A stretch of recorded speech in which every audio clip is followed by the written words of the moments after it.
All right. More Genshin. Gonna deal with some technical stuff here. Don't mind me.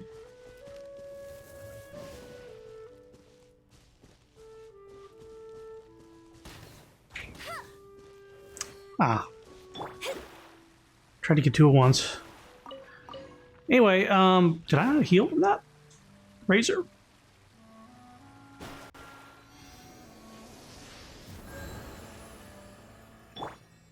Okay, it took a little longer. So we're gonna do more story. I need to do more story. So that's what we're gonna do. That.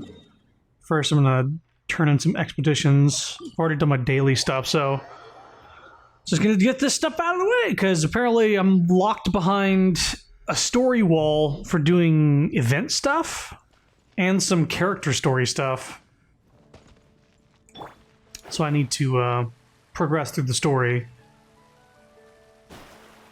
Ad Astra Abbott. Ask. Oh, they still got some time. Okay. Liu. Liu. Liu.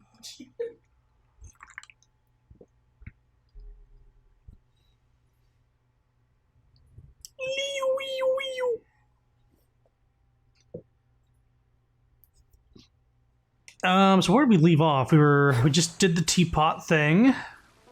We got some ingredients for a gift for Ningguang, I think. And so we're just gonna get a fancy box.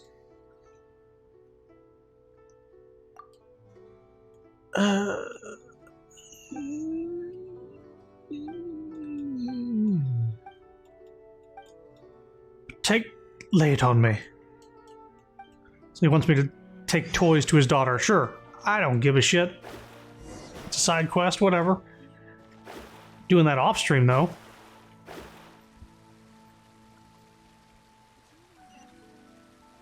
Oh my god, what? These side quests were not here before. Holy fuck.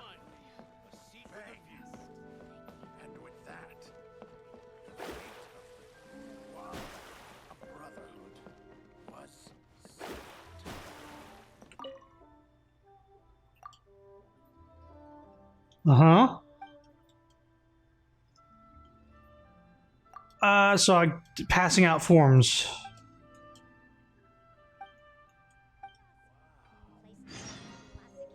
Cool.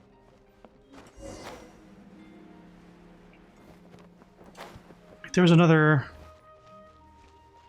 absolutely another exclamation point. Where did it go?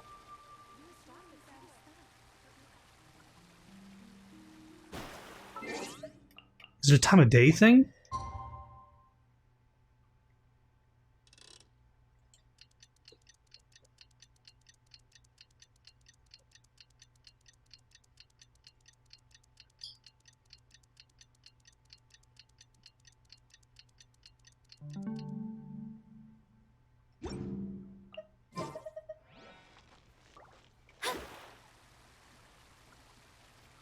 No, there was absolutely another exclamation point. What the fuck happened to it? I guess I'll run into it eventually. Oh my fucking god.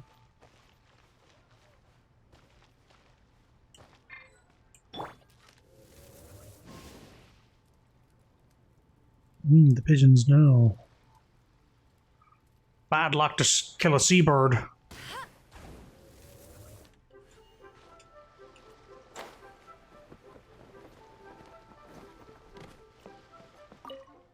No, I wasn't talking to you. Fuck. They're having a private conversation. If you two are just friends, then what are you so worried about? Why can't we get engaged? There you go again. I don't have any intention of getting married yet. It's not that I don't shoulder the responsibility. I just don't want to disappoint you. I'm a sailor and the sea is always calling me. There's no escaping it. Oh boy. This lady's looking at me. Going, you hear this shit? Don't talk like that. I know you'll just be fine. I was just trying to pick up a bird I shot. Don't mind me.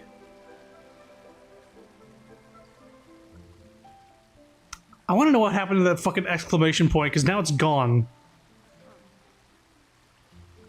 There was 3 total, and I picked up 2, and 1 disappeared. It's whatever. One of the jewelry store, get a box. Hey there! A guy called Mung Dan told us that we could get a nice Right, Mung and Dan. shiny box from your store. Uncle Mung already told me about it. Thank you both for saving him. Many of the best goods in our store were found by Uncle Mung. If anything were to happen to him, it would be impossible for us to continue doing business. Here, this container is itself an antique, with at least 140 years of history. It's already been cleaned. Will it do? Yep. It's great! Yeah, we're just gonna put slime in it. Could we borrow one other thing? Well, what the fuck was that? Sure. Please help yourselves, as long as it's on our shelves. Traveler, this clay pot looks really awesome. If we use an antique as our mixing bowl, we should be able to make a great snack. It's done! The one and only sugar-frosted slime!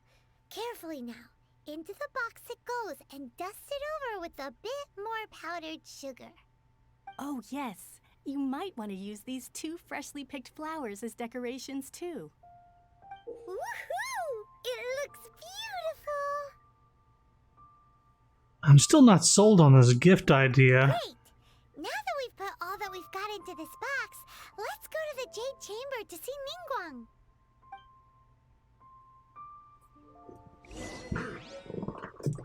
Icing on the slime! I have to adjust my seat because I'm just like lurched over like some sort of fucking goblin. Just need to find a comfortable place to sit. Okay. Nope. Definitely gliding down there.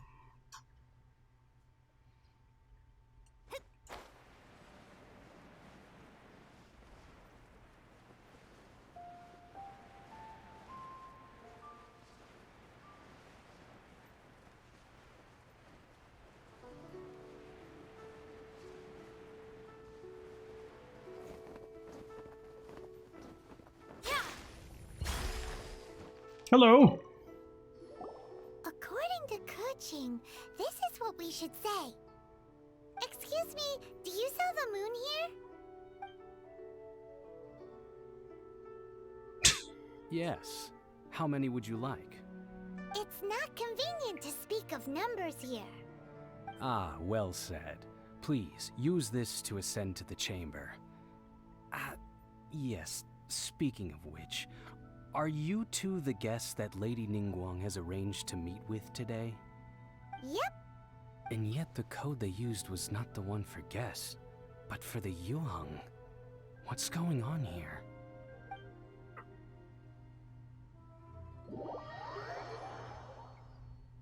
Maybe we should have gotten a password when we were invited. Oh, I guess we're here. Boy. No transition. I've been waiting for you, returnee from Joyun Karst. It's Ningguang. Since this is our first meeting, we've prepared a gift. I hope you like it. Oh, for me. You have my thanks. It seems that I have made things difficult for you, considering that you were supposed to be my guests. Oh no, it's nothing. Nice place, this Jade Chamber. I'm glad you like it too. This palace floats in the skies, higher than the peak of any mountain. From this vantage point, one may survey all of Liyue. I have been Liyue. gathering the funds necessary to build it from the time I began learning the merchant's craft. And since becoming the Tianquan, I have spared no effort in hiring the best craftsmen to constantly extend it. At first, it was but the size of one room. Now, it is large enough to blot out the moon and the skies above Liyue. One day, I believe it will overshadow all 7 nations. Tinchuan does not lack for ambition. Not many from outside Liyue earn the right to ascend to the Jade Chamber. But I have been in correspondence with the acting Grand Master of the Knights of Favonius, who spoke highly of you. As such, I have been putting eyes and ears out ever since you reached Liyue. What? And I finally got wind of your movements when you were on the way to Wangshu Inn. Wait, was Vergoldet one of your people? Just Vergoldet? No. Everyone at Wangshu Inn is one of ours. You also ran into Yuheng not long ago. At the Guizhan Yuhong? Ballista, yes? You weren't peeking on us from the skies the whole time, were you? I fear that peeking would have been a little difficult from this altitude. Our eyes and ears are more than sufficient. You two are very interesting people, after all. It would be natural to take an interest. Kutching, I think is how it's pronounced, said that the Chiseng would also wish ill upon Rex Lapis, would not wish Well, I ill. wouldn't expect you to trust us, considering that you have had far more interactions with the Adepti.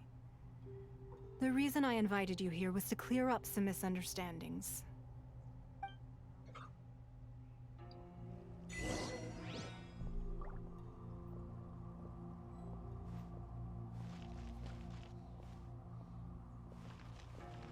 Mm-hmm.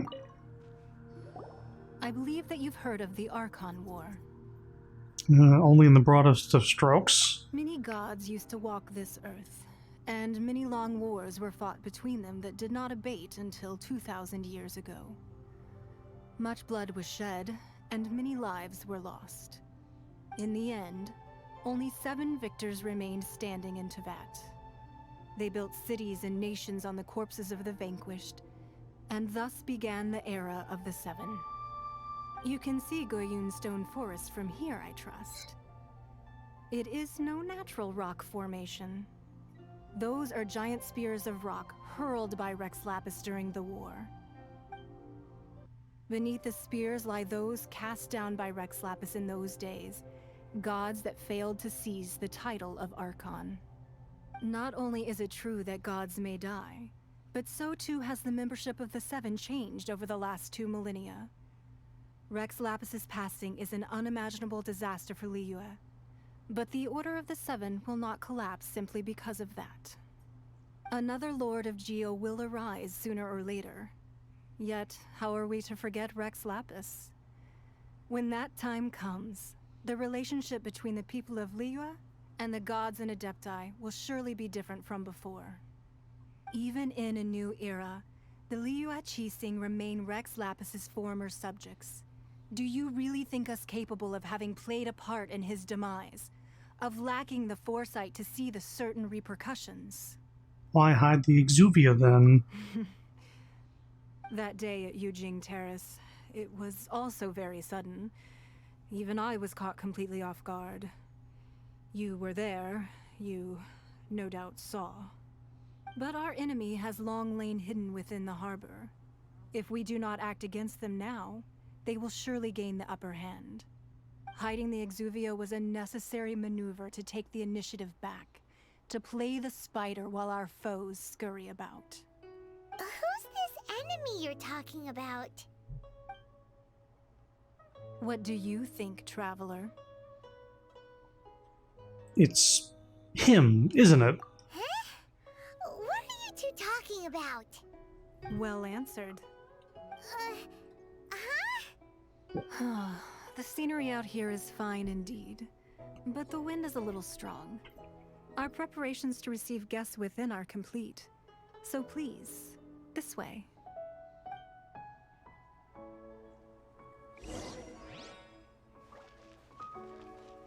I'm gonna explore around a little bit first. Too bad there isn't a teleport up here.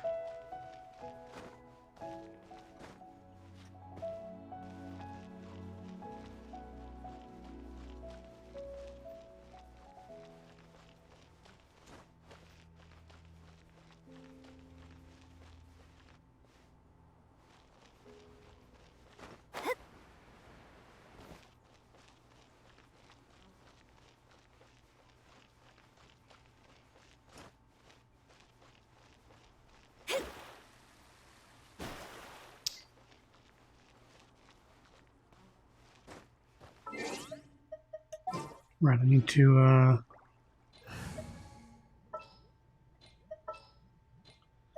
Oh, I'm getting that highlight glitch. That's fun. This will be interesting.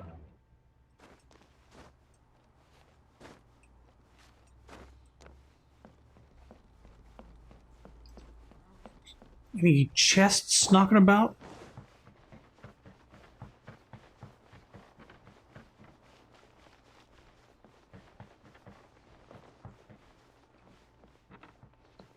What's the hurry?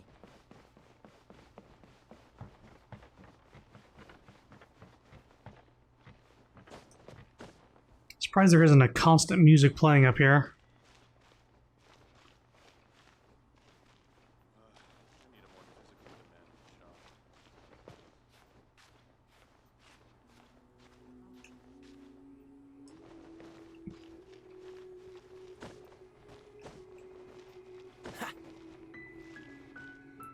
Let me up.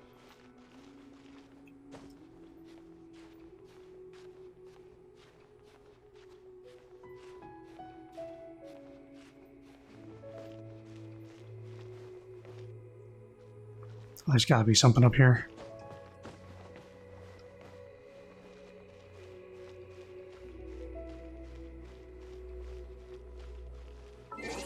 Okay.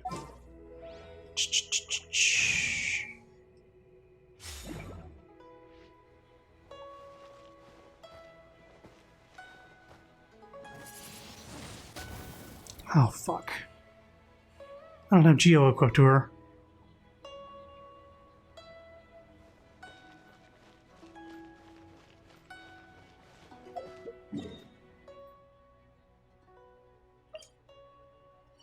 It seems I can teleport still, so let me, I'll be right back.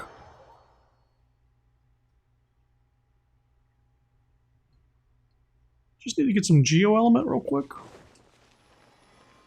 I had to do a fucking puzzle. I really wish I had another Animo character. Or another Geo character that could actually create platforms.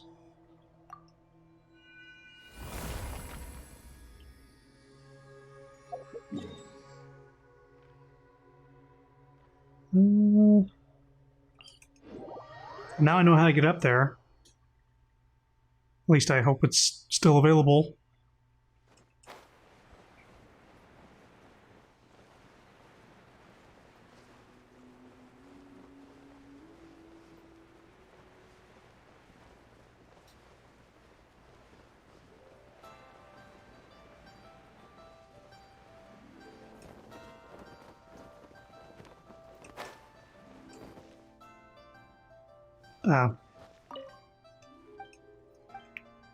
Let me up. Do you sell the moon? I'm going up. Kind of wish there was just a teleport up here. I suppose I could make one. I just don't know how often I'll be coming up here.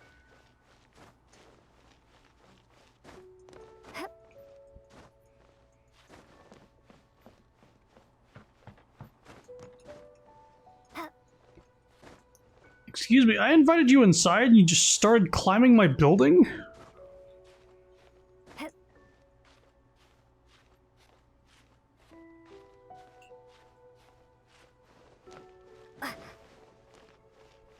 Don't bother making a teleport, you don't visit too much. Okay. I will do this though. Come on, man. Come on, grab on. Oh, yeah.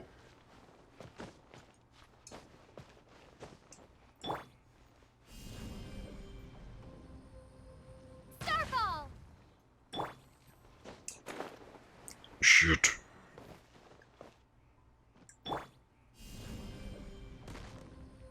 Drop!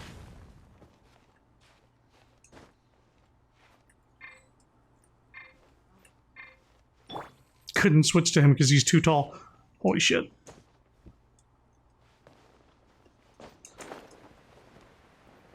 Alright, let's get a better vantage. Holy shit. Okay, let's do that. It's pretty good, pretty good.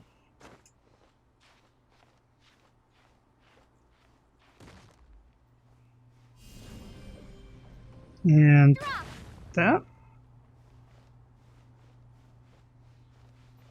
Oh god, zoom out.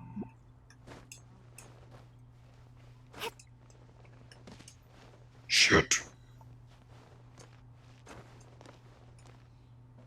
Maybe.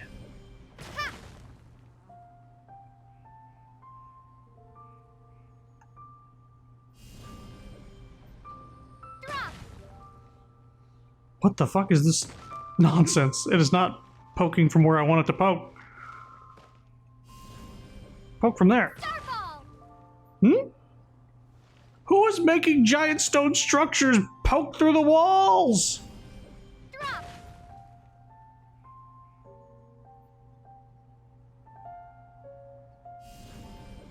Starfall! Yeah, it's a pretty decent location.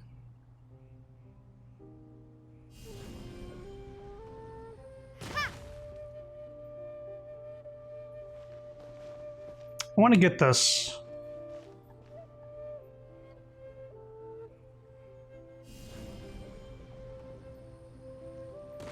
Starfall!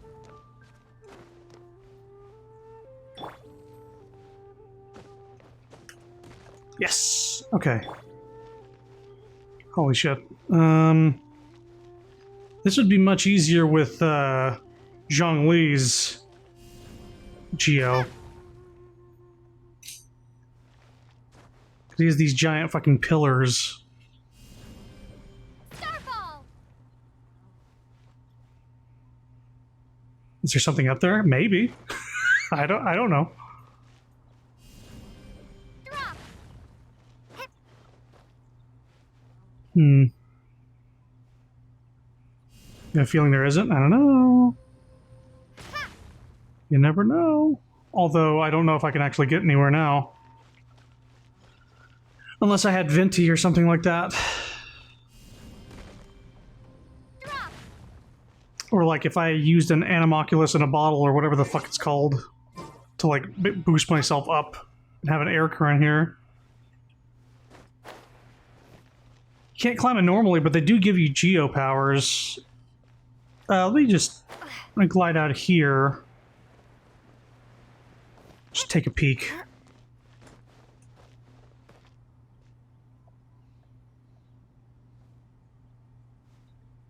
Yeah. I was one platform away. I just don't know.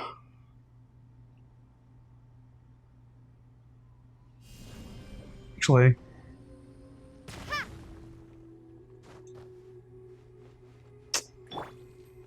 No.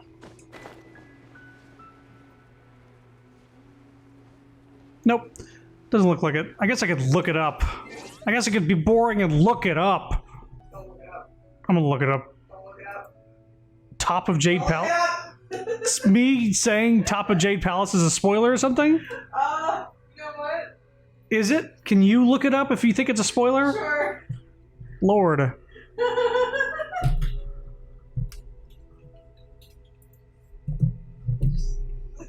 Just in case. Okay. Just in case. Oh, well, somebody actually got up there with Venti. What do you know? Yeah, Venti, of course. Fucking privileged ass.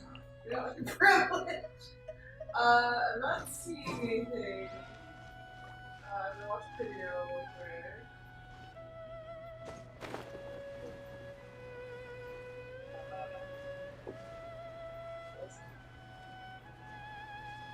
Doesn't look like her. Yeah, if I had Venti, I probably would have got up there too, but, you know.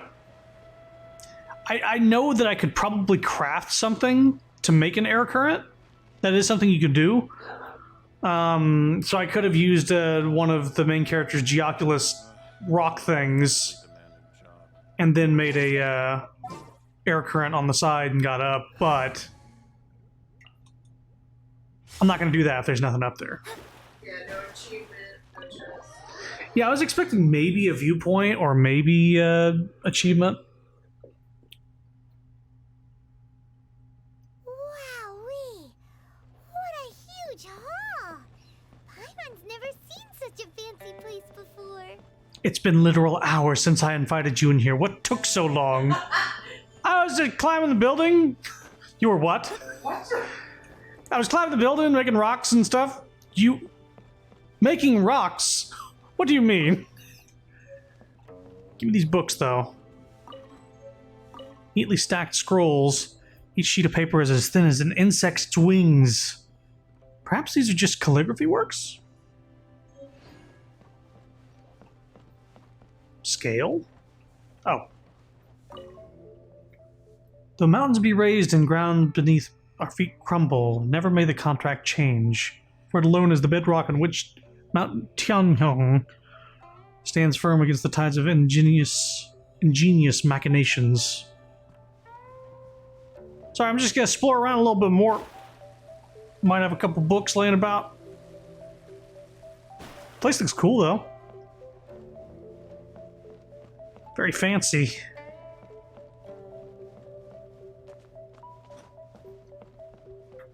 I at the very least knew it was possible to get up there with the tools they give you. Yeah, there was actually a Reddit post that said, I highly recommend you go up there, and it's just because, like, the view was really cool. Yeah, I agree. The view probably is cool. If you have Venti or Zhongli, Right? yeah, privileged motherfuckers. I just remember when Zhongli first launched, and I, knew almost nothing about this game. I just remember people making a big pillar with his geo power, and then people making two ball, rock things with the main character, and just made penises. Everybody was making dicks. So that dicks. Be at ease, you two. Make yourselves at home if you wish. Can we really? I No. have invited you two here as friends. And when friends come over to play, our enjoyment comes first. Is that what- Naturally. I think it is. Ooh, isn't this that legendary wall? Why, you've kept your ear to the ground, I see. That's because even the storytellers are talking about it. Everyone's after a piece of paper from that wall. It's super famous. That's because that wall records Leo's secrets. Merchants have always been attracted to secrets. But the secrets of the mercantile world are of no interest to you, are they, traveler? You're rather special, really, and I think you're quite aware of that. If possible, I'd like to have your trust. But if you were to choose the more trustworthy person between myself and Kuching,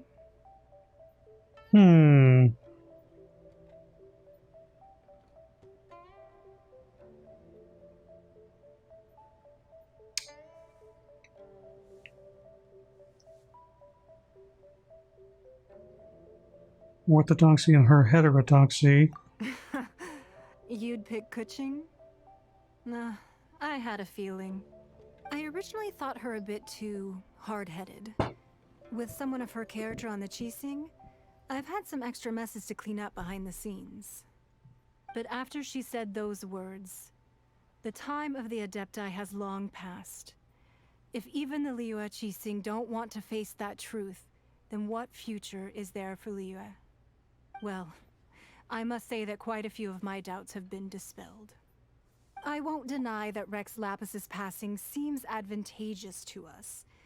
But for Liyue's sake, we cannot allow ourselves to be shackled by rumors of our usurpation of power. I surmise the Fatui has a hand in these rumors. Indeed. It seems that you understood what I meant to say from the very beginning. I called for the gag order and for the Exuvia to be hidden to temporarily stabilize the situation, and also to prevent something similar to the incident in Mondstadt. With Rex Lapis's death, the Fatui have busied themselves with many clandestine actions beyond their diplomatic remit. As the Tianquan, one responsible for Liyue, I cannot be too concerned with appearances when opposing them. Allowing the rite of parting to take place was also meant to buy some time for us to take control of Liyue's administration. It's exactly as Zhongli said. The Qixing only provided the venue for their rite so they could use us for their own ends. Wait, that's right. Speaking of ends, could I say one other thing? Of She said course. I instead of Paimon, even though it was in the script to say Paimon. She didn't address herself in the third person? What? Paimon's heard that anyone Oh. who sends a greeting gift gets a little something in return. So, does that include us? Seriously, Paimon? Seriously? It's all right. I like direct people. Well, we have made quite a bit of trouble for you recently. How about this? You can pick any one object here as you please, and you may take it with you. Can I have a teapot? Paimon was just waiting for you to say that. Let's see. There's a teapot! Should we- That's no teapot! One of the sheets on that wall. Hmm? Don't look at Paimon like that. One of these sheets of paper will sell for crazy prices, even if it's only as large as Paimon's fingernail.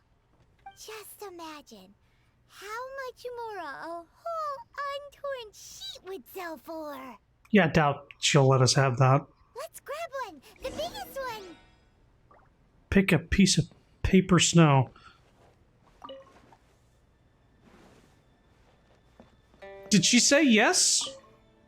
Huh? Well, that was an easy search. The biggest sheet is right up there in the most obvious spot. Let's go with that one. Hmm. La la la la la. Let's see what's written on it. Huh? There's a place marked with a circle on here. Oh, could it be treasure? Whatever it is, it better make us filthy rich. Let's see what's written over here. Sigil of permission, something, something, Fatui, research, copy. Huh? Aw, that doesn't sound like treasure at all. This piece of paper shows that a Chising spy discovered traces of classified Fatui research on the Sigil of Permission. We have one of those. Ningguang did say that the Fatui have been up to all kinds of mischief in the shadows of Liyue. Spreading rumors, wanting to get their hands on the Archon's body and whatnot. But research on the Sigil of Permission? Paimon wonders what they're up to. Speaking of which, there's also some connection between you and the Sigil of Permission. Seems there's still more for us to find out. It's all unfolding a little too perfectly. Oh, you really think so? Well, should we not go then? No, what I mean is, Oh, so you're saying that it's precisely because we can't completely trust Ningguang that we should confirm the truth of what she says for ourselves. That's way out of Paimon's league. Paimon thinks she's been nothing but good to us. Anyway, we'll see if you're onto something. Before we look for Zhongli at Dihua Marsh, let's go to the place marked out on these papers and see if the Fatui really are up to no good there. I wanted a teapot. Give me a teapot. I desire. So, have you made your choice? You don't have to confirm it with me. Just choose one and take it. Afterwards, why not sit down for a while in the Jade Chamber? Or have a short stroll. Rest is also an integral part of any journey. Thank you for your hospitality. Come now. There's no need to stand on ceremony. Loosen up a little.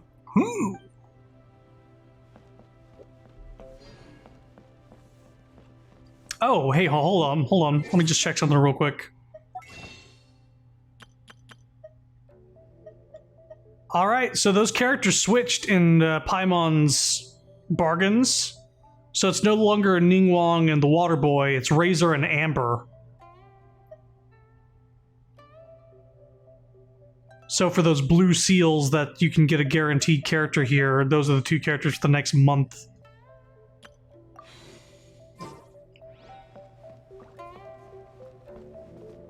Well, I won't be having enough of those seals until I start doing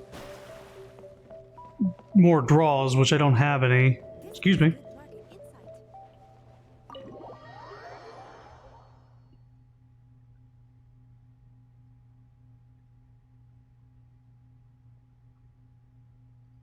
Can't believe Amber's one of them, though. What the fuck? At least have a character that's not guaranteed. Can I actually glide from here? Probably run out of stamina before I got there.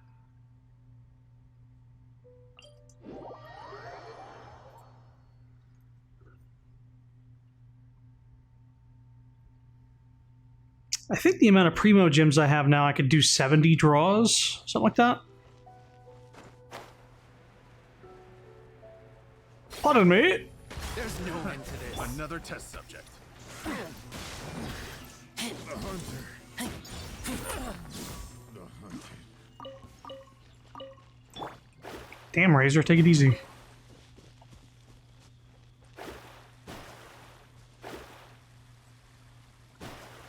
There really were Fatui at the location written down on this piece of paper. And they look really mad at us too.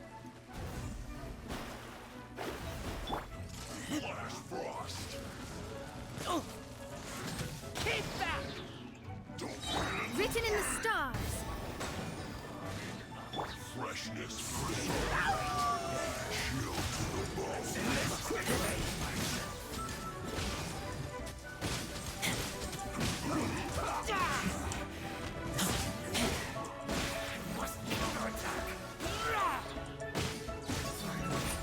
So quiet. Oh, they were stories, so they didn't drop anything.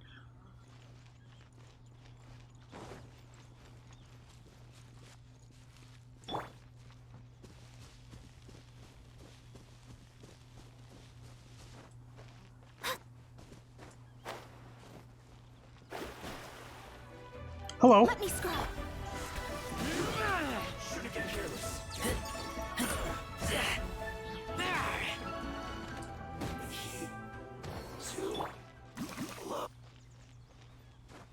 What was that?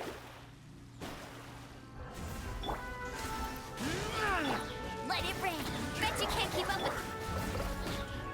My duty. At an end. I'm just coming here to kill a bunch of Fatui, I guess. Fatui.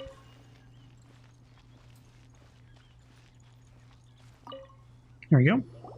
There are so many talismans here. And some stacks of blank paper, too. What are they for? Looks like they're copying the pattern on the talisman. I haven't seen this pattern before. But where? Oh, Paimon knows! It looks just like the sigil of permission the child gave you.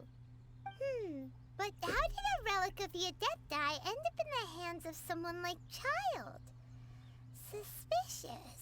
It's not just a relic. Oh, that's right. Cloud Retainer said that when the Lord of Geo created the Sigil of Permission, it wasn't to be used as some old relic. Talismans like that were once used in the Archon War to channel divine powers. Maybe the Fatui are copying the Sigil of Permission in hopes of achieving a similar effect. Being able to channel divine power in battle? Whew, that sounds pretty dangerous. Definitely up to something.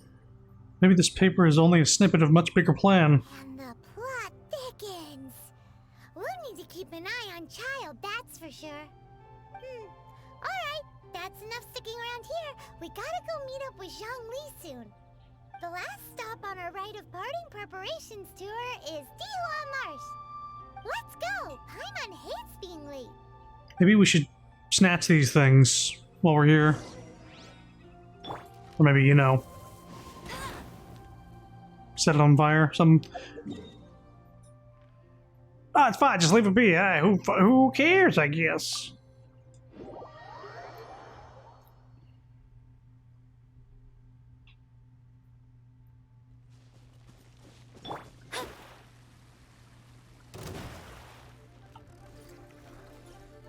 Sir? Decided by destiny.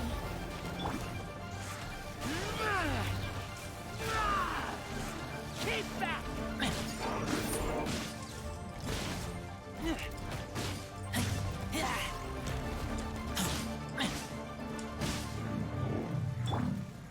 Sir?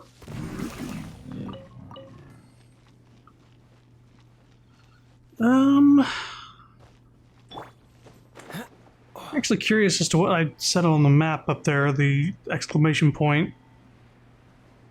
It's usually like a puzzle I can't solve yet without something else.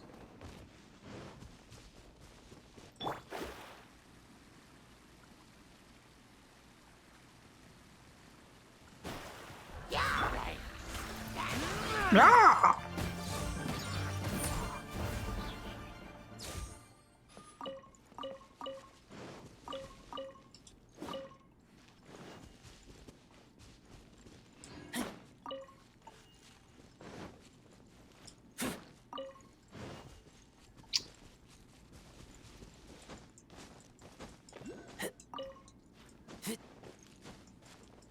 Ah.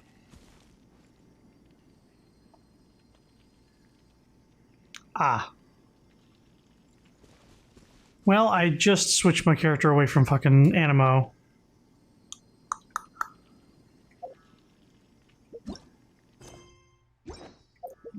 I selected map.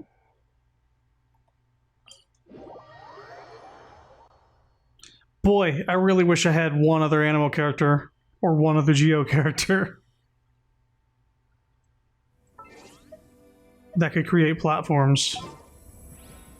Yeah.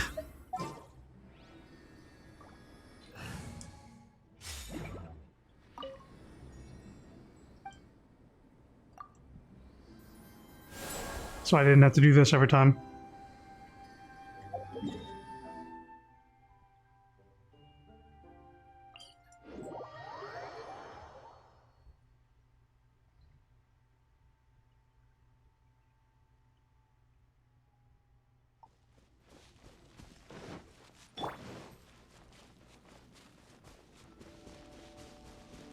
Run, Iceman.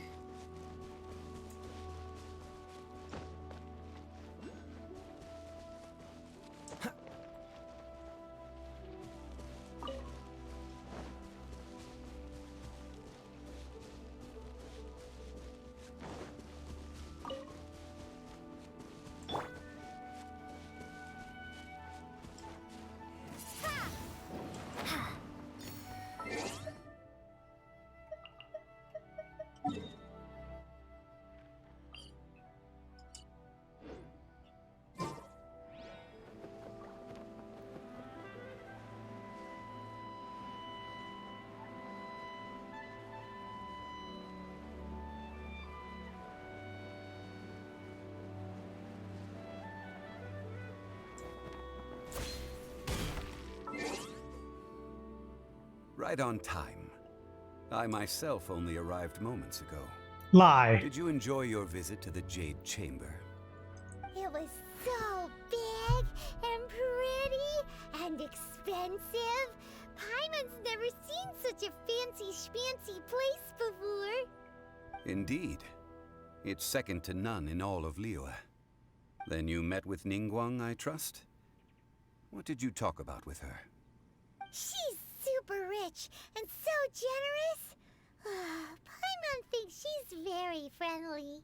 Business people are always friendly when it suits their interests. Yeah, her take on Ningguang is quite different from Paimon. She thinks that even the tactless Yuheng is more trustworthy than her. Oh.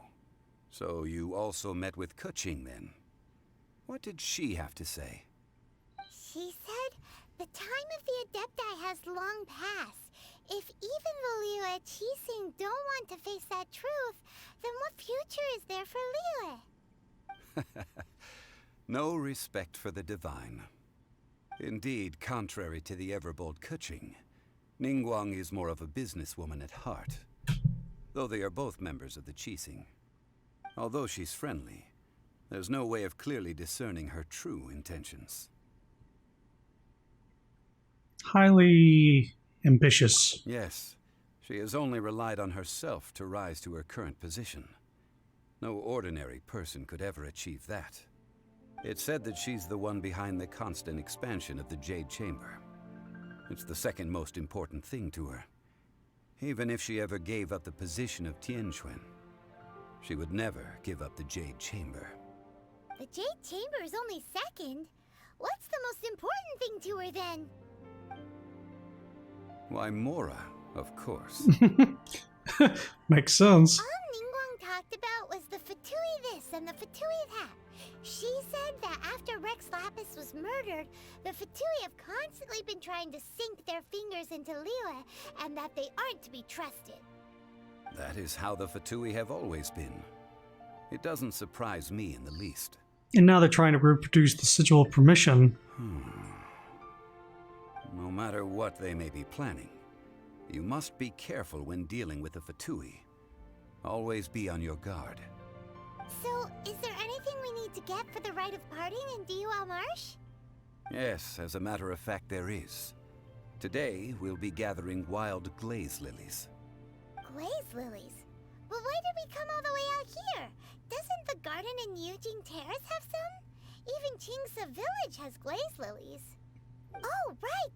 Paimon remembers that Madame Ping is always tending to flowers. Maybe we could ask her.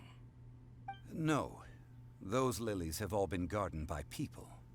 They won't do it all. Dihua Marsh used to be full of glaze lilies. It is a sort of joyful flower that listens to human song. Before the Archon War, Dihua Marsh was all dry land and fertile soil. But the war caused landslides, and the land was flooded, turning it into the marsh you see now. Nearly all the glaze lilies were wiped out.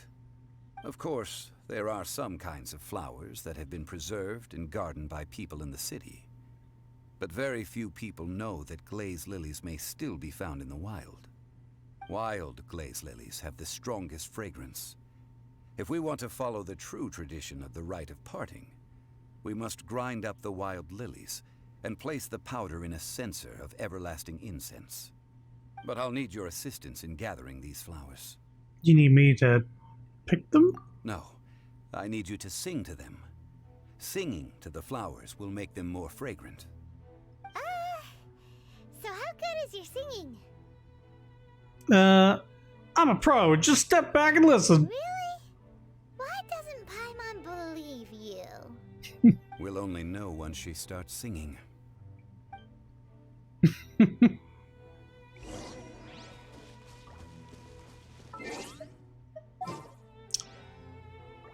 Might get into a fight and these people are not prepped for that.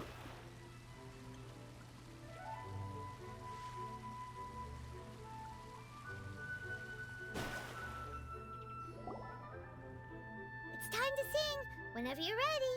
Da, da, da, da, da, da, da, da, da, da, da. What happened?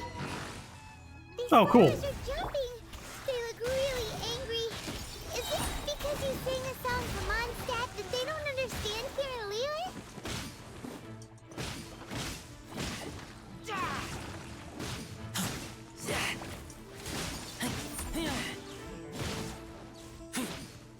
Fucking flowers! Those weren't glaze lilies. Glaze lilies wouldn't hit people. Those flowers put up quite a fight. This little monster is known as a whopper flower. I know what those are. Strange. These petals look interesting. The glaze lilies used as a disguise were buried with the whopper flower for too long. The result seems to have surprisingly potent medicinal value. Let's collect what we can of these petals. Well, that's nice and all, but will those petals be useful for the rite of parting? Unfortunately, no. That's so lame. Excuse me. Oh, hello. Are you searching for glaze lilies? Oh, hey, it's... What's-her-face? Paimon can't remember. Greetings, Ganyu. Hello, traveler. I'm surprised you still remember my name. Ah, that reminds me. How was your visit to the Jade Chamber? Well, it sure would have been better if you told us how to get up there. Didn't I tell you the way? Surely I did. No. Nope, we found the way on our own. It isn't a secret, so perhaps you just assumed we knew? Oh, I see. Uh-oh. I guess I really did forget to tell them. Huh. Something seems a little off about Ganyu. She's acting different from the first time we met. Where's her serious attitude now? Ah, well, I met you at that time as an emissary of the Tianquan. But now, I am simply out on a stroll to see the flowers. You came all the way out here to see the flowers? Why not just enjoy the gardens of the city? Yujing Terrace is where Rex Lapis parted from this world.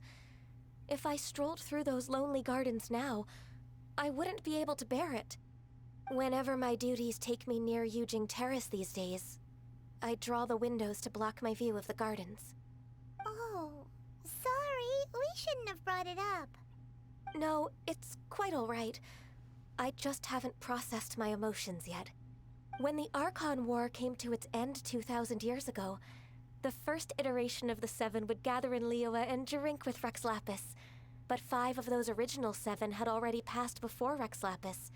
It's truly a changing of the guard. I forgot that she's wearing a cowbell around her neck. And I wonder if she makes like a noise when she runs around. Kind of like Lisa does. Yes. Now that the spirit of Rex Lapis has returned to the heavens, only Barbados of Mondstadt remains of the first 7. The other 5, including Inazuma's Raiden Shogun, are no longer the same friends from 2,000 years ago. Of the current 7 Archons, the youngest is Sumeru's god of Dendro. He is merely 500 years old. He or she? Whereas Rex Lapis was more than 6,000 years old at the time of his passing. This means that Liyue had been under Rex Lapis's rule from the moment it was first founded 3,700 years ago. The city has never had to bid farewell to its deity. So what do you think of this farewell? Huh? This is a little sudden. As a mortal, I've never dared to imagine a Liyue without Rex Lapis. But as an Adeptus, I think I will eventually come to grips with reality. Since Rex Lapis has passed, the time of Liyue's contract with the gods and Adepti has now reached its end. Huh? Did you just say, as an Adeptus? Mm-hmm. Yes, I am a mix of human and Chilean. Adeptus blood flows through my veins. I fought for Rex Lapis and the city of Liyue during the Archon War. She's After old. the war ended, I signed a contract with Rex Lapis and took the position as secretary for the Qixing. I've continued those duties to this very day. So you're half Chilean? That explains the horns.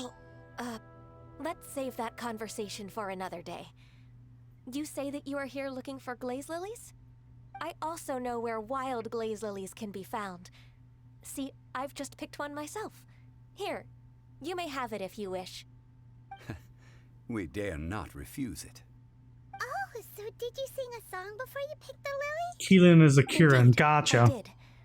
I know this tradition well. In fact, I sang a local Liyue ballad to it.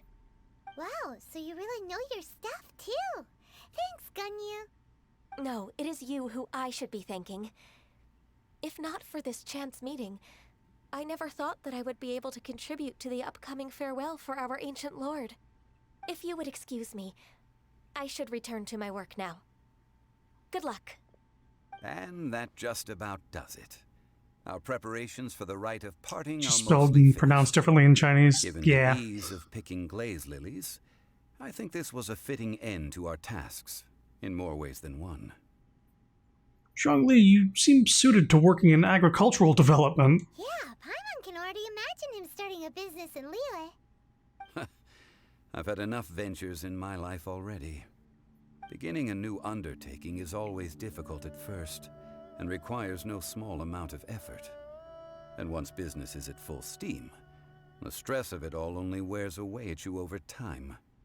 So you must be careful to take the time to step back and re-examine yourself.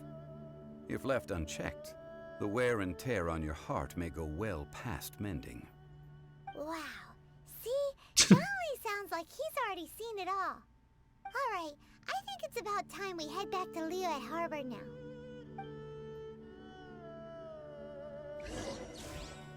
Oh, yep, oh, okay. So Wolf came out for a second there. Brr, oh, I'm gone. Excuse me.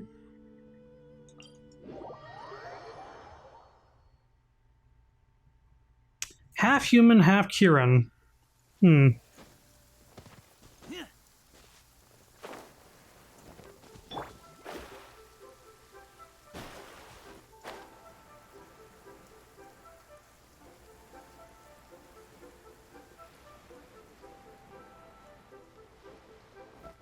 Scry the sky. Huh? What happened? The city gate is swarming with Hey, son. This atmosphere is highly abnormal. It seems as though something big has happened. We should ask around a little, just to be safe. Felix? Ah, you're the consultant to Wangsheng Funeral Parlor. Mr. Zhongli, I presume. The Millilith are watching our every move now. These are desperate times. We mustn't act rashly. Desperate times? The Adepti of Joyun Karst are finally on the move. Do they intend to exercise force? Most likely. I've heard that some members of the Qixing have already gone to meet them. Well, I say meet, but it's more like they're attempting to stall the Adepti outside the city. However, both sides were quite obstinate and hit an impasse. It seems inevitable, given the current situation. The Adepti do not acknowledge the Qixing. They only acknowledge the contracts of the Geo-Archon. If the two sides come to blows, Liyue Harbor will be in no position to stop them. Surely the Liyue Qixing are not the sort to give in so easily. Their boneheadedness is known throughout the lands. Yet it's because of that obstinacy that mortals and Adepti are now on the verge of conflict. And what now? How is it that the Fatui have come under fire? That's all Ningguang's doing. She proclaimed that in these tumultuous times, the Millilith must rein in the actions of the Fatui. Only now do they want to start keeping tabs on us? That's the Qixing for you. Anyway, Mr. Zhongli, you're one of Child's close associates. Please understand that your actions will reflect on us. Don't let anyone catch you off guard. It looks like things are about to boil over in Liyue Harbor. Is there anything we can do? Do you intend to use your neutral identity as an intermediary between both sides? Or will you use your sword to turn the balance? Neither path is an easy one. Oh, by the way, Mr. Zhongli, we've heard that the Wangsheng Funeral Parlor has also been caught up in all of this. They're currently squaring off with the authorities at the gates. Things are taking a turn for the worse. I'm afraid I must leave now to handle things back at Wangsheng Funeral Parlor. I hope that Master Hu has been able to keep things under control for the moment. Consider your next course of action carefully, Traveler. If you're trying to prevent an explosion, it may be wisest to look for the fuse first. Oh, and he got.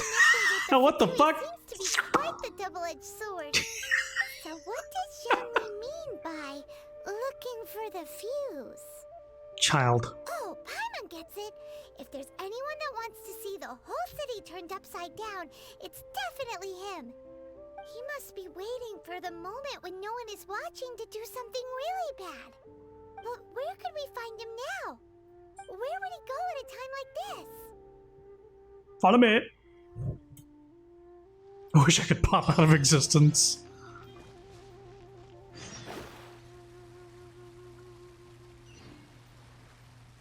Oh, no, no, no, no, no, no, no. I'm going to fly there.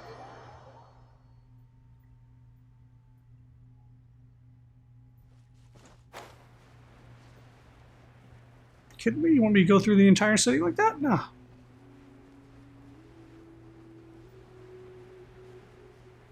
Alright, these wings are from the current event. They're like piano keys. Musical instruments and like a harp in the middle.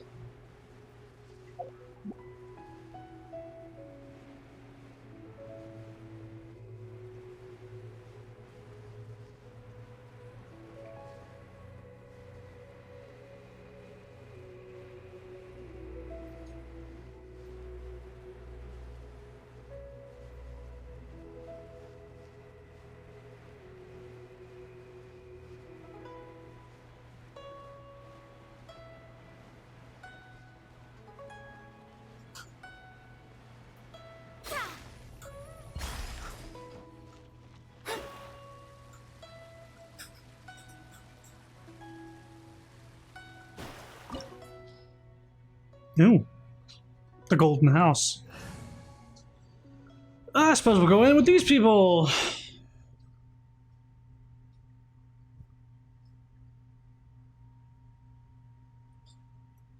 Wow!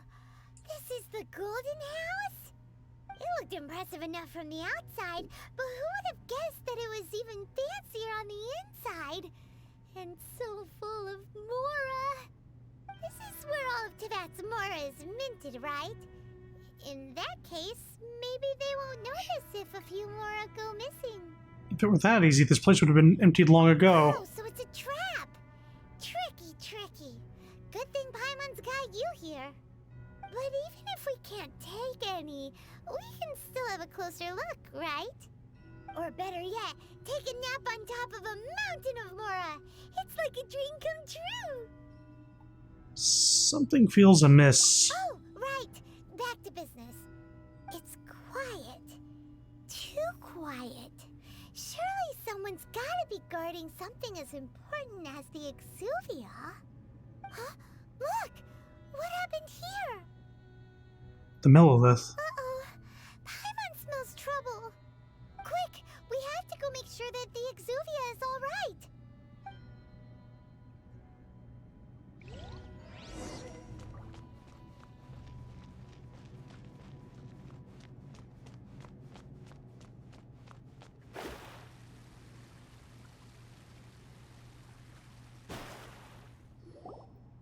You've already fulfilled your task as guides, so why do you still linger here? Haven't you already seen enough trouble for today? Huh? Who's there? If you were Fatui, I imagine that you would be entitled to a generous reward from the Tsaritsa herself. But now, you're nothing but dross, and you're in my way. Looks like I was just in time then. Although I'm deeply grateful to you that I was able to effortlessly find this secret location, don't you think that trying to stop me now would just be wasted effort? Stopping the Mora Mints, hiding away the Exuvia. The Chising are really pulling out all the stops this time. So you've been planning to take the Gnosis from inside the Exuvia all along? As one of the 11 Fatui Harbingers, it's my duty to see the will of the Tsaritsa fulfilled. She will get that which she desires. If I have anything to say about it. I'm not asking for your blessing, and there's nothing you can do to stop me anyway. The time for discussion and diplomacy has already passed. I mean, if it were up to me, I would have skipped that stage to begin with. But I'm willing to do as the Tsaritsa deems fit. Either way, we now come to my favorite part. A simple pleasure, and one that I am oh so delighted to be sharing with you. The battle. Battle?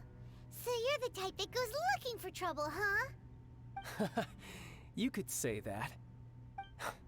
When Signora offended the deities outside the cathedral in Mondstadt, she swiftly left the scene once her mission was accomplished. Instead of confronting you directly, she chose to rely on the snow and ice to make her escape. She wouldn't want the knights to come running towards the sound of battle now, would she? When she faces a worthy opponent, she will prioritize her mission, weigh the outcomes, and consider the consequences of her actions. But as for me, the greatest pleasure of being a Harbinger lies in crossing blades with strong opponents. We won't let what happened in Mondstadt ever happen again! Oh, so you intend to fight me? Good. I won't kill you, Traveler. I'll just play along, to feel the thrill of battle. Besides, you could never defeat me, not even in your wildest dreams. But hey, try to relish the fight anyway, because if you ask me, without that, what else is there? I could never defeat you. You're completely delusional. Fighting talk, I love it. Now let's see you live up to it. This chance is hard to come by, so show me all you've got. So very few ever get the chance to square off with a Fatui Harbinger. So come now, amuse me, and don't you dare disappoint.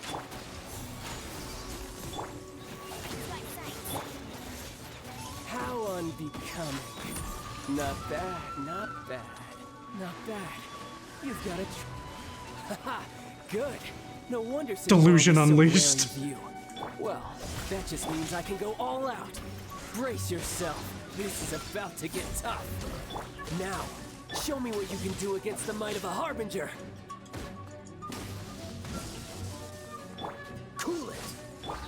All you do is run.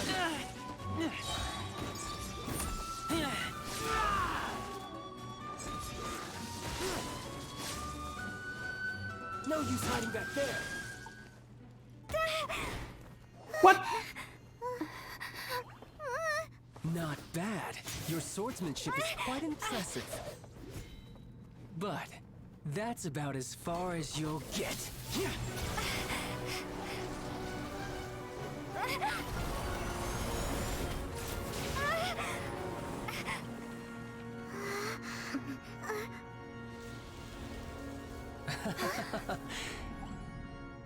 Didn't think you had that card hidden up your sleeve. You were just playing us to get close to the Exuvia! Oh, quiet down. Stop acting like some wide-eyed recruit. You've seen this world. You of all people should know. This should have been expected. Well then, I'll be taking Morax's Gnosis now. I see. Well, this is most unexpected. You beat me to it, didn't you?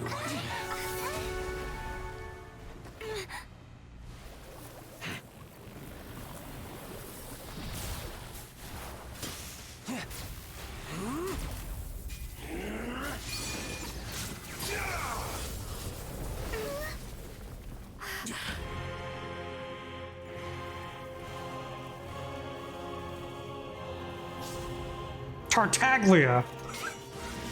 Not bad. But this is going to cost you!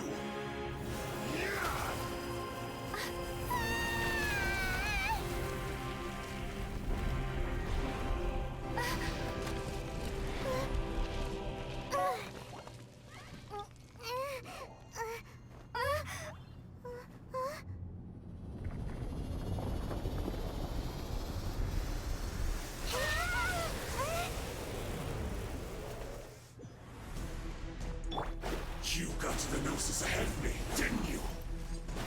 Did you simply move faster? Or did you leak the information regarding the Golden House to me on purpose? No matter. Hand the Gnosis over, now! Don't make me take it from you. We didn't take it!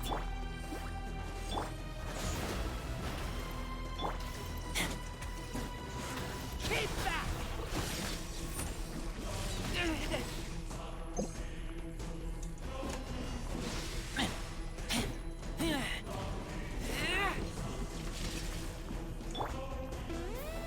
Shadows of fate! Keep back! Written in the stars!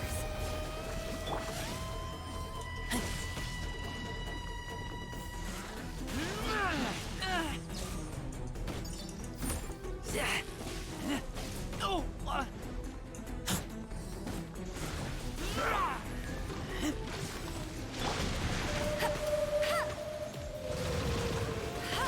You summon a whale? This!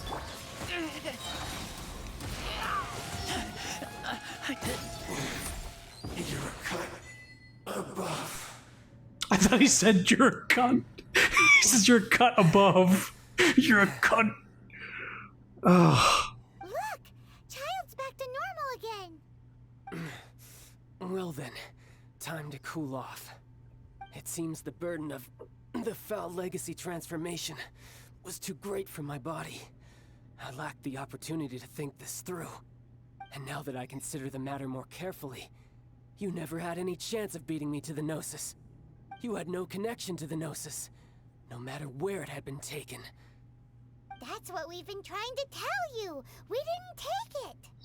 Your show of ability today far surpasses that of Signora's initial assessment of you in Mondstadt. Tell me, how could that be? Because I'm gradually restoring my former power. You already know the answer, don't you? I can see it in your eyes.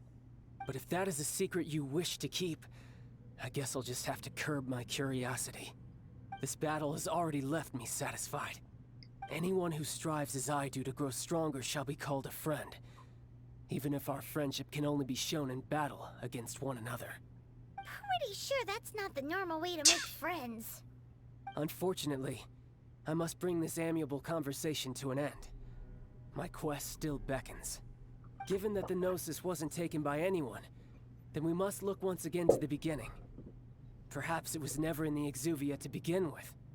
In fact, it might be that the Exuvia was just a diversion of sorts. What? So you mean that...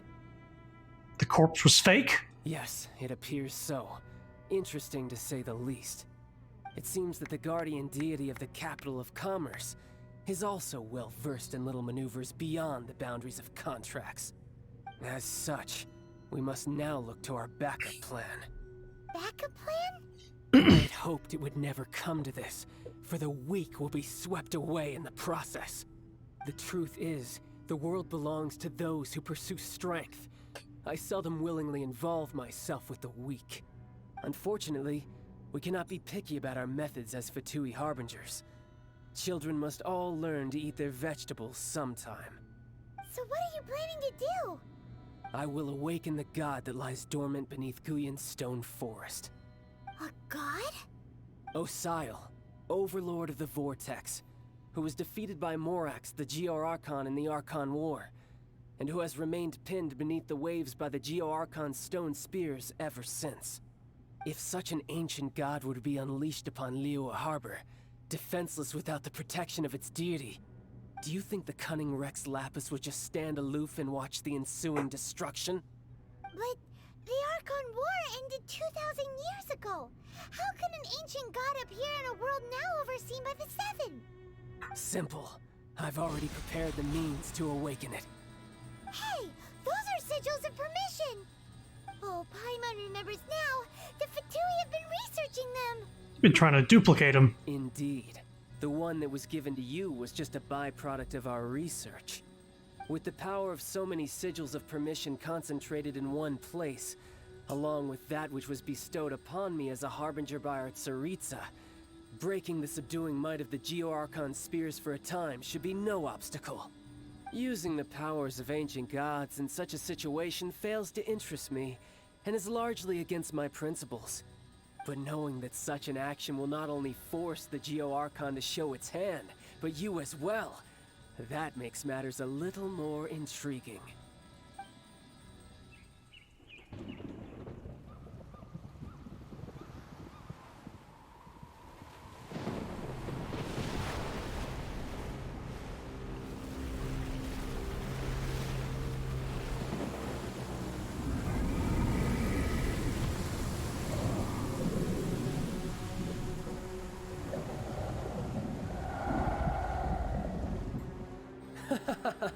Let's see. Will the nation that has lost its deity be swallowed up by an ancient malice once more? If you wish to drown together with the people of Liyue, you're free to stay and enjoy the show.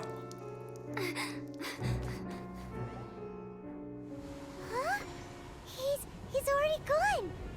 That guy is fast. What's going on?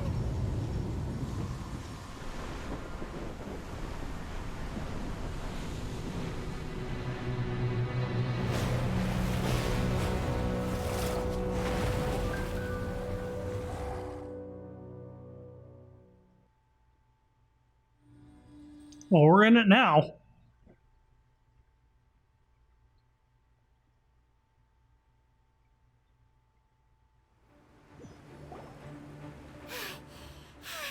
Paimon's exhausted. If we hadn't happened to see the Jade Chamber flying over just as we came out of the Golden House, we really wouldn't have known which way to go. Did we make it in time? Is the Overlord of the Vortex still in the sea? It hasn't destroyed Liyue yet, has it? What are you doing here? Huh? No. Hold on. It's the Adepti. What are you doing on the Jade Chamber? Paimon thought you were arguing with the Chising. Is the fighting over? Faced with a calamity of such magnitude, we have agreed to put our differences aside for now and unite against this common enemy. Oh, Paimon gets it. So how do you plan to defend Liyue? Just seeing this Overlord of the Vortex guy puts a pit in Paimon's tummy, even from all the way out here. It's not just you. We've got new Millilith recruits who can't even stand at attention without shaking. The force of an ancient god's presence seems to be too much for ordinary people to handle. Which is why we must stop that monster before it gets any closer to Liyue Harbor. So the Archon War was fought 2,000 years ago against enemies like that thing? Now that's scary. So will the power of the Chising, Millilith, and Adepti gathered here be enough to stop that god? We've already discussed this together, and our conclusion is... not necessarily. What? But all of you are supposed to be the guardians of Liyue. Can't you think of something? One certainly could. Huh? The Chising did once research the matter of the Guizhong Ballista when it piqued their fancy. And as fate would have it, one who did craft the Guizhong Ballista with one's own hands is here. For what could you mortals ever learn of Adepti mechanisms? Yet, it would take one, but a little tinkering to turn this ballista into an engine of war beyond your wildest thoughts. So we're gonna have a turret minigame? I suppose this is one blessing from the Adepti that we should be thankful for. So be it.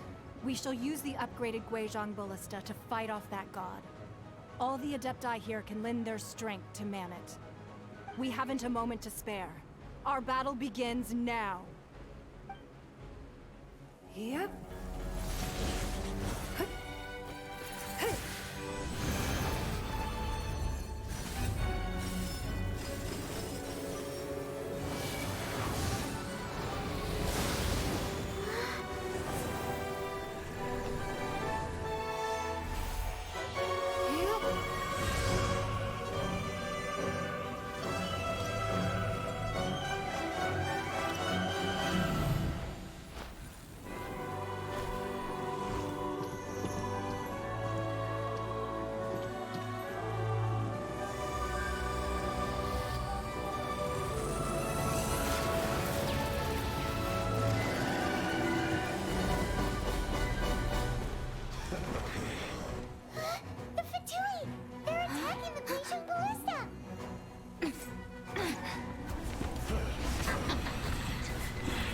Where'd they get portal technology?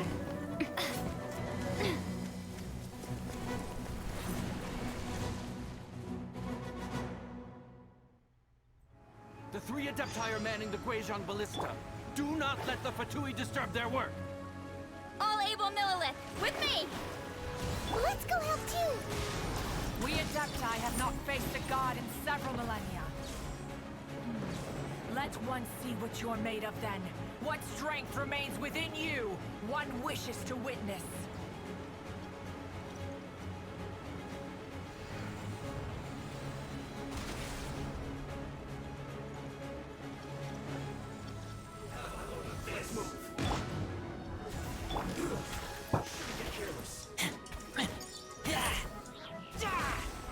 Detoxifying heat.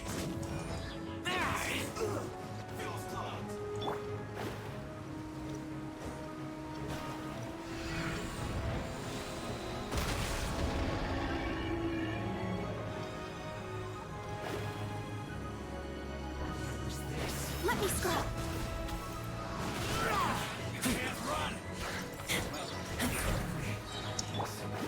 Razor might be a bit strong for this segment.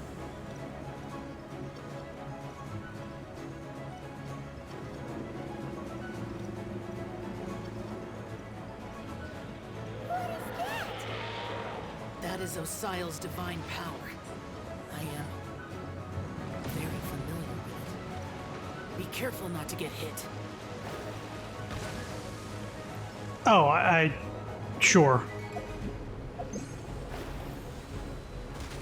The Fatui! Their attacks are unrelenting! How daring. Snezhnai's diplomats will answer for this afterward. Every last one.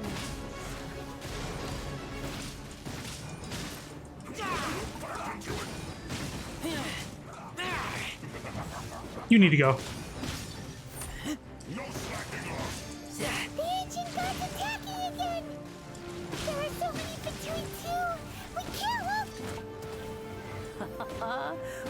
not to say we can't hold them, children? Huh? Don't lose heart. Here, take this. This is depthal energy. That light from your body, it's like the time of Julian Cars. Wow, it's Madam Pink's shockwave. This granny's really strong.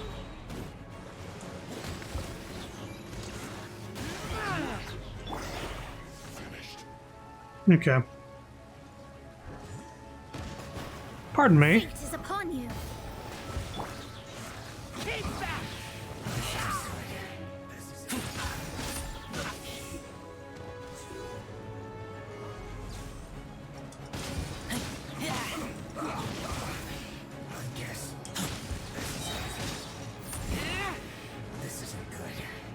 With the blood of the Chilean, I guard you against evil.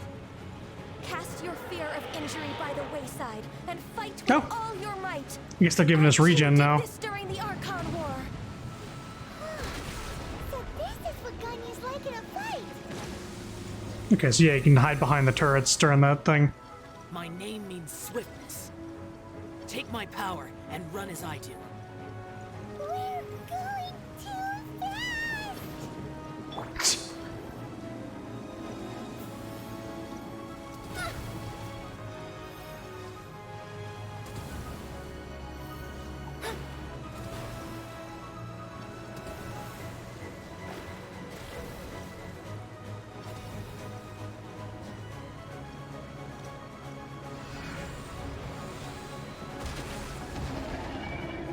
Child, you are strong in body and spirit. Perhaps you can withstand 3 forms of adeptal energy at once. Sure, let's try it. This will hurt a little. Please bear with us. Once you've adapted, try to use them in battle.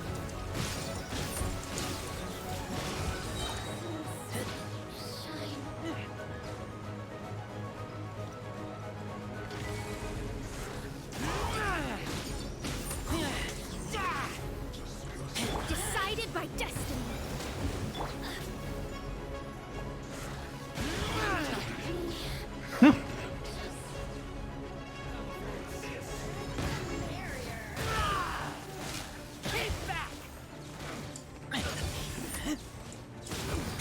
Jesus Christ.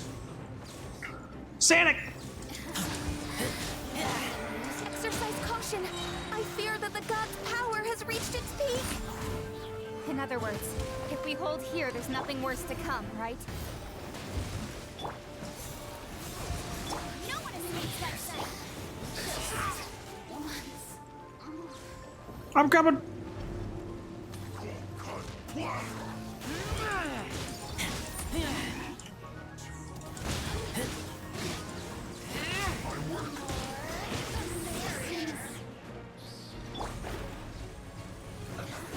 Written in the stars. Don't get frostbite.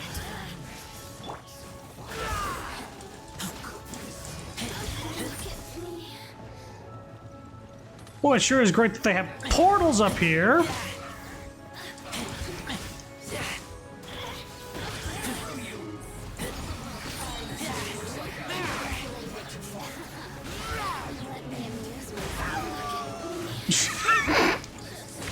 Just howling at him. The Fatui's numbers are thinning! Fight on, comrades! Once we finish this lot off, the Adepti will be able to deal with the god in peace. We're not going anywhere. Disgusting. I think that's it. Why do they make such noises while fighting? Anime noises. Are no more. Now we may commit ourselves fully.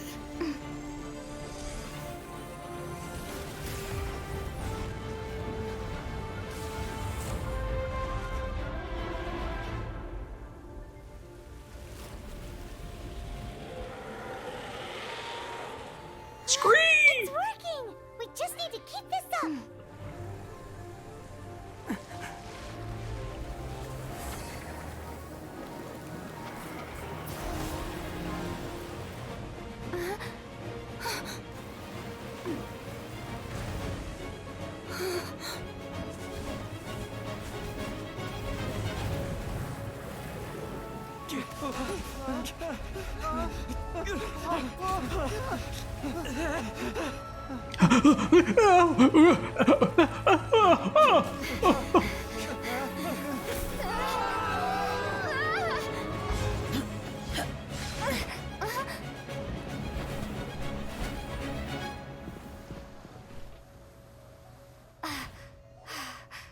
Be careful now. The Guizhong Ballista is destroyed. Without its covering fire, retaliation shall be difficult. But the Jade Chamber is our last line of defense. We can't give another inch, no matter what. I have another idea. What do you mean, Lady Ningguang? I'll sacrifice the Jade Chamber. What is the meaning of this? I understand. Traveler, lend me a hand. Farewell, old friend. Goodbye for now. Let us meet again in the future.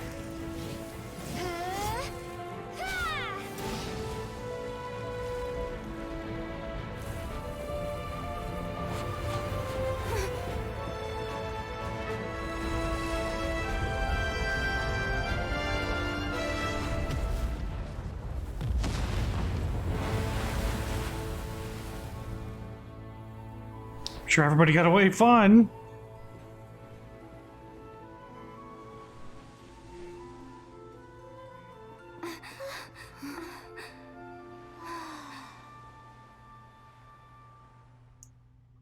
Maybe that's why you didn't want me looking up where the top of the Jade Chamber was?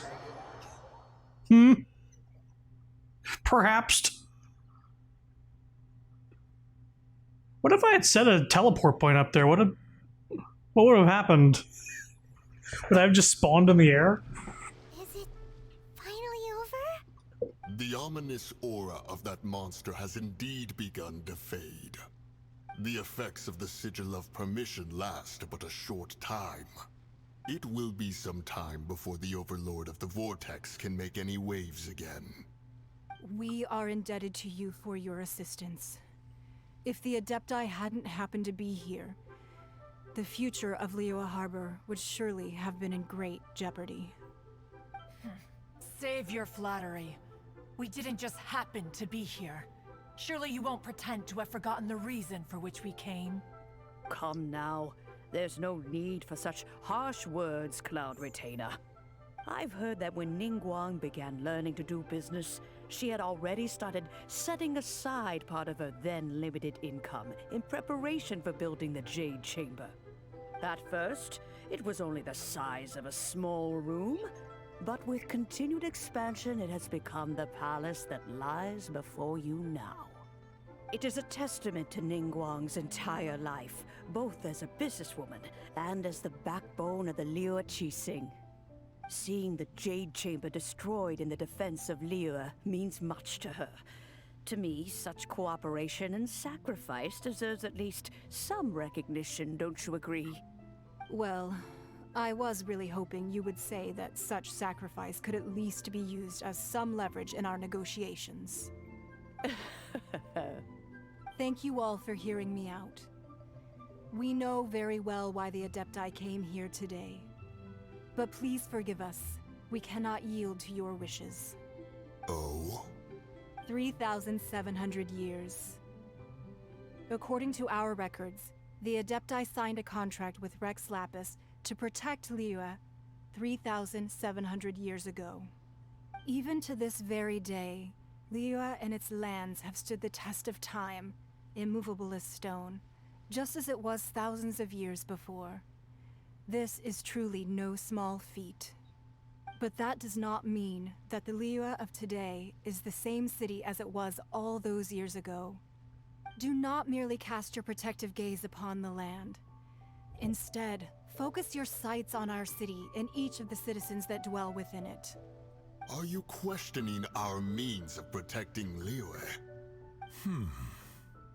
I mean no offense. I simply hope that our Adepti forebears would see Liyue in a new light. Forebears, you say? One doubts you would be fit to be part of such a lineage. This morning, Rex Lapis appeared to me in a dream. What? In the dream, I yearned to tell him that we Qixing, though mortal, are equally bound to the contract. Each passing generation of the Qixing leaves many things of value to be inherited by the next generation. I also thought to tell him how the past generations of Qixing had strove under his rule to survive in our mortal world, establishing a network of contracts which has since come to be known as trade. But I dared not speak. I could only gaze at him in silence until the moment I awoke. Oh, Ningguang. We're all on the same side here. Yet another perspective. What are you trying to say, Outlander? When there is discord between the Guardians and those they were meant to defend, harmony becomes very difficult to restore. Right.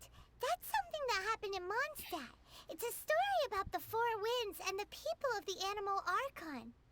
The Animal Archon sought to quell the strife between the two sides because he believed that such conflict would only scar the hearts of both, and that nothing good would come of it. This is what we learn in the City of Freedom. Each of the 7 nations has its own scars from the past. Though your point is the very height of simplicity. As Adepti, we've become a laughingstock, to be chastised thus by an outlander who has lent us such succor. All right, all right. Didn't Ningguang suggest that we should focus on the city and each of its citizens? I know I already have, so why not see for yourselves? I apologize for appearing in full armor. I am afraid I cannot show the proper courtesies. And who are you? I am Feng Yan, a sergeant of the Millilith. I have come to extend my thanks to the Adepti. I thought this battle would perhaps be my last. But thanks to the aid of the Adepti, our forces were not as badly battered as I feared we might be. Although I am a mere mortal soldier, I promise to hold the line and never betray the grace given to us by the illuminated Adepti this day. Huh? Why does everyone look so down? Didn't we just beat that big monster? Weren't you frightened, dear? It was quite the predicament. I wasn't afraid. All the strong Millilith guards were there, and those powerful heroes with their visions were there. Everyone was there. When danger is near, everyone always protects me. And the rest of the time, they make fun toys and tasty snacks and loads of things that make the harbor so pretty. Thanks for protecting Liyue Harbor. Please come visit us for the next lantern rite. Unfortunately, we wouldn't be able to participate. Huh? Because we are Adepti. Oh, okay. It must be hard being an Adeptus. Aww. You see, this is what Liyue is like today. The country of contracts is grateful to the Adepti for their protection. But it is no longer necessary for the city to rely on the Adepti's power to solve every little niggling matter. Although their blood is weak, there is still strength to be found in those we call mortals. The time of contracts between gods and Liyue has long since passed. Now is the time of contracts between Liyue and its people. Seeing the port around us now, it is hard not to feel a bit out of place. Wouldn't you say so, Cloud Retainer? Your line of inquiry is askew. One did not spearhead this expedition to Liyue Harbor. Seems like the Adepti have had a change of heart. Trying to understand things from their perspective. Let us return now. Eager to leave, Conqueror of Demons. Yes, one understands what the Conqueror of Demons means. The city of Liyue has changed much after our long separation. One fears that by the time one finally grasps the new contracts of Liyue, you humans would have once again changed the place beyond recognition. Fair enough. Away we shall, and return whence we came. And despawn off screen. Since we Adepti have consensus, then one shall persist no further. But how will we ensure that the Liyue Qixing will not simply exploit their power once we depart? In my view, that is still a thing to be guarded against. All right, Mooncarver, you needn't worry. It seems to me that this right of supervision is best left to the people of Liyue. Looks like the conflict between humans and Adepti was avoided. All's well that ends well, huh? The Adepti were quite reasonable in the end. Oh, right! It's nice that we've got peace and all, but we're forgetting one thing. Child wanted to unleash the god so he could lure Rex Lapis out. But we were able to handle the Overlord of the Vortex on our own, so Rex Lapis never showed up. Oh, and speaking of that, don't we still need to get to the bottom of that Archon's death, too? Don't we have things to do? Yeah, derailed is right. But isn't the strongest lead we have the Adepti-less rite of parting that we're organizing? No idea where Zhongli's gone. Let's ask for him at Wangshen Funeral Parlor. Where is the funeral parlor?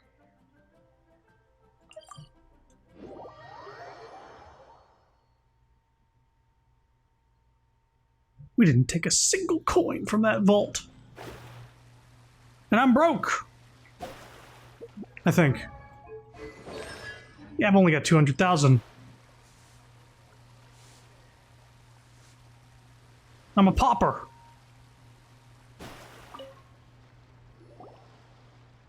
Is there anything I can do for you two?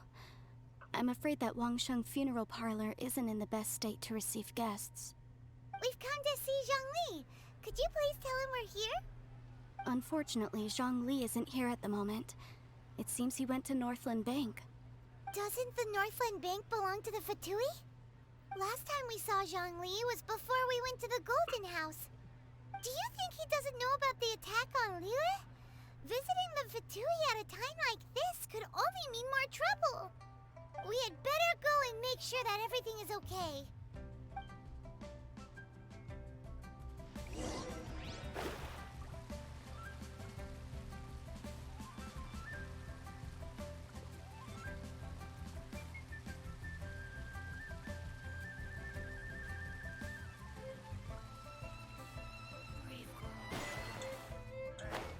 Quick as lightning. What the fuck was that? Did I just, like, sprint for a certain amount of time?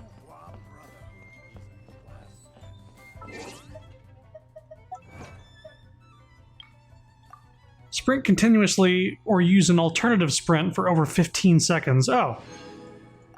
Have I not sprinted for 15 seconds straight before? I guess I did just upgrade my stamina recently. Give me 1 sec before we continue on with this.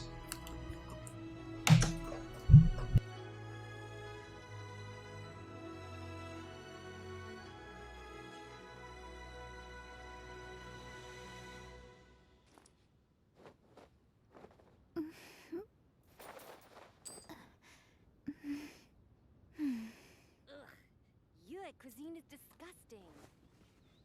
Yue cuisine will surely prevail in this year's Masterful Chefs.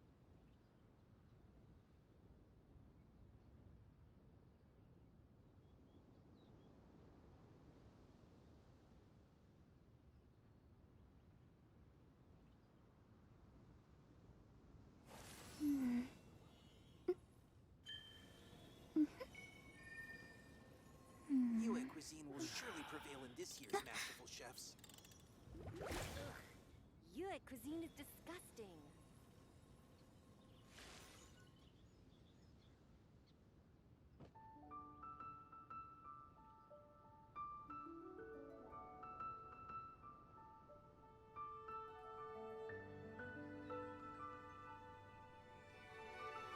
Yue cuisine will surely prevail in this year's Masterful Chefs.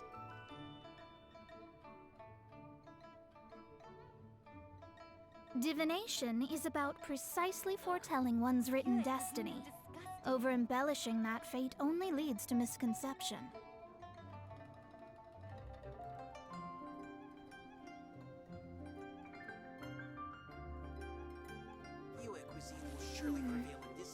masterful chefs.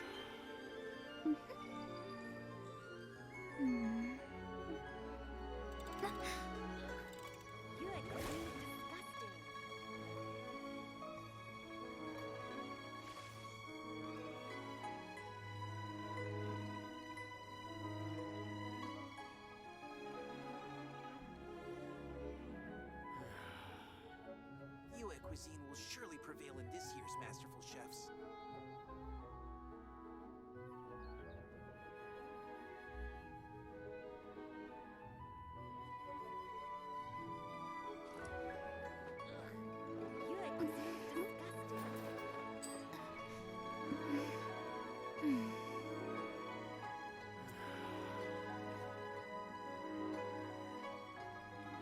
cuisine will surely prevail in this year's masterful chefs.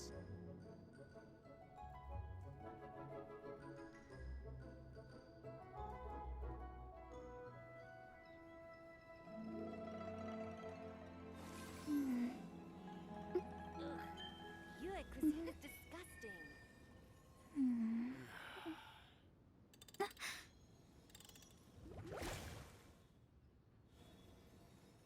Yue cuisine will surely prevail in this year's masterful chefs.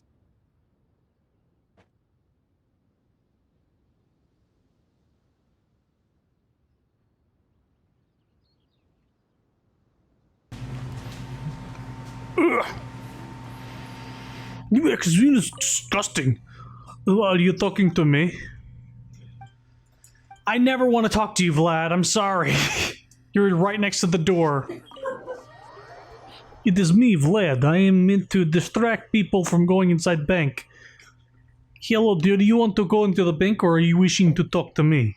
You call this cooperation between harbingers? Cooperation involves communication, you know. Don't take it to heart, child.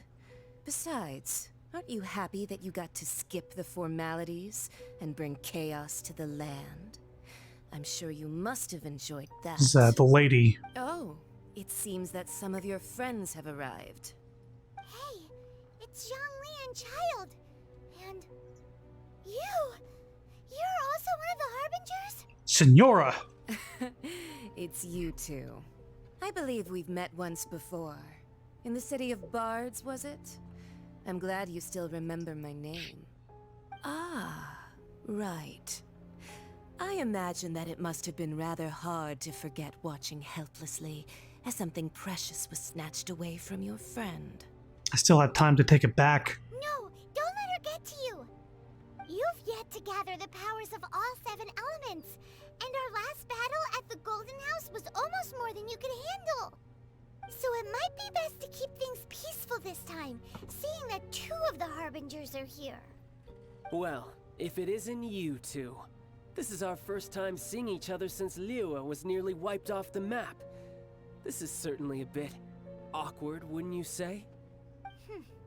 Paimon knew that we should never have trusted a Fatui Harbinger. Oh, now don't say that. Sure, I may have misled you, but I never had anything against you personally. Besides, I thought we were getting along quite well together, didn't you? Except for that little tussle we had at the end. Nothing personal. We just have different views, that's all. Of course, you may very well hold this against me, but that's up to you. The real deceivers here are Senora and Zhongli. Curse them for leading me on. Senora and Zhongli. So actually, I think... Stop wasting time, child. There'll be plenty of time to chat once I'm through here. You remember the agreement, Morax. Now, if you would be so kind. The Gnosis, please. Gnosis? What in the world are you talking about? The contract is fulfilled. That which thou seeketh is now bestowed unto thee. For my promise is solid as stone.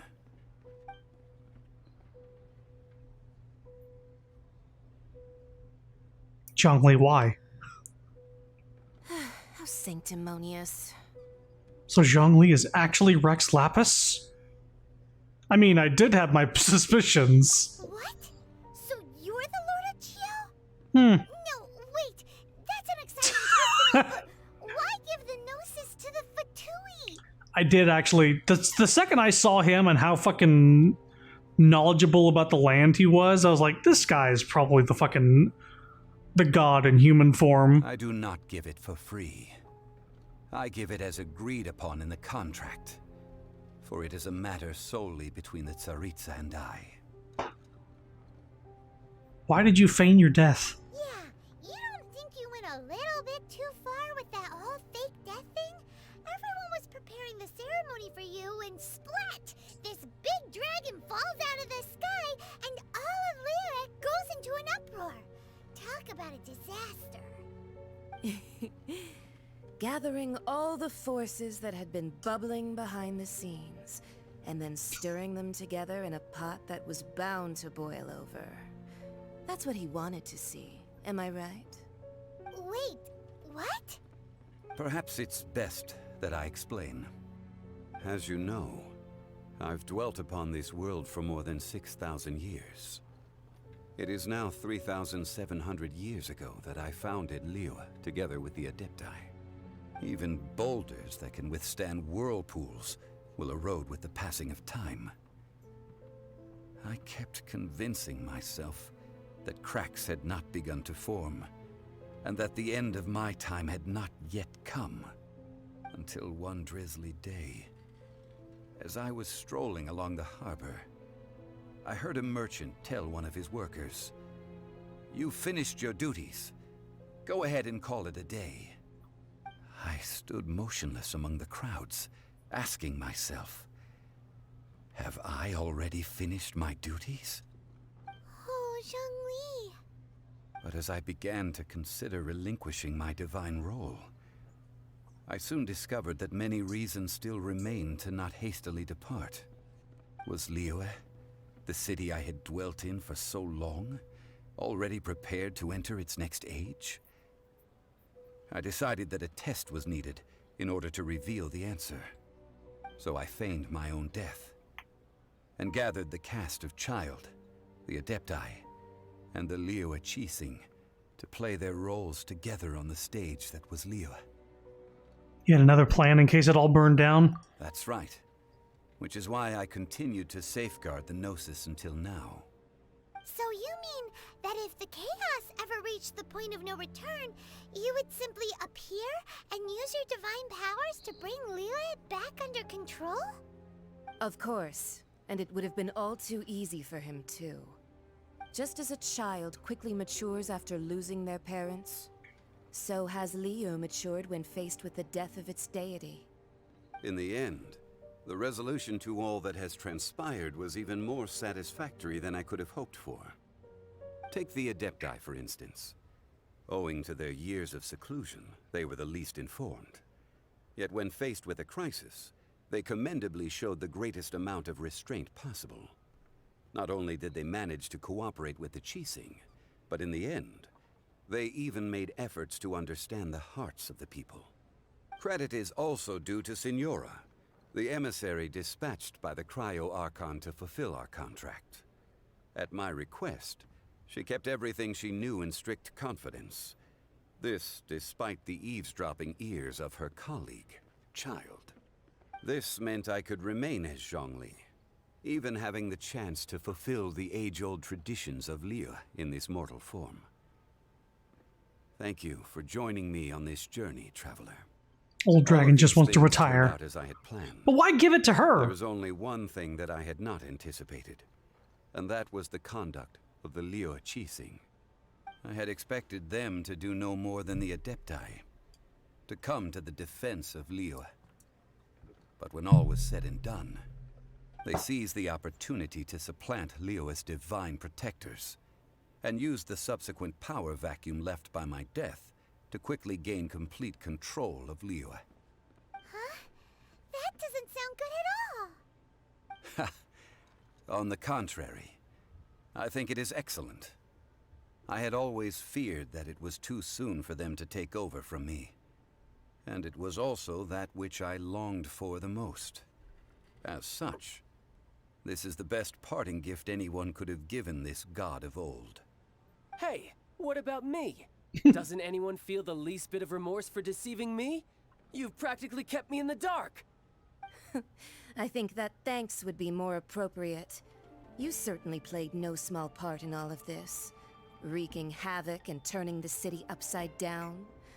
The Lord of Geo ought to thank you for your performance, if anything. If No you one cares hadn't about your created child. The pressure of a battle between mortals, adepti, and a god, the lump of coal resting in the hands of the Geo Archon, Liur, would never have been able to become a dazzling diamond of a city. Huh? Just whose side are you on, mocking me like that? Are you itching for a fight? You've really embarrassed yourself this time. Hey, haven't you learned the Leo saying, don't always call it as you see it? Well then, with the Gnosis in my possession, I have no Ugh. use for such idle chatter. We should return to Zapolyarny Palace and seek an audience with Her Majesty, the Tsaritsa. Come, child. Fine. I'll meet you there later. I'm not sharing a boat with the likes of you. Do as you wish. Fatui cuck. Now then, is there anything else you wish to ask me? What did she offer you? Right! As Zhongli always told us, a good trade is a fair trade. Paimon has no idea what could be a good trade for a Gnosis. Realistically speaking, there is no such thing. Huh? However, I am the god of contracts. For thousands of years, I have made countless contracts. If the deal was of no benefit, then I certainly would not be inclined to agree to it. My agreement with the Cryo Archon will be the last of my contracts as the Geo Archon. My contract to end all contracts. As for the bargaining chip that the Tsaritsa used to balance the scales, uncover that answer for yourself in your future journeys. Oh, fuck off. I will not tell you. Paimon can't absorb so much information at once. So, Zhongli, what sort of contract did you sign with the Cryo Archon? Paimon's so curious. One of the clauses of our contract was not to divulge Fucking any of its NDAs. contents. You're so petty. So yeah, signed a non-disclosure agreement. Can't talk about what the contract was about. There's another chest with 200,000 more up here. Yeah, he can't say. Cool.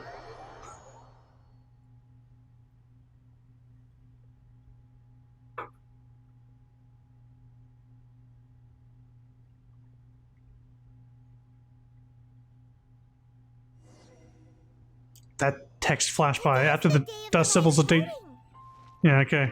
Although the star of the show is fake, we spent so much time trying to organize it, it would be a real shame not to go there now.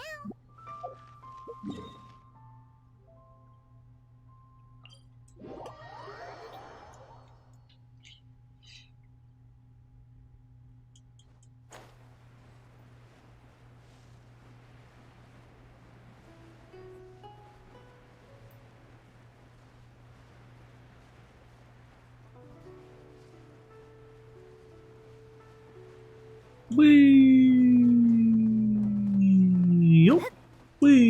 Okay. Well, since we're going through with this rite of parting, I guess it means that those rumors hit the nail on the head. So Rex Lapis is really... But they didn't catch the culprit, did they? Oh, come on. Excuse me, You think sir? The assassin could have been a normal person? You know what I think? I don't think any of the gossip on the streets you hear from those shady types is worth anything. There's only one real possibility in my mind. I've heard that the assassin was that Fatui fellow. Youngish, pretty high in rank. I think they called him Child. The Fatui? They certainly are very suspicious. Out of the way. Who knows what those greedy, crooked folks... Shh! Lower your voice. If the Fatui catch you in their sights, Rex Lapis won't be around to protect you this time.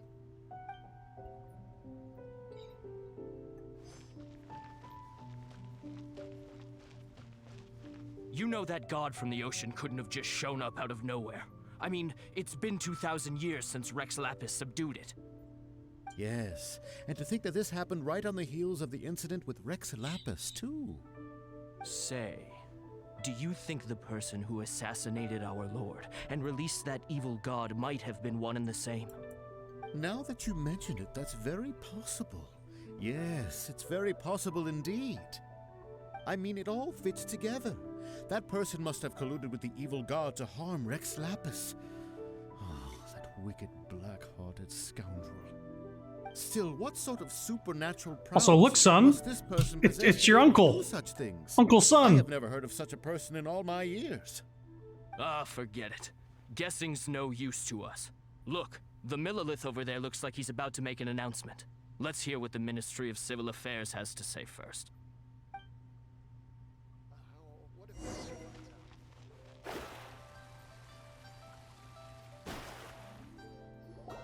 Hear Uncle. ye all! The Qixing's words. Though a dragon soars ageless as the mountains, it too must return to dust. He This is clipped the common dude knowledge. pushing me out of the way. Gods and Adepti live glorious lives, but both light and shadow have their season. So too must they face divinely appointed trials. Rumors and hearsay abound on the streets that Rex Lapis was murdered. Now, let the truth be revealed. Having been thwarted in his trial, Rex Lapis's soul has recouped the celestial heights. He beseeches the people of Liyue to grieve not and to let not their hearts be saddened. Nor are they to believe street-born rumors or indulge in baseless speculation. Okay. Paimon needs a translation on what the Qixing's announcement said.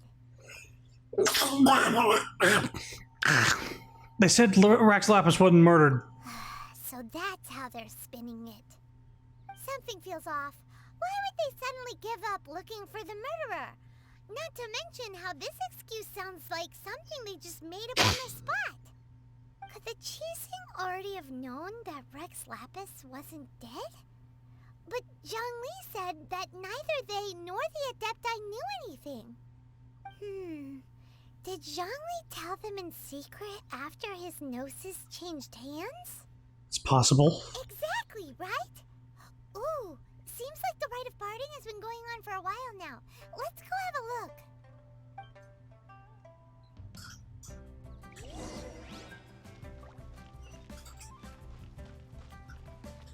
Everybody's here. Look, it's Ningguang and Keqing. Are they saying something? Are their speeches over? As said previously, Rex Lapis's soul returning to the heavens is the end of the contract. And it is also the end of an era. 3,700 years of contracts burnt and reduced to ash. We, the people of Liyue, were indeed prosperous. But blinded by our prosperity, we forgot that time can be pitiless. The long, unending dream of our Archon walking among us.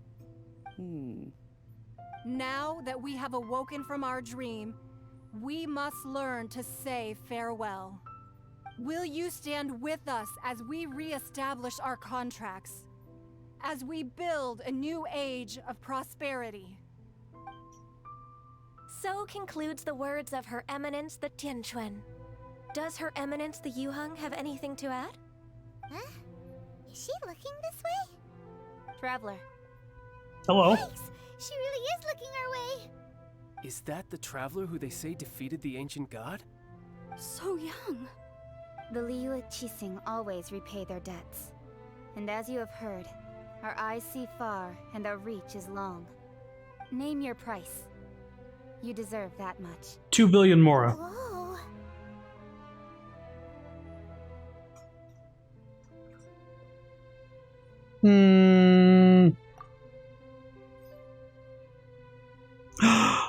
Well, could you help me put up some missing person posters?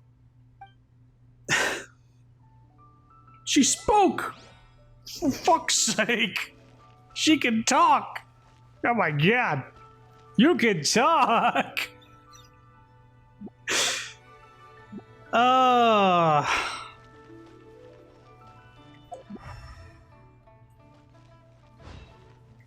Ah, the people you could talk to glow.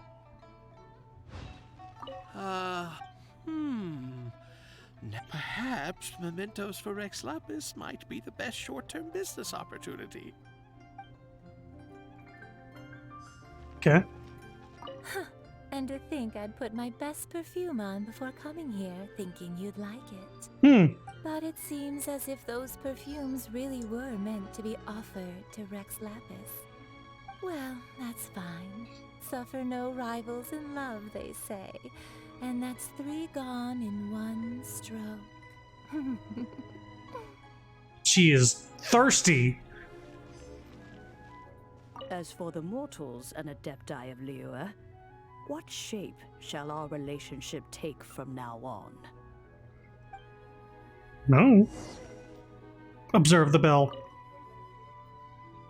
Cleansing sound of the bell sees the soul of the immortal on its way. It's hard to believe someone would store such a precious object in a teapot. Teapot! Filled with cobwebs.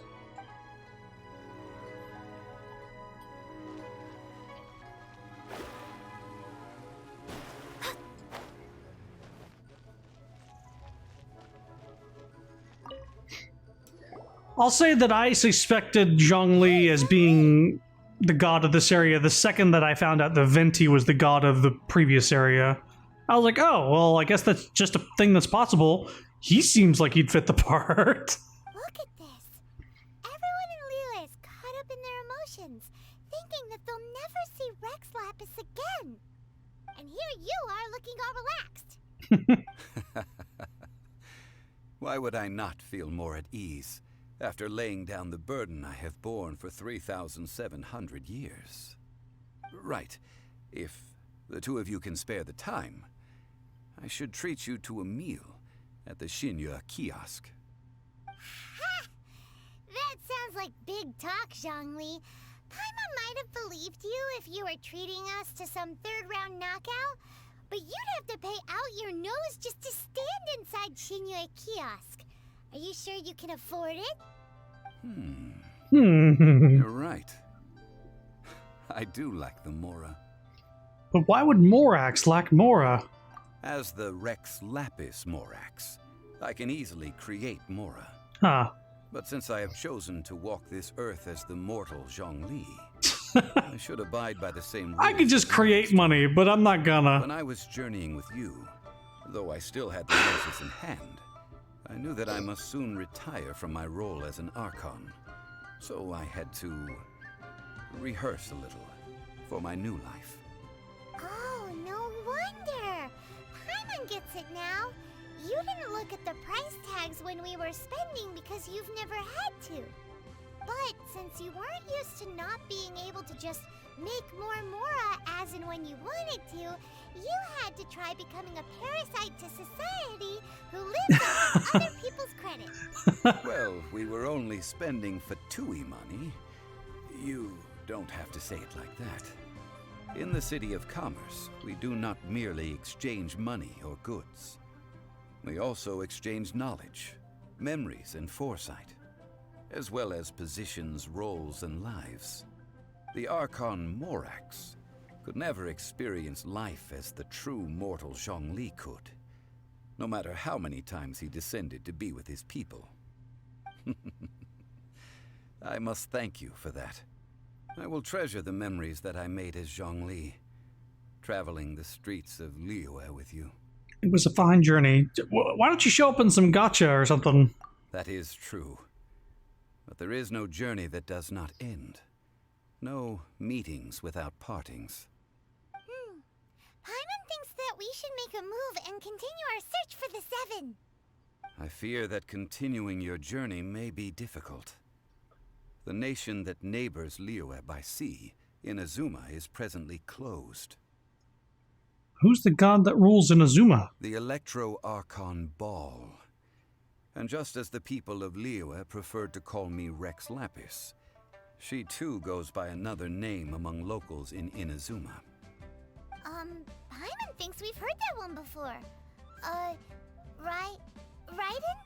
That is the case. And since Raiden is also the Shogun of Inazuma, people call her the Raiden Shogun. And she was part of the last banner, which I didn't draw from because I didn't think she was a god character, but, you know. That said, though people at the wharf were saying that the situation in Inazuma is very tense, Paimon doesn't remember that always being the case. It wasn't that bad last year. Zhongli, since you're Rex Lapis, shouldn't you know something about what's happening there? Just how did Inazuma become a closed nation? It's because of visions. Visions? When faced with circumstances beyond their control, humans often bemoan their lack of power.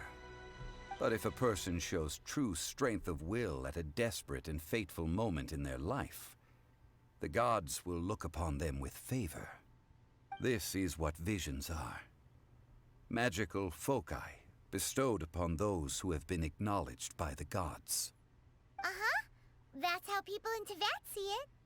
But starting from last year, the Raiden Shogun began promulgating the Vision Hunt Decree.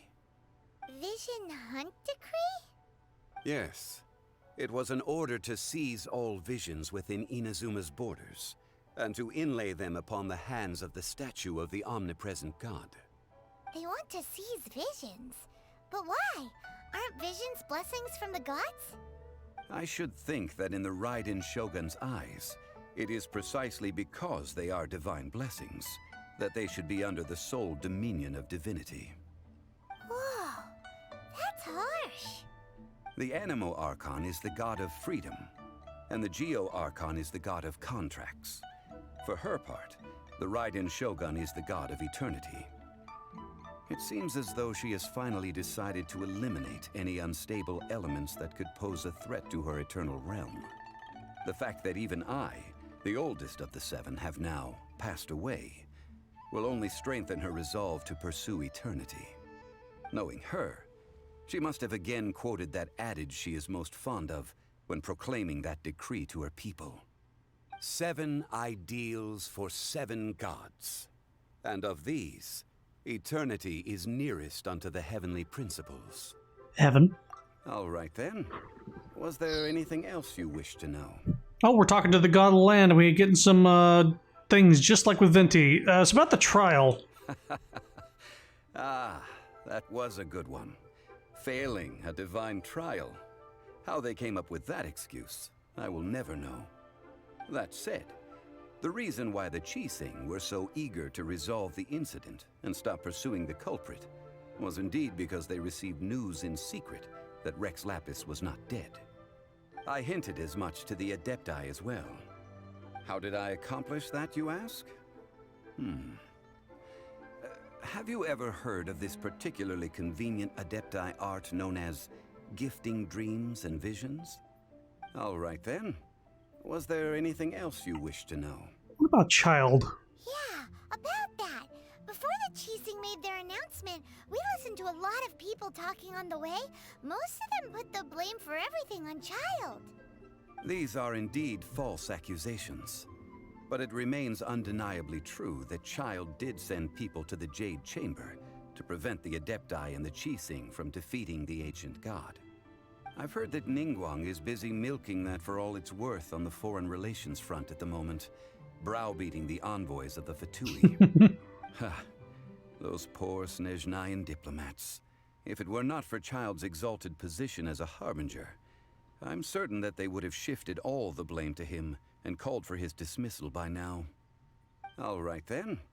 Was there anything else you wish to know? Leeway Qixing? The time of the Adepti has long passed. If even the Liyue Qixing don't want to face that truth, then what future is there for Liyue? Kuching is absolutely right in saying this.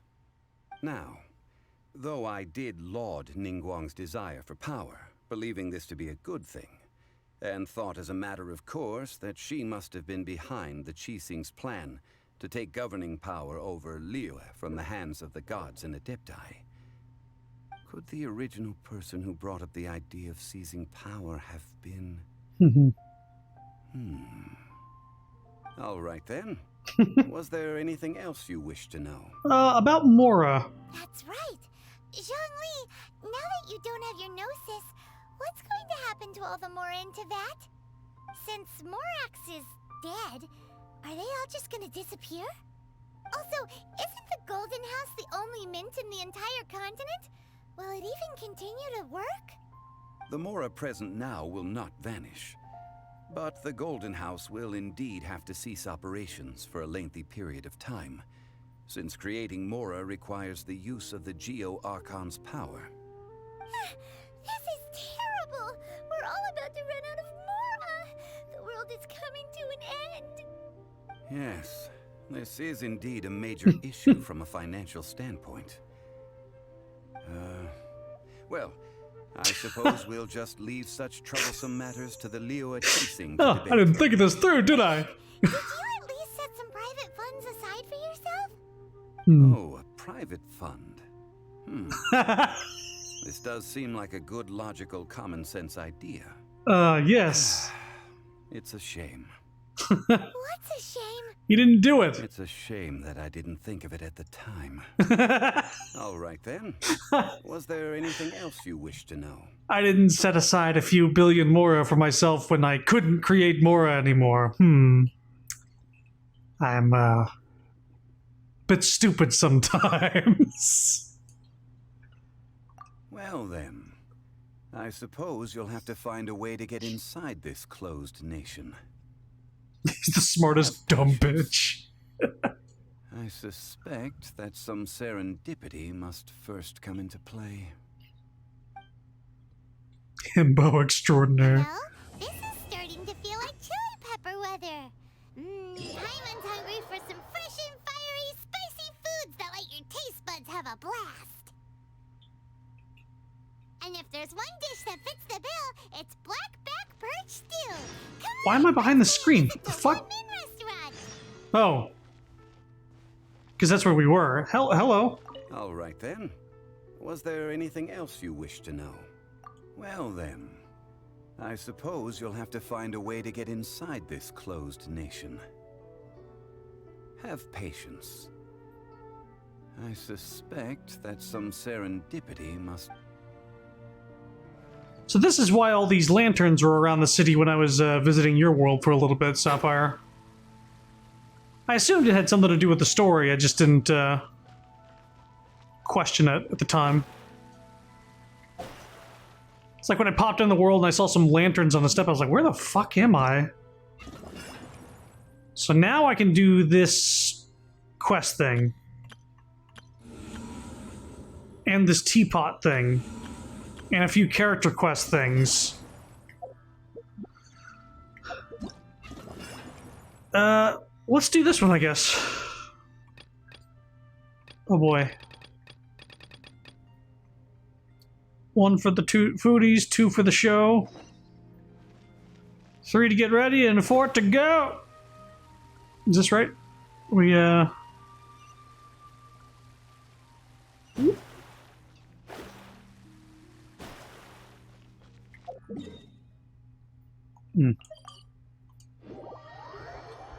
Yes, hi, I've got an order for a large himbo on the rocks. It's a himbo again. Ah, yes, the himbo for Cusco. Cusco's himbo. That himbo? Hey, guess who's here? Sorry to bother you. Oh, no way! It's the Traveler and Paimon! Ah, Traveler, welcome. Good to see you. What can I get for you? The big old leg of meat. Some blackback perch stew! All right, blackback perch stew it is. Make yourselves at home. It'll be right out for you in just a moment. Thanks, Chef Mao! I was just thinking about you guys, and now you're here. It feels like you heard my call and came running. You mean you were about to come looking for us? Uh-huh. There's something I want to discuss with you guys. Did you happen to see how the city looked on the way over here? Everyone's getting ready for the Moon Chase Festival. Oh, so that's what it's called. Moon Chase Festival? Is that another one of Liyue's ancient traditions? That's right! Moon Chase is a big festival where we celebrate the arrival of the fall by moonlight. The old folks say that thousands of years ago, this was the time of the year when the Adepti would seek the way. But it's completely different nowadays. We eat our favorite foods, spend time with friends and relatives, enjoy the moon and the flowers. So much easier. Basically, we just do all the things that people like doing and don't take a whole lot of effort. Sounds like Paimon's kind of festival. With your great taste in food, Moonchase Festival is sure to be to your liking. Paimon has taste? Hey! If you got a problem with Paimon's taste, just spit it out! So are you guys free these days? I'm taking part in this year's Masterful Chefs. If possible, I'd like you to be my culinary consultants. That's right. Getting some suggestions from friends. We weren't talking to you. Masterful Chefs, huh? So is that like a competition? Right, yeah! I guess you probably haven't heard about it before. Every year, Moonchase Festival has a different theme, usually picked by the Qixing. This year's theme is Feast of the Bounteous Land, so the Qixing decided to organize a cooking competition. Feast of the Bounteous Land. Pretty much sums up what Leo is all about. Great theme! I totally agree. I heard it was Ningguang that came up with it. She's so amazing and so full of mystery. What do you need us to do? Well, I want to take part in the competition. Coming up with new dishes is hard work. By the time you finally thought of something, cooked it, taste tested it, it can be hard to judge whether you're really into something or not. And so, I was thinking, I could get the two of you to help by gathering everyone's thoughts on what makes a great dish. I really want to think outside the box this time.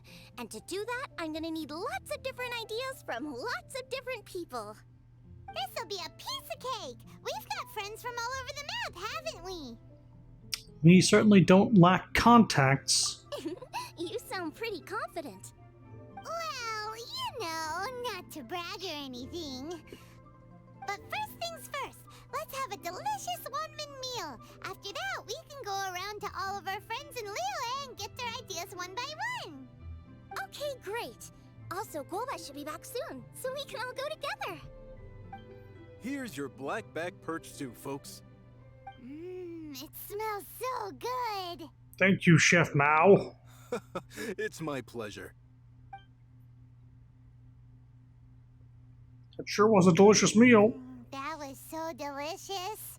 Theory confirmed. This is definitely chili pepper weather.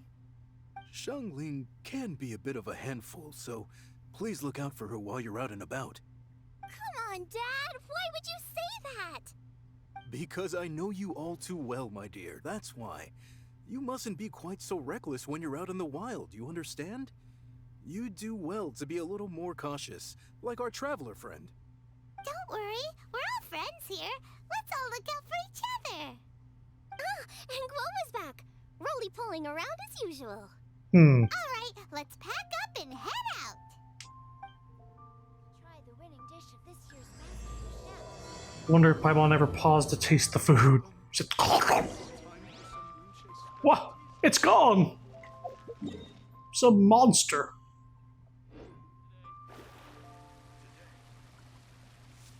Inhaled it in a second.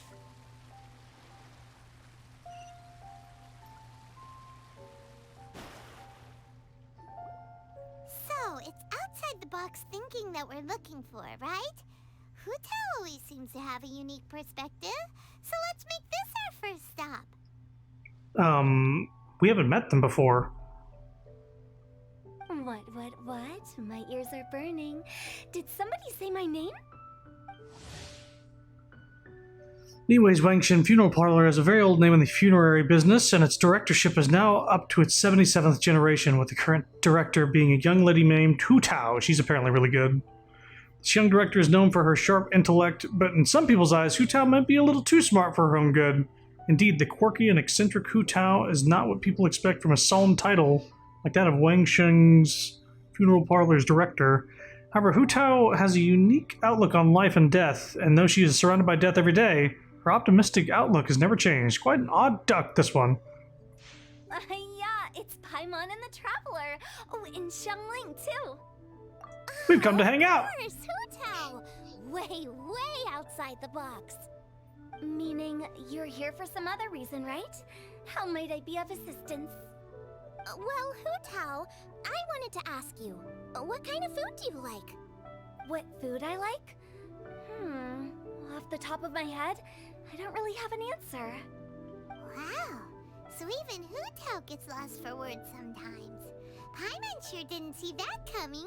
Were we supposed to meet her in the story before this? Birds clock out for the night, right? I'm no different. Feels like Paimon's talking as if she knows her. Pretty sure clocking out isn't something birds do, but okay. It's okay, Hu Tao. Just keep it simple. Right. There's no need to overcomplicate it. Just pick a dish and tell me what you like about it. I'm doing some market research. I see. Launching a new dish?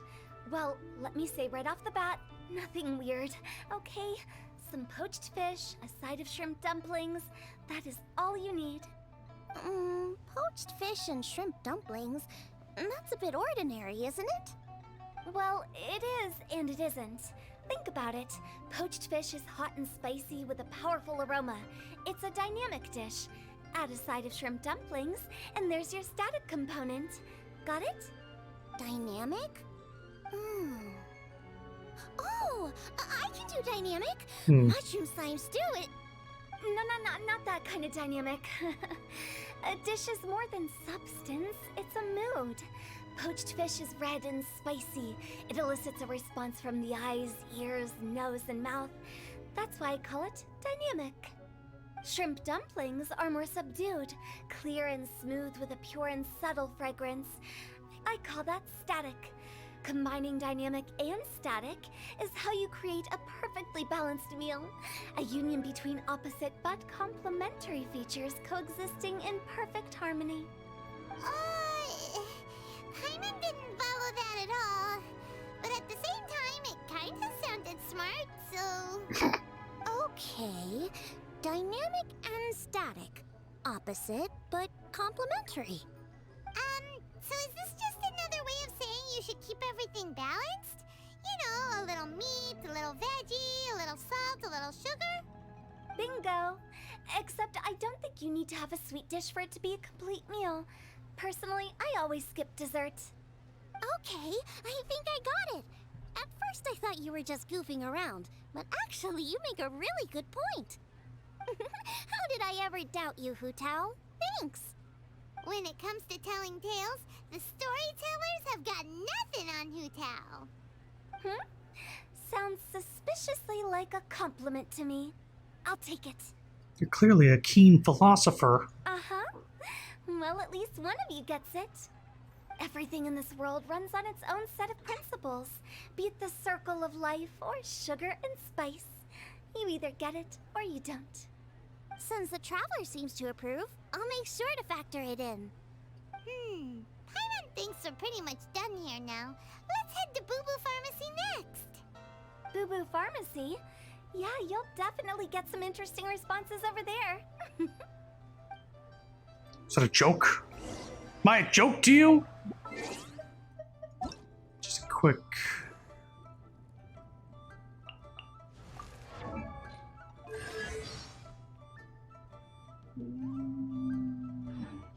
Nope. Oh, there's the exclamation point. Hold on. Don't go away. Who are you? How am I supposed to write my thesis like this? Are you okay? What? Oh, it's you. Do you still remember me? Person you found in the treasure hoarder cage? Oh yeah, upstream. I rescued her from a fucking cage on a mountain. What brings you here?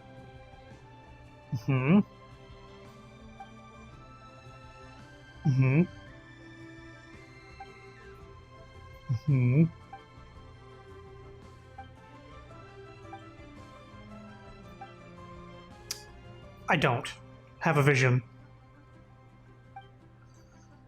It's weird. All right. So she wants me to fight something for her. Anyway, defeat all the Hilichurls? No. Hold on.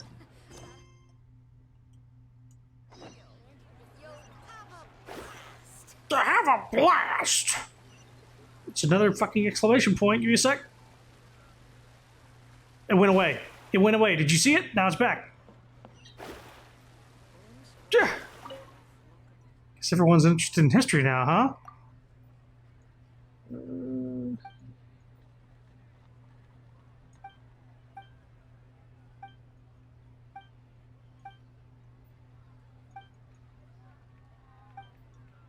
Sure.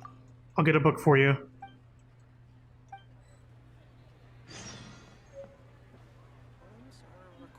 Or deliver the book. But not now.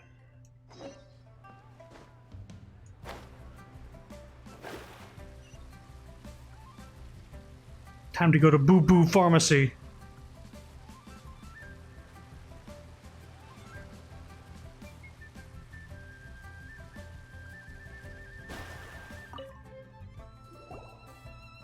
Oh, it's you. Is everything okay?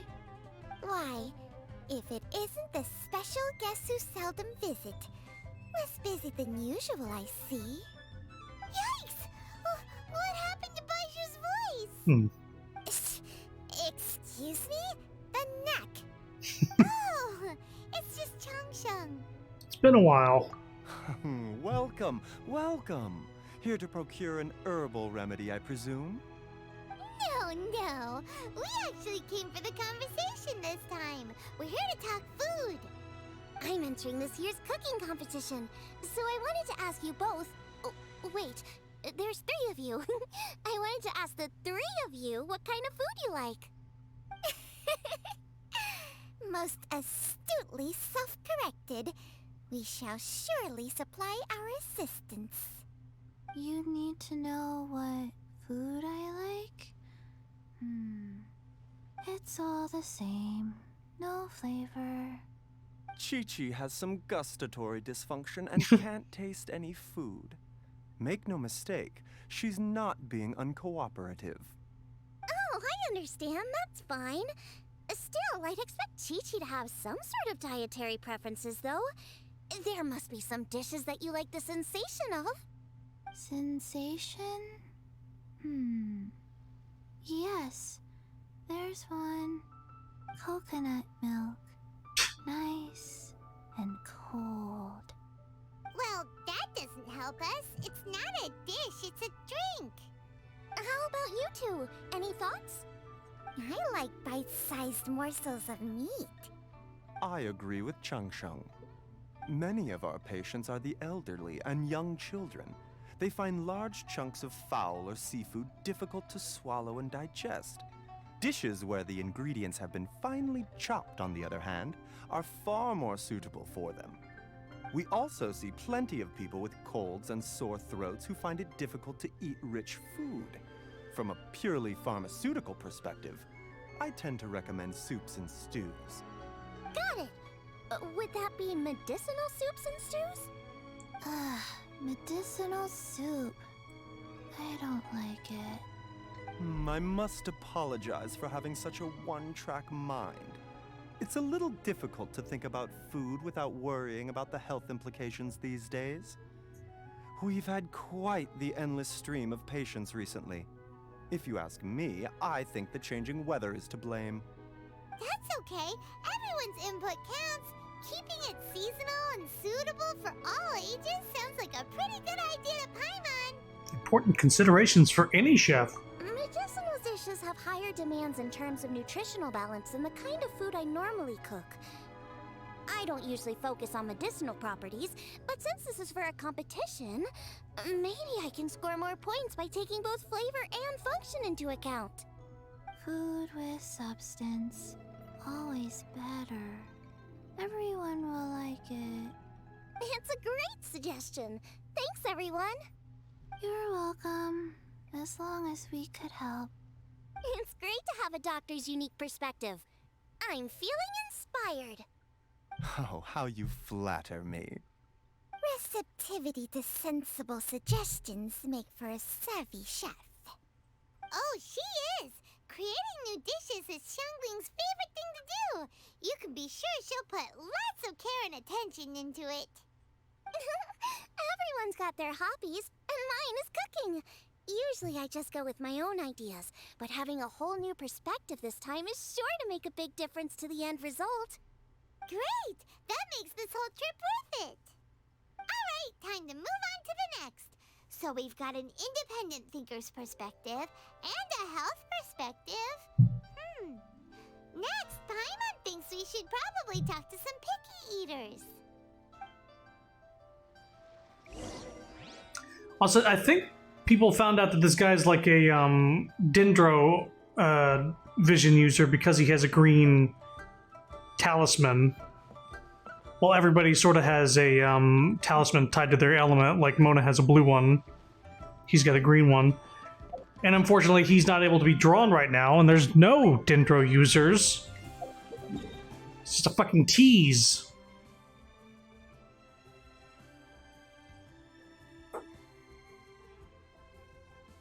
Oh, there it is. Honestly, this is so wholesome, I love. Yeah, it's just like people talk about the food they want. This is the event that's going on right now, this quest, I believe.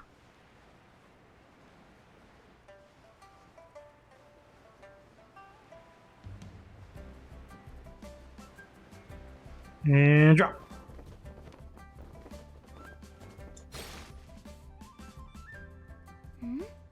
Oh, it's the Traveler in Paimon.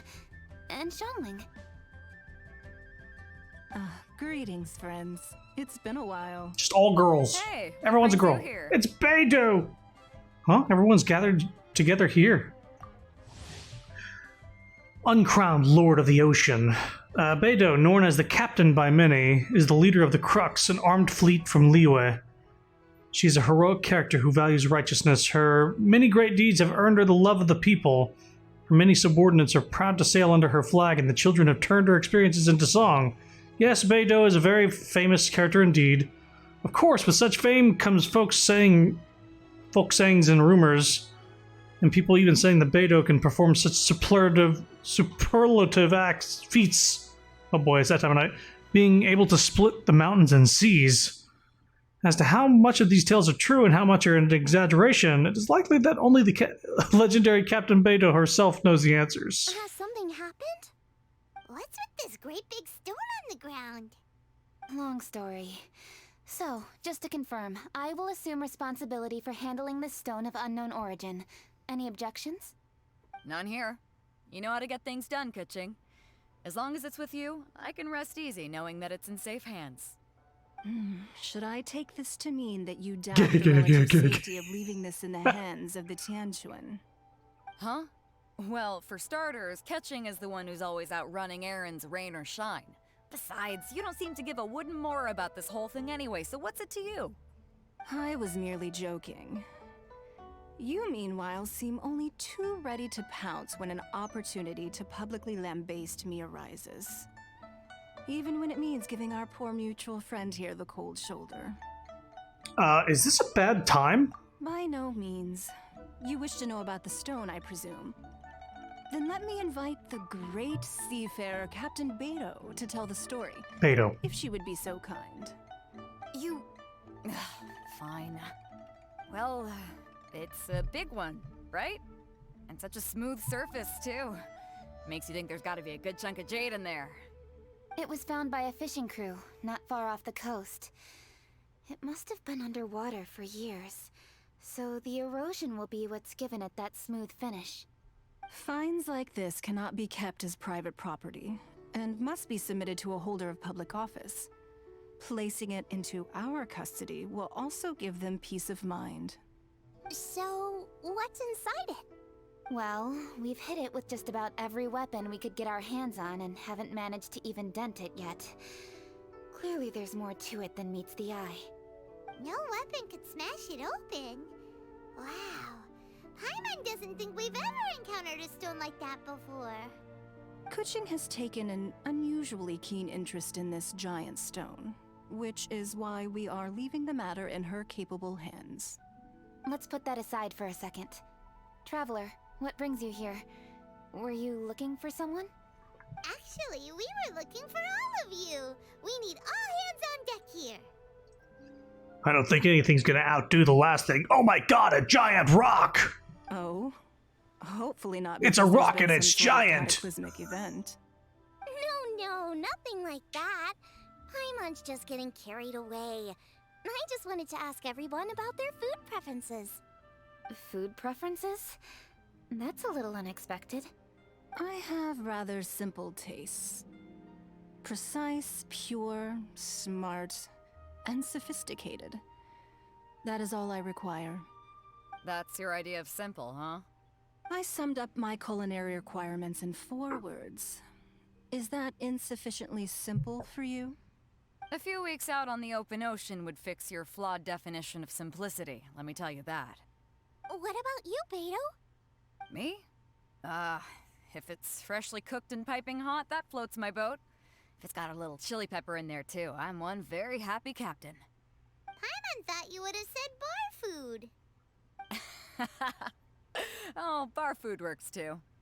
As for me, it's got to be seafood. Okay, got it.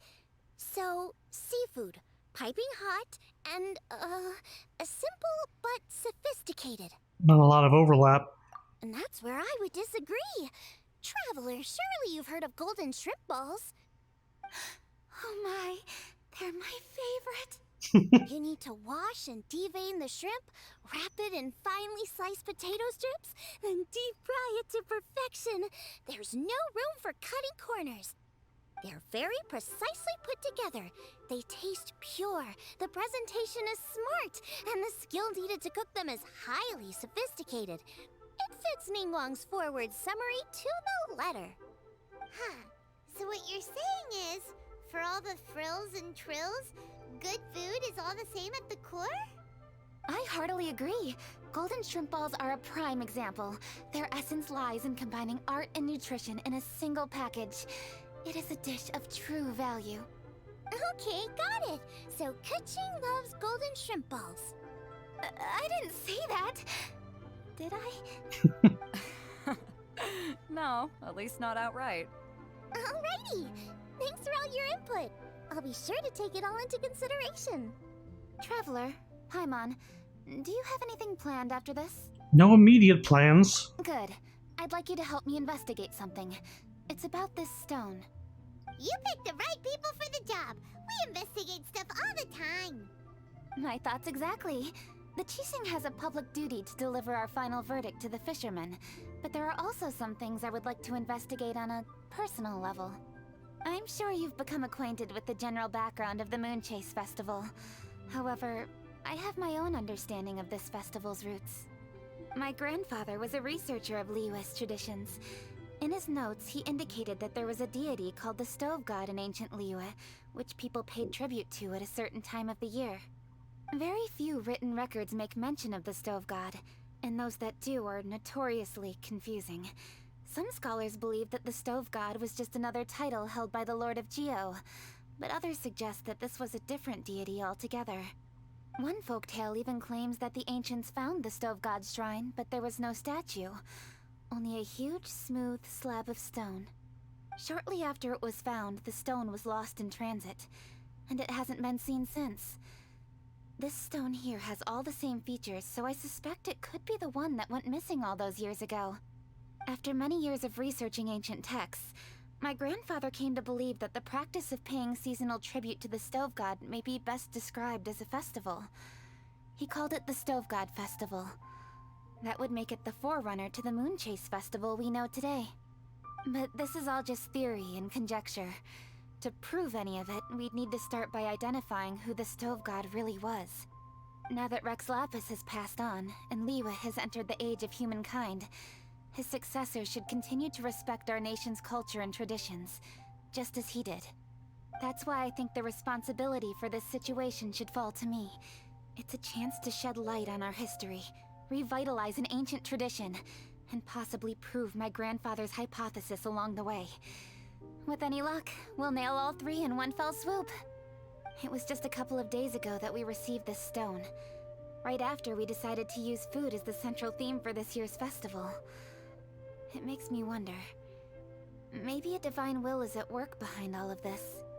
3 birds with 1 stone, huh? That's pretty efficient, even for cooking. I'd love to help, but I'm in the middle of a commission for Zhangling. Hey, don't worry about that. This sounds super important, so don't mind me. Besides, we're only...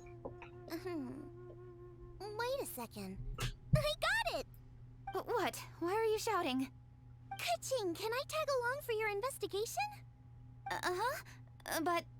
Since it's all about the stove god, I might get to learn something useful about cooking along the way. It'll be great inspiration for me in the competition. Please, let me come along. I promise I'll help. If it means that much to you... Okay, I suppose you can come. Really? Yay! Thank you so much! You're the best! Now that that's settled, time to get going. Jingsa Village is said to be home to a lot of historical texts, so I'd like to start by making some inquiries there. Alright, then it's off to Jingsa we go!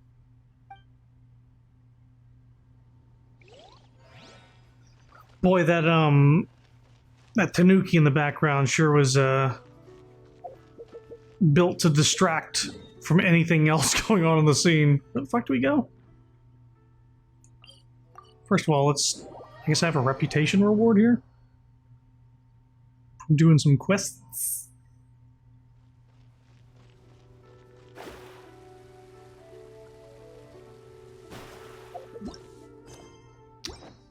Pretty sure I selected that.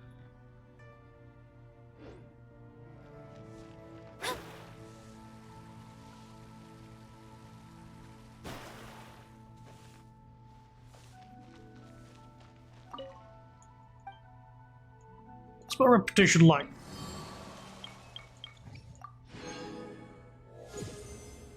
Nice.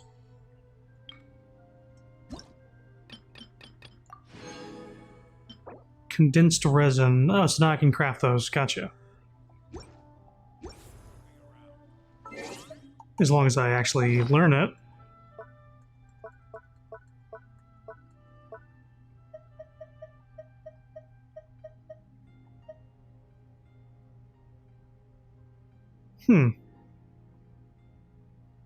I don't remember getting this, but I guess I do have this recipe.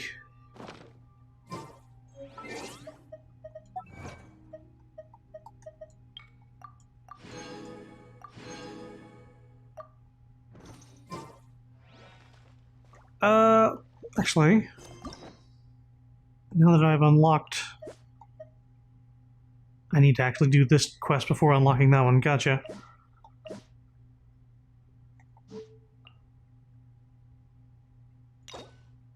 Trifolium Chapter Actor 1, True Treasure. So I'm guessing I have to do more story for Jean.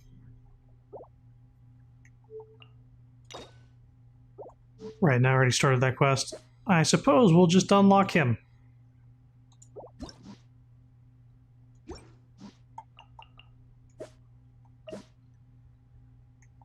If I unlock him next...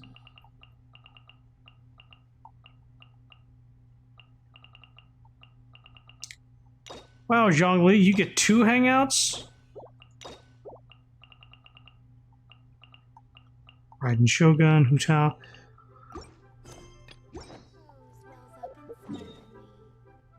Okay. Need to get the quest back on. The character's currently involved in other quests. Ah, what? Granny Roxon is busy completing the quest Will of Stone. Fuck. Oh, jeez. I gotta do this side quest, I think.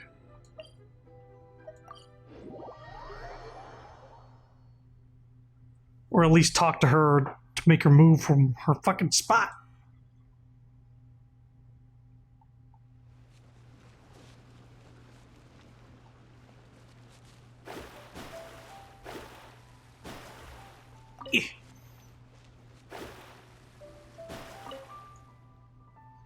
Can I ask about Little Liu? You looking for her? Oh, what a terrible timing. I don't know where she's gone.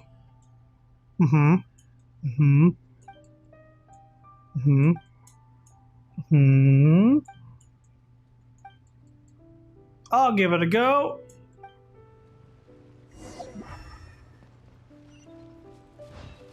Can I now do that quest? Nope. I have to complete this one.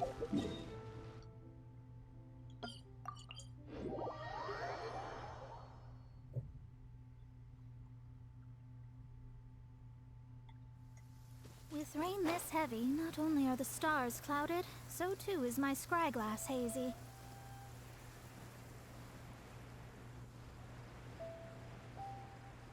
Yep.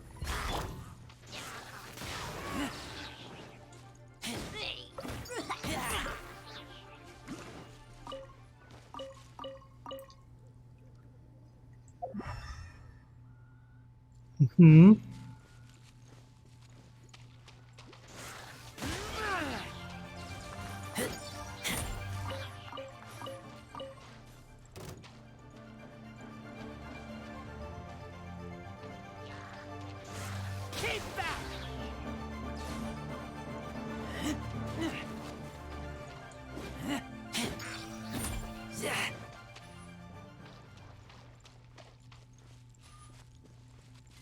So I gotta look for clues. They've been here. There's another one. So many footprints. This can't be good.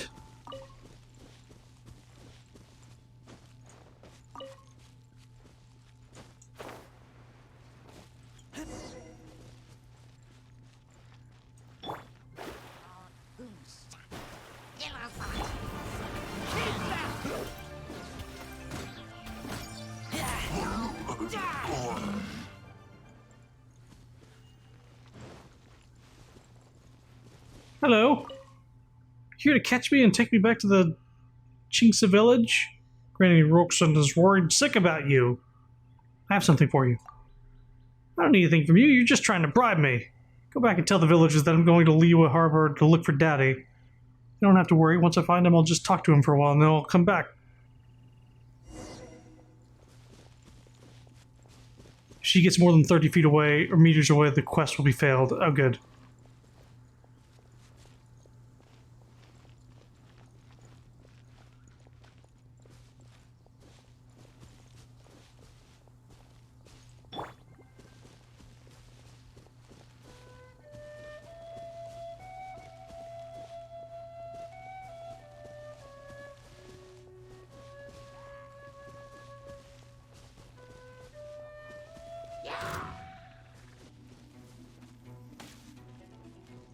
Delves into destiny.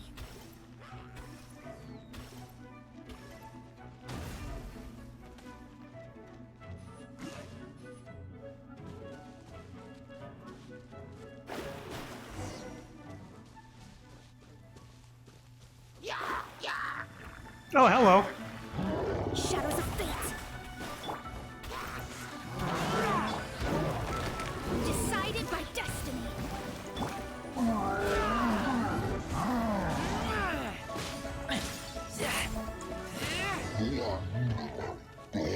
You, did not stand a chance.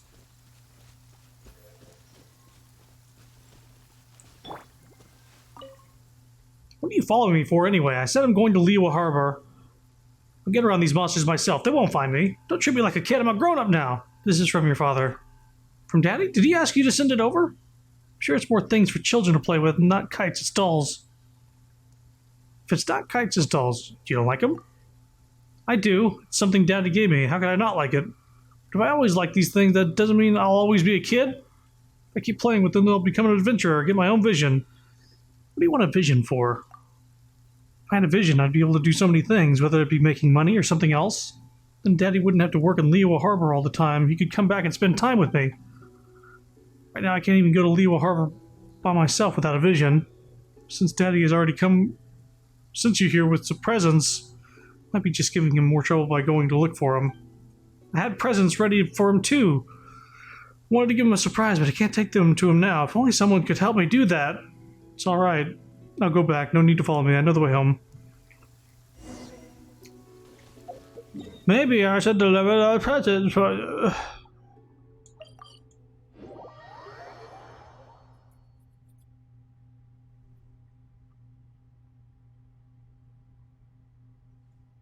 Didn't think one of these side quests are going to be interfering. Oh my god, there's so many exclamation points! Today's weather will be good. Chang Chang! How am I going to feed it? I'm going to feed the puppy I met earlier.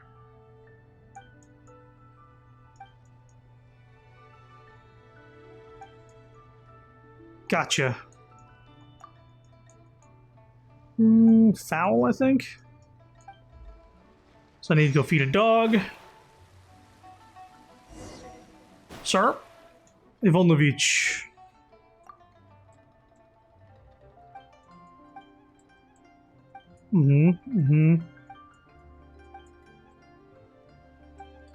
Yeah, I'll check the bulletin board.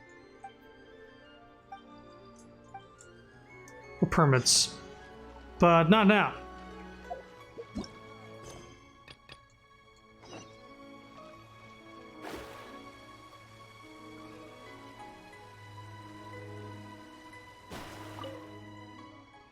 Have you handed the presents to little Liu yet? She prefers if you were home. I want to go back too, but with Leo Harbor in this state, I don't think it's possible for the time being. Please take this as thanks. You'll have a blast! Oh, Heather. Hello.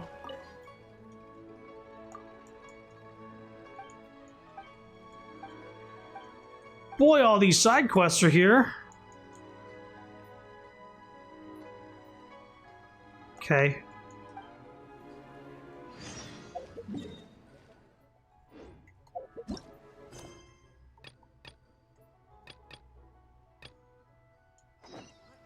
Now I can do that.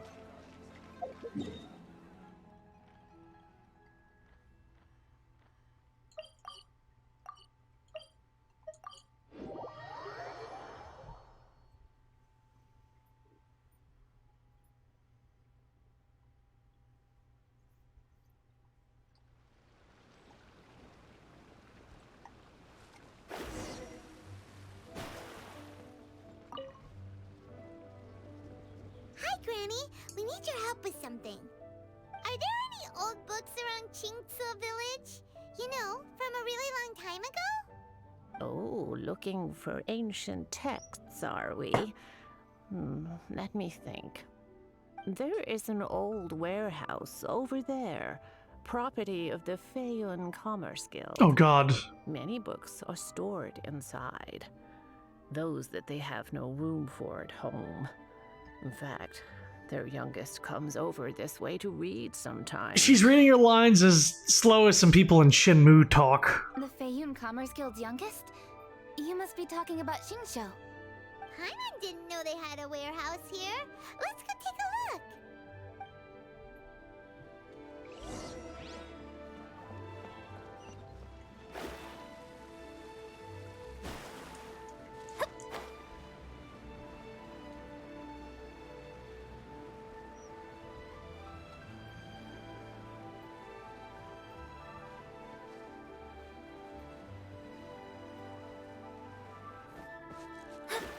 Help! I'm being robbed! It came from that direction. Come on.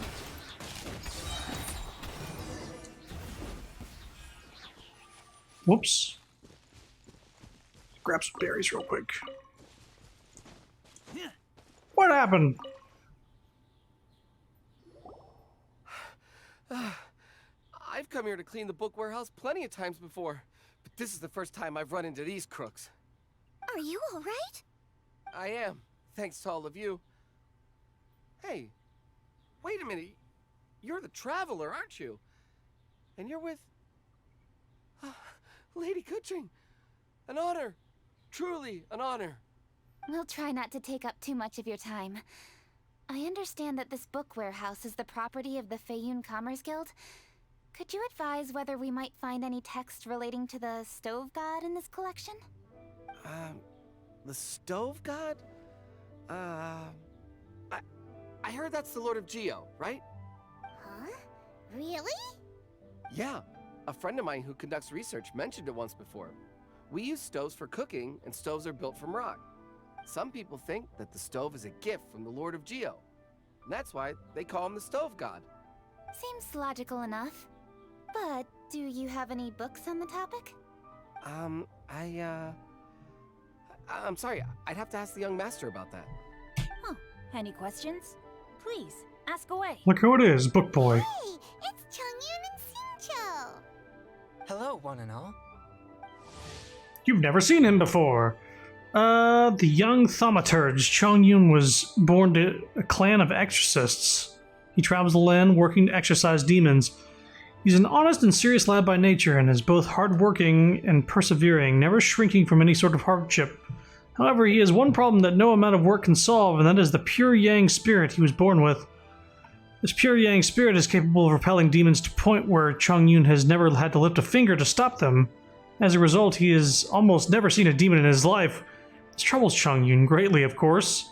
Because seriously, what exorcist has never encountered a demon to exorcise before? Hey guys, what are you doing here?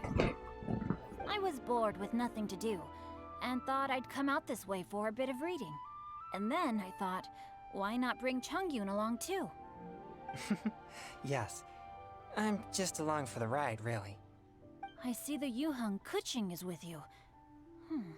Whatever brings you here must surely be a matter of grave importance. Master Xingqiu, if I may be so bold, do you happen to know if there are any texts on the subject of the Stove God among this collection? Since I personally selected which volumes to store here, I do have some recollection of their contents. If my memory betrays me not, there is one volume among them called Demystifying the Legends of Liyue, which mentions the Stove God. Might I take a look? Certainly. If it pleases my lady, I shall lead the way. Sheng, I will take care of things here. You're free to go about your own business. They gotta look for the books. So did you find it? Yes, Master Xingqiu has quite an exceptional memory. Demystifying the Legends of Liyue does indeed mention the Stove God. However, it says the following.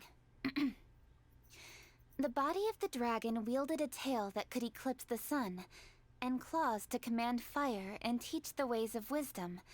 Receiving the gift bequeathed unto them, humankind cooked food with fire, and thus did they prosper. The body of a dragon? The stories about Rex Lapis say the same thing. That much is true, but this is the only passage in the whole book. If we want to find out more, we'll have to continue our investigation. There's nothing further to discover here. It seems we'll have to look at other options. I come from a long lineage of exorcists, and our family too has amassed a number of ancient texts. Now that you mention the Stove God, I seem to recall reading somewhere that this god once appeared at the Guili Assembly. Of course, I can't say if it's true or not. Books are penned by people. All they can do is show what the author was thinking. Everyone's mind is different, so every book on a given topic will give a different account. Like the Bible. I apologize that we could not help in a more substantial capacity.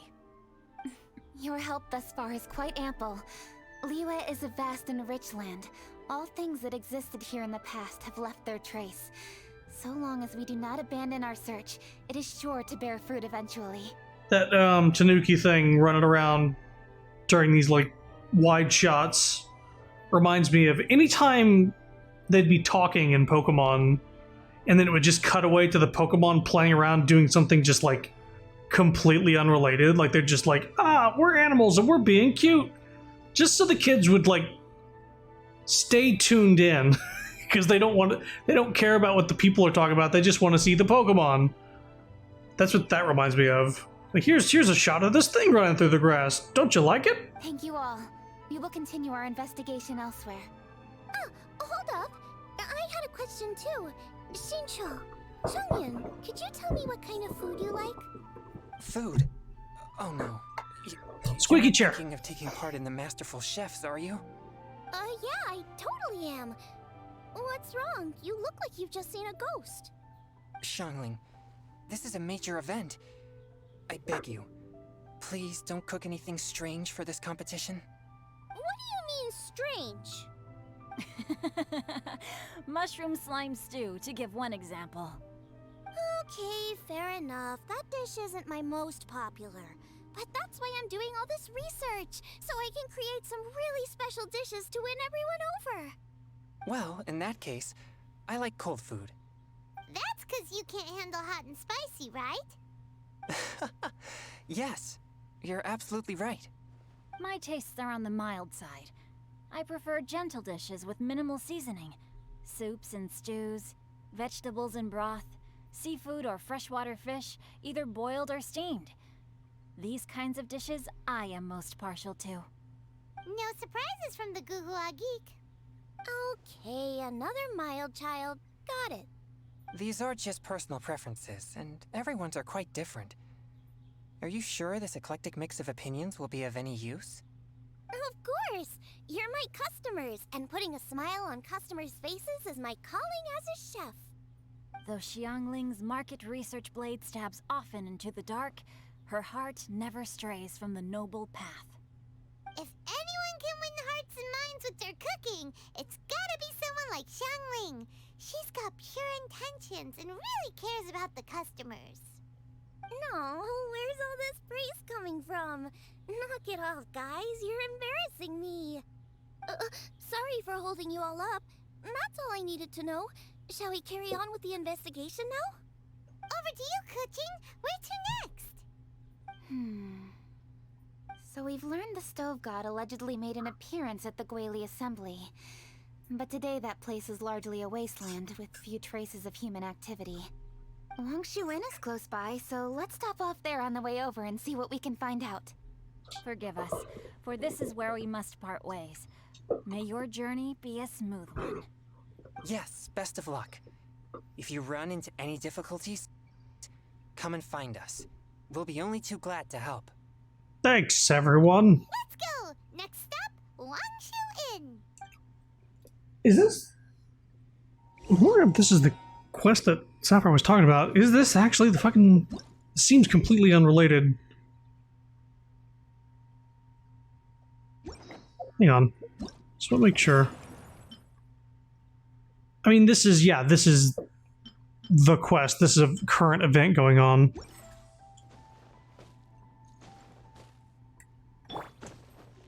Egg. They were taunting me in the cutscene. So were these berries.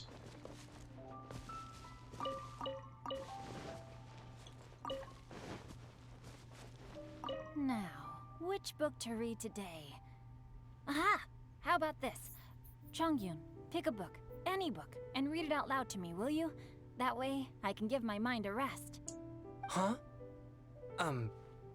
That's why you brought me along? Don't like that plan? Okay, then I'll read one for you. How about Young and Hopelessly Smitten? Xingqiu, don't you think you have one too many frivolous books in your collection? Okay. A Guide to Getting Ahead in Yujing Terrace. How about this one then? Oh, really, Xingqiu?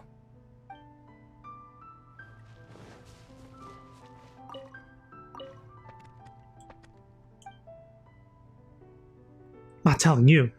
Fine. Not like I haven't seen it before anyway.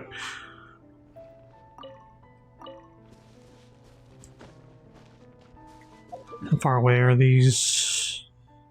Oh yeah, Wangshu. Let me in!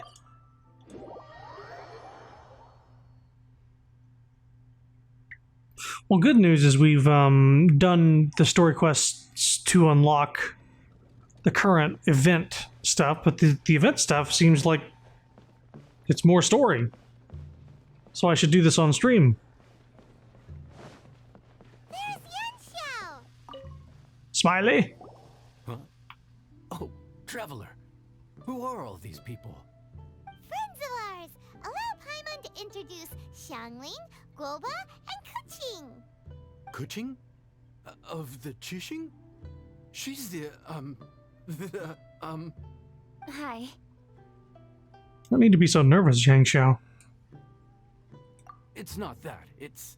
I mean, I'm just your typical commoner. I've never met someone as high up as the Yuheng before in my whole life. Look at that strong body, those powerful hands, and honest eyes. This guy must be a really great chef. Or a thief. So, is there something I can help you with? You've come a long way out to end up at Wangshu Inn. Let me fill you in. Oh, okay. I see. Legends claim that the Stove God once appeared at the Guili Assembly. As Wang Shu Inn is the oldest extant building in this area, any historical texts from around these parts are likely to have ended up here. Is there a room in this inn for storing books? And if there is, do any of them mention the Stove God? Well, now that you mention it, we do have a fair few ancient texts here. I remember looking through an old recipe book once.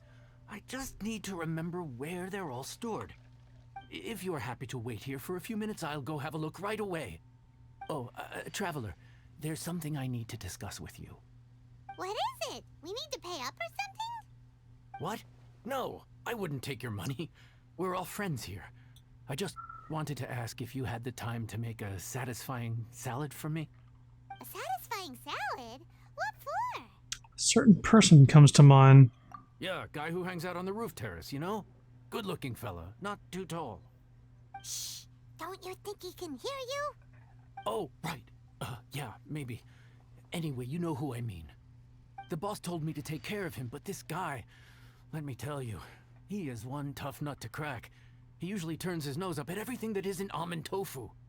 But the boss tells me you once made him a satisfying salad, and it all went down so well. So, I was thinking, could you teach me how to make it too? That way, I'll have something else in my arsenal. Oh, so this is for show! You guys really look after him, huh? Well, that's life, right? You gotta look out for your own people. Thanks for agreeing to dig out that book. All right then. Wait right here.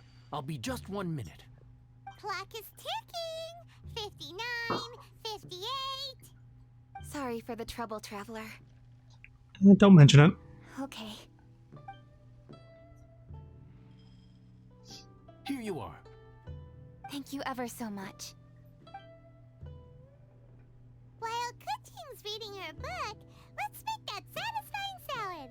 Xiangling, what are you gonna do? I'd love to come watch too, but I don't want to get in the way, so I'll just stay here with Kuching. Okay, shall we go then? Go ahead and get started. I'll just watch from over here. I only need to watch you make it once to have it committed to memory. That should do it.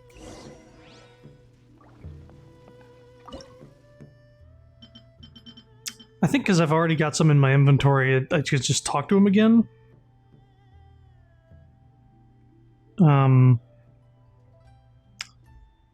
But yeah, satisfying salad is like a strength buff.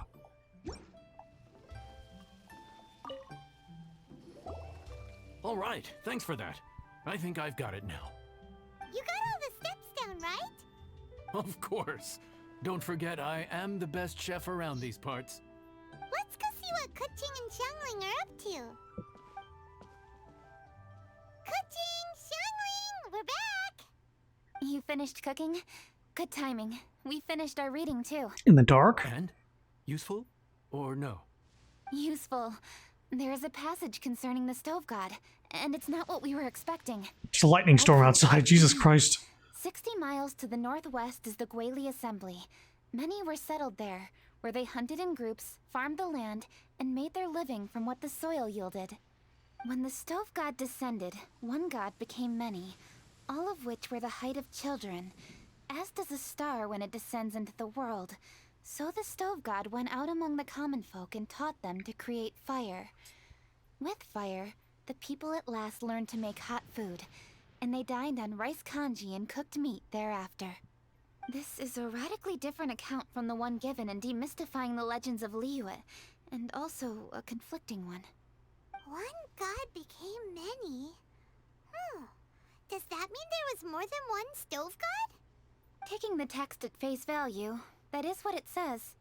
Went out among the common folk and taught them to create fire. So did the Stove God really go and teach people how to cook firsthand? Now that's a god who truly cared for their people. So, we've got two leads, but they contradict each other. How do we know which one to believe? Maybe they're both true. We're continuing our investigation and reserving judgment for now. Thank you for this text, Yanxiao. It's my pleasure, really. Think nothing of it. This lightning storm in the background. Thanking the Traveler. Listen, you've helped me an awful lot. Not just today, but in the past, too. I want to make it up to you properly, and as it happens, things are pretty quiet here today. So I'd like to take the chance to treat you all. What do you say? Will you stay for a meal? Well, it is a lightning storm outside. He sure sounds confident in his cooking. And I like that.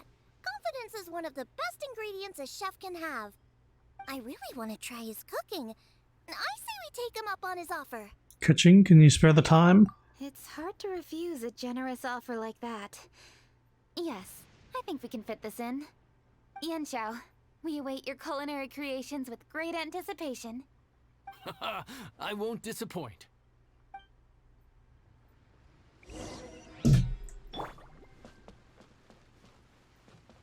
And now he's a quest giver. What should I do? What's wrong? Nothing's wrong, except I might need to start looking for a new job soon. The other day, the innkeeper asked me to prepare a new dish that would attract more guests. What did you make? Candied silk flour, chinsen and lotus seed duck stew, crab roast, stewed meatballs. Jesus Christ. If we shake his head at everything, give me another thought. Guys, cook something for that freeloader. It's about time he came around. Do you mean Zheng Shui? Unless you know of any other parasites who'd shamelessly come here asking for food.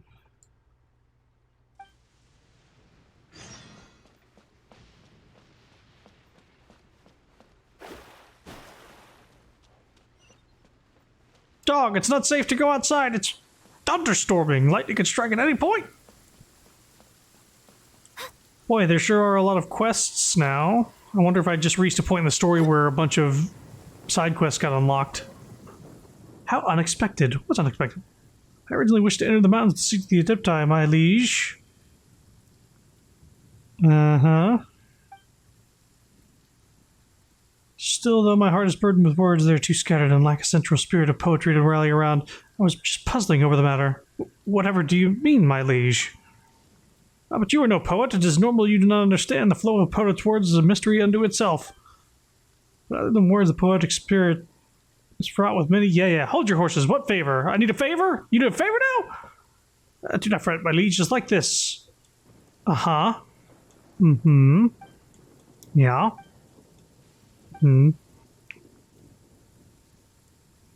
Right, you want me to be your muse. You want me to tell you things I see. Splendiferous! Oh boy.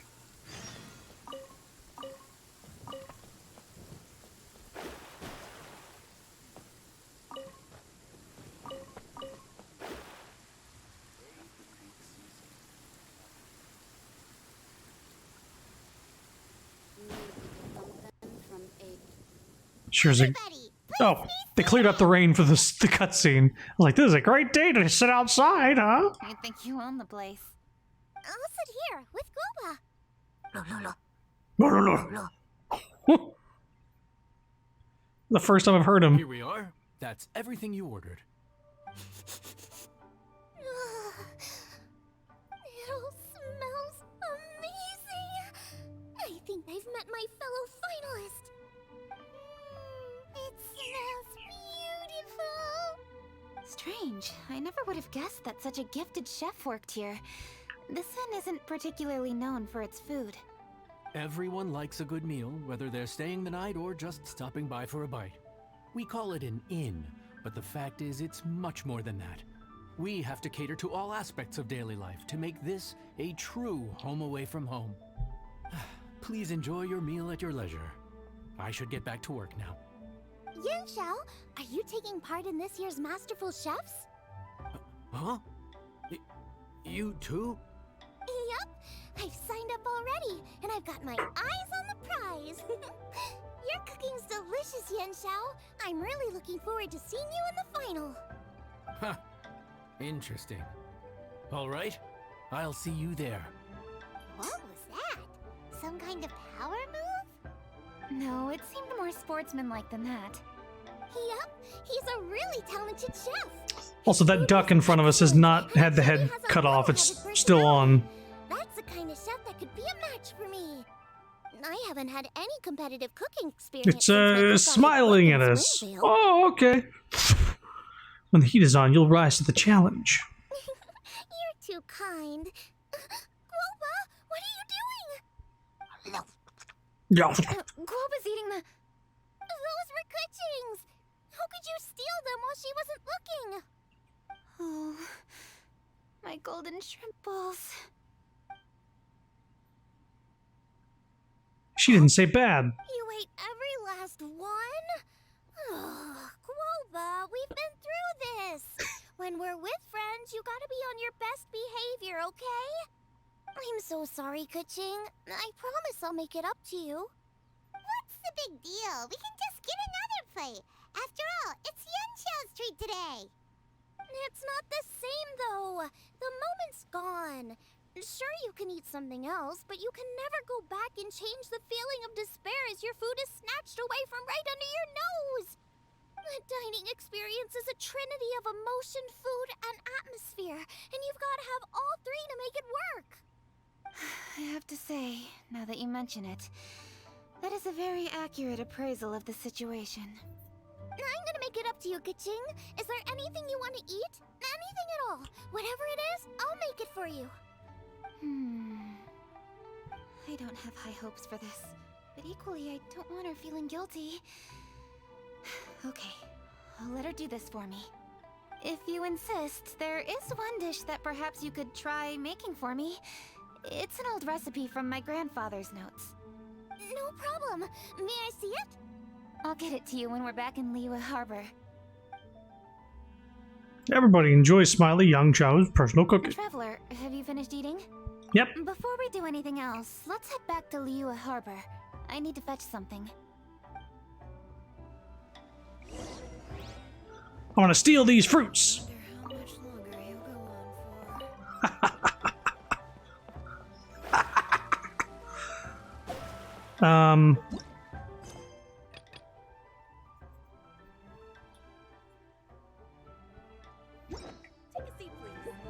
Don't you tell me what to do.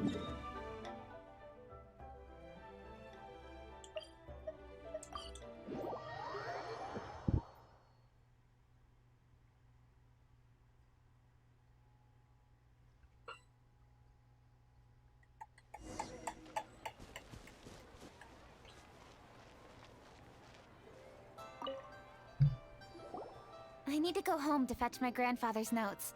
Let's meet at Wanman Restaurant later. Great! I'll go get everything ready. Traveler, what about you? Are you gonna do your own thing for a while, or do you want to come in and have a seat? I actually have something to discuss with her. You go ahead. We'll join you later. Okay, gotcha. Traveler, come here for a moment. I need your advice on something. What do I need to do to get along with Xiangling? Seriously? That's what's stressing you out? What's so strange about it? Why are you looking at me like that? You're super smart, and you're always so sure of yourself. Paimon thought you'd never need advice from anyone about anything. Well, that's just ridiculous. Xiangling's always so warm and friendly with me. And this time especially. And now she's desperate to do me a favor. So, is that supposed to mean... we're friends already? Oh, she's gay. I'm just not used to dealing with people who are so warm right from the get-go. How exactly am I supposed to respond to that? Seem to be getting along fine already. Okay. Noted. Thank you, Traveler. I'll see you again shortly.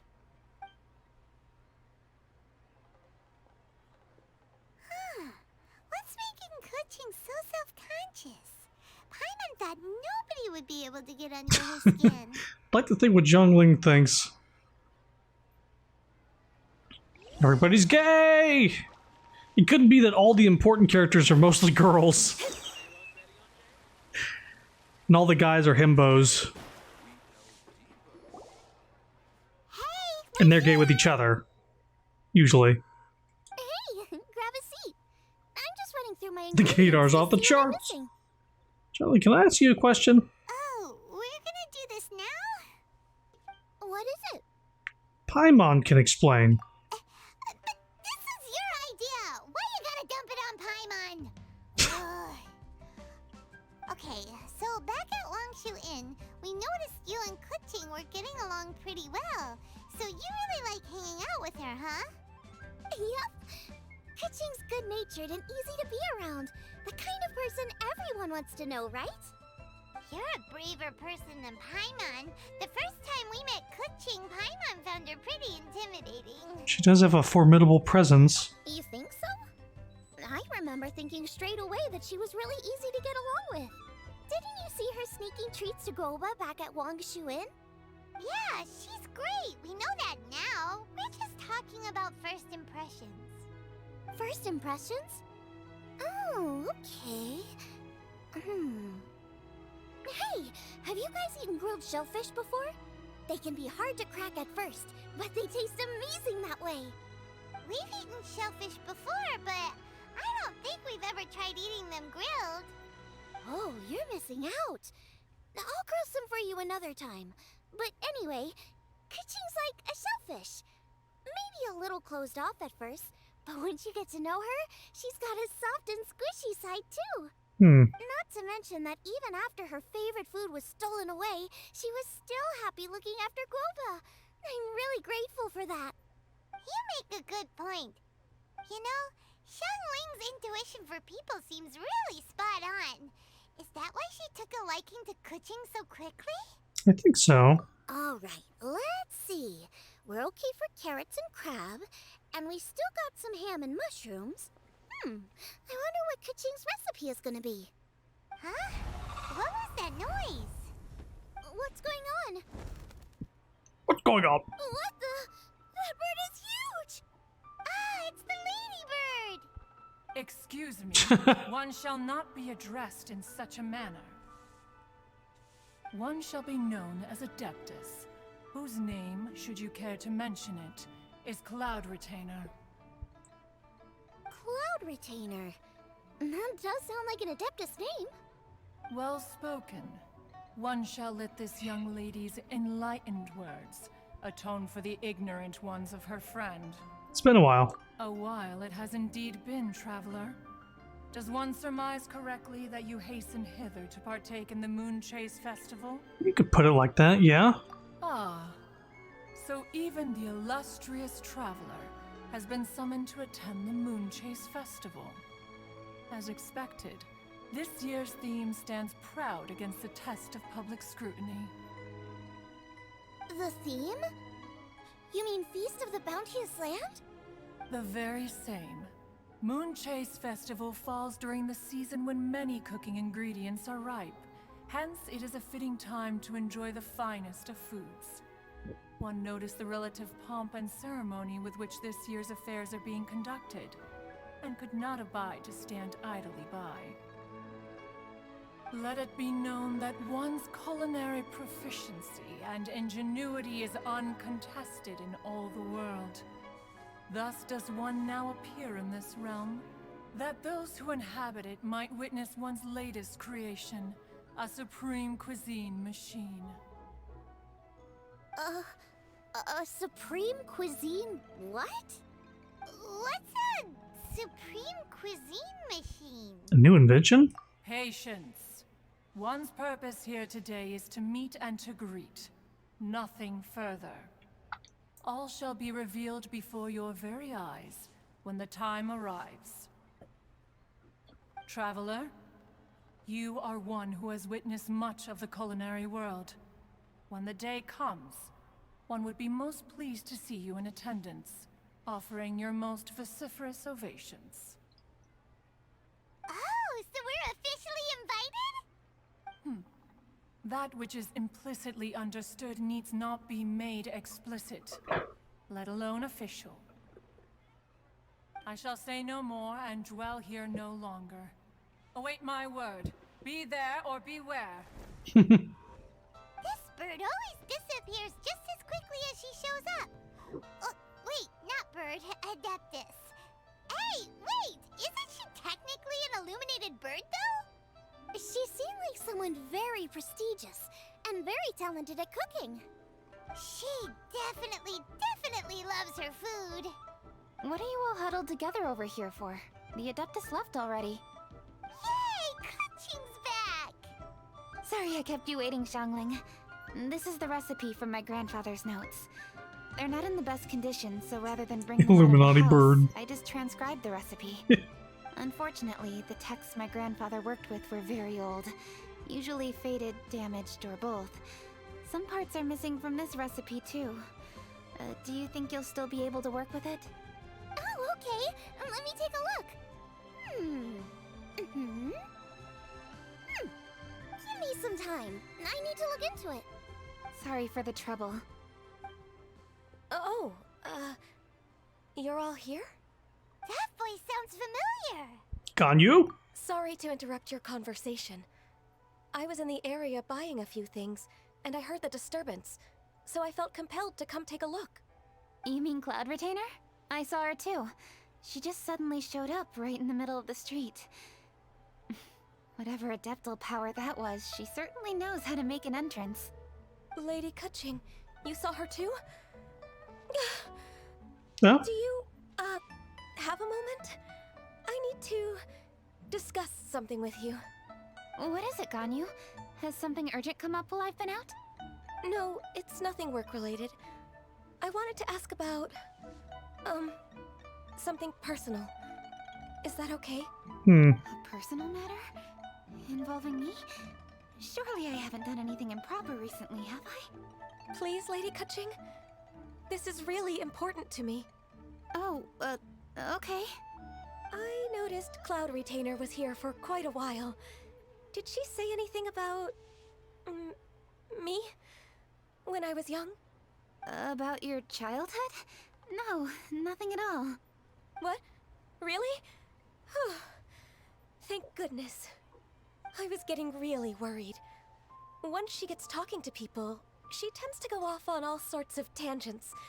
So I was worried she might have bored you with some stories about me.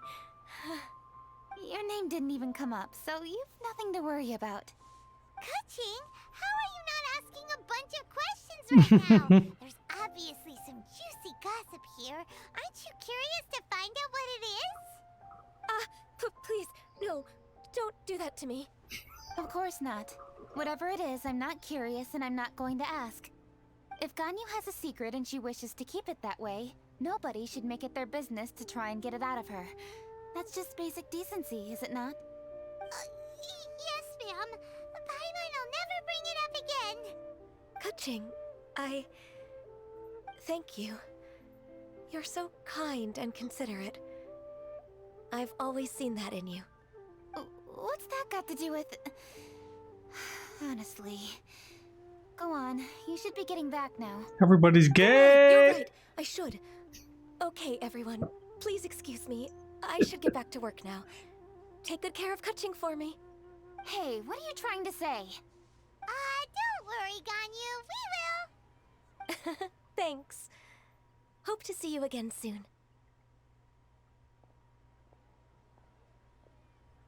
At the end there, she sounded like your big sister. Just ignore her. Hey, everyone! I just had an idea. It only occurred to me when that Adeptus showed up. Do you think the Stove God could be an Adeptus too? Ooh, could be. I don't want to assert either way, but it seems highly likely. In that case, we should go ask the Adepti about it. I think my master might be able to help. Master? You mean your teacher is an Adeptus? Uh-huh. She's over at Yujing Terrace. Come on, I'll introduce you.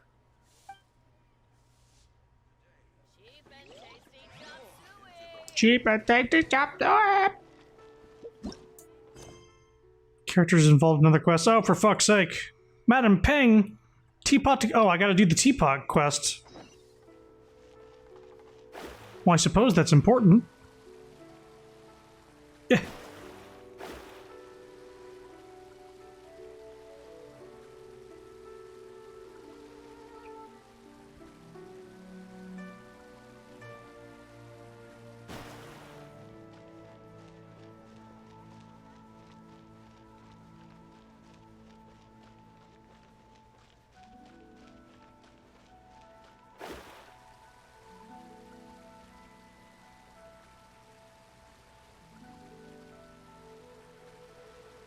New.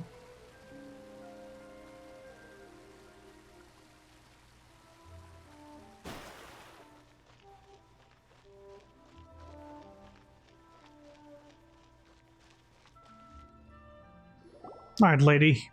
Give me your teapot. Ah, children, come, come. You've arrived at just the right moment. I've been looking for you. Speak up and talk faster. What is it, Granny?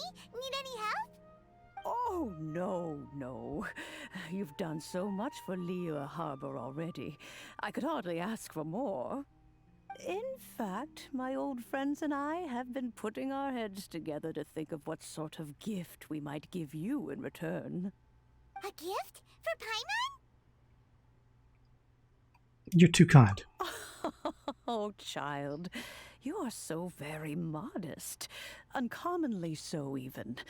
But you mustn't decline this gift. I simply won't allow it. When you traversed my old teapot in search of the cleansing bell, I heard your little friend mention that you often camp out in the wilds. That simply won't do. Especially since I imagine you still have a very long journey ahead of you. Fortunately, I have not yet grown so old as to see my subspace creation abilities atrophy. Oh, it's fine. I can just make alternate dimensions to store things away, you know. Oh, did my friends never mention that to you?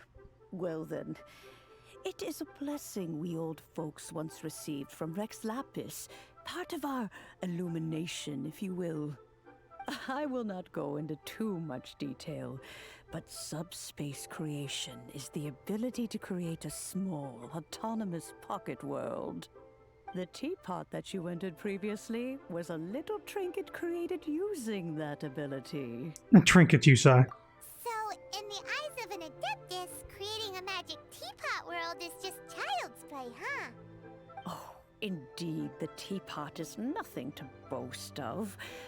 One such as myself must depart from this realm to create a world of one's own. Rex Lapis, on the other hand, moved mountains and seas.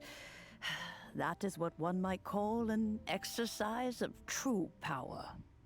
But that's enough nostalgia for now. The gift that I have prepared for you just requires a few final materials to add the finishing touch. What are the missing materials? That's right! Finding stuff's what we're good at, after all. Oh, settle down now, children. There's no need for you to go running hither and thither. I have already found a fleet-footed youngster to prepare what I need. What's more, I doubt that you would know how to find the materials I am searching for. Some of them are very rare indeed these days. What are those things? Well, for starters, I require some shimmer soil from the banks of Dihua Marsh. Back in the day, it could only be found where the glaze lilies thrived most profusely. You would have to dig downward, following the roots of the glaze lilies, and if you were lucky enough, you just might find a small patch of shimmer soil there. But almost no one has been able to find shimmer soil in this manner since Dihua Marsh came to be the way it is today.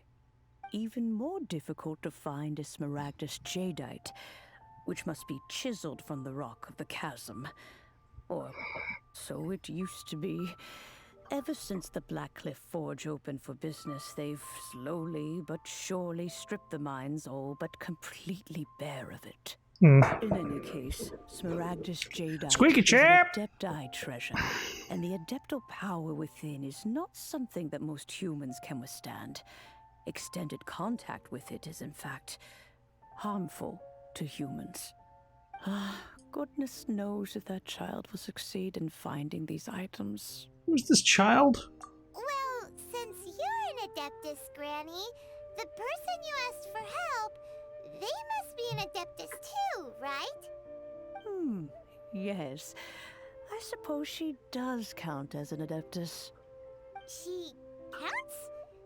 How come there are so many Adepti in Liyue Harbor? We seem to bump into them all the time. It feels like even when you go out to eat, you could be sitting next to an Adeptus and never even know it. Oh, maybe so. Who can say? A fair few of my old friends are rather fond of mundane mortal life, after all. I'm back, Granny. Oh, I don't believe we've met. Ah, allow me to do the honors. This child here is Yen Fei. She's the one helping run some errands for me. Yen Fei, I believe you've already heard of the traveler and her traveling companion. Of course, who hasn't? Much has been written about you in the Millilith's records. You became one of Liyue's most wanted after the Millilith marked you as a suspect following the incident at the Rite of Dissension. After which, you fought off the Millilith at Julian Karst and made contact with the Fatui. Before finally defeating an ancient god together with Granny and her associates, and subsequently being cleared of any and all suspicion by the Chiseng. What a shame. A shame? A shame that we didn't meet sooner. If we had, well, I can't say that I would have been able to clear you of suspicion immediately, but it certainly would have been less, embarrassing for you.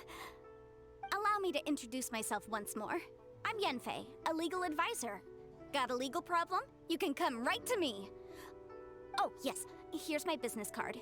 You'll find it has my contact details and office address. Keep it handy. If you have an urgent issue, just leave me a note at this address. Oh, and I almost forgot to mention, I offer a very generous discount for first-time customers. All right, Lawyer. Yenfei, all right. Let's get to the business at hand. I do not think these two are in any dire need of legal assistance at the moment.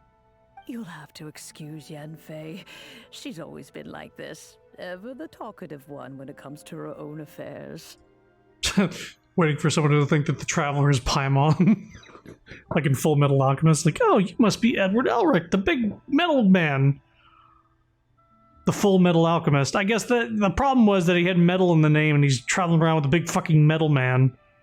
Are you really an Adeptus? Paimon was gonna ask the same question. You seem really different from the ones we've met before. Autoplay, please. An Adeptus? I guess. Kinda. My old man said he was one anyway. He mentioned that he once campaigned with Rex Lapis for a long old time, and then after that was all over, he went back and married my mom. They had me, and once I was all grown up, the two of them upped and left on a journey, leaving me with Granny here. Okay. Well, that's a bit casual for an Adeptus. Aren't you guys supposed to sign solemn contracts to protect Liyue Harbor and all that stuff? What do you mean he just went back to get married? Well, my dad did say that he'd talked it through with Rex Lapis, and that he was fine with it. Even contributed towards the wedding gift, apparently. Anyway, let's not dwell on that too much. So, Granny, I've gotten a hold of most of the stuff you asked for, except for Smaragdus Jadeite. I couldn't find any at all. The chasm's been sealed off, and there's just no way in. Couldn't secure any documentation either. Looks like the Ministry of Civil Affairs is serious about keeping it strictly locked down. Is that so? But Smaragdus Jadeite is really rather essential. Yenfei, are you sure you can't find some other way? They have helped Liyue greatly, after all. It is only right that they are duly rewarded. I know, Granny, you've told me 1,000 times already. Well, the chasm's definitely a no-go, but there's still a chance we can figure out some alternative means of procurement. Hold on a moment. Let me have a look. Whoa, that's a really thick book. What kind of things do you write in there? Commercial consultancy. Or Snezhnaya. Ah, found him. Krusel. A Snezhnayan merchant who once came to me with some legal queries on certain articles in the legal codices. If my memory serves, all of them had to do with rare ores. He mentioned that he was considering acquiring some Smaragdus Jadeite to make hairpins, and wanted to know if there were any legal ramifications that he should be aware of. Said he was planning to sell them in Snezhnaya. So, I guess I'll go look for him. With any luck, he'll have gotten his hands on some Smaragdus Jadeite, or might have an idea of where we can find some. We'll come with. Oh, you want to join me? I suppose that's no problem, but it's best if you just stand by and watch. If you try to get involved, you'll only risk placing yourself in legal jeopardy. Wow, An Adeptus imploring us to avoid incurring legal liability. That's a first for sure. Best we be a little more careful than usual while we're with her.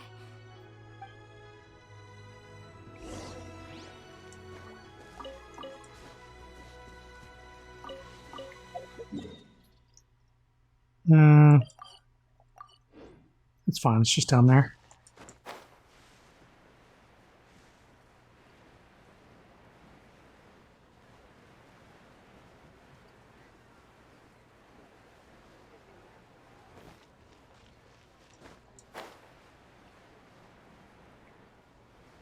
Surprise, motherfucker! It's Crossel. Hello, Mr. Crossel. How's business been? Oh, good. Very good. All thanks to your advice, Miss Nice Yanfei. camera angle. What brings you here today? You're too kind. I was simply doing my job. Now, I believe that the last time we met, you mentioned that you were looking to source some Smaragdus Jadeite to make hairpins. Have there been any further developments on this front? Well, yes. As a matter of fact, in the Are we end, not I supposed to did see this dude's acquire a face? small piece of Smaragdus Jadeite and had it fashioned into a pair of hairpins. Miss Yanfei, might I presume that you have an interest in the hairpins?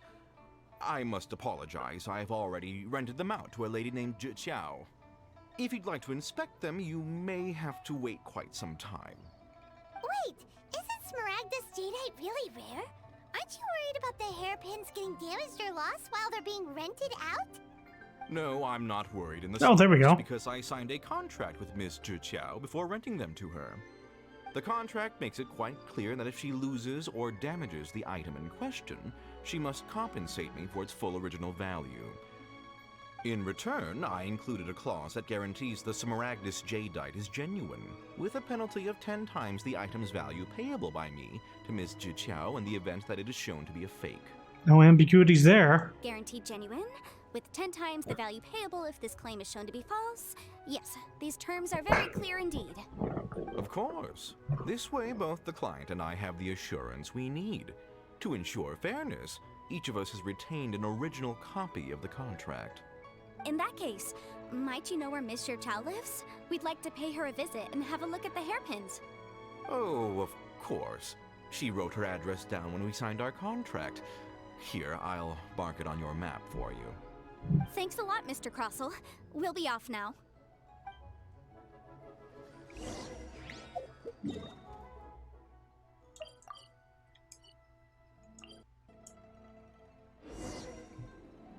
Just cancel navigation on the fucking quest.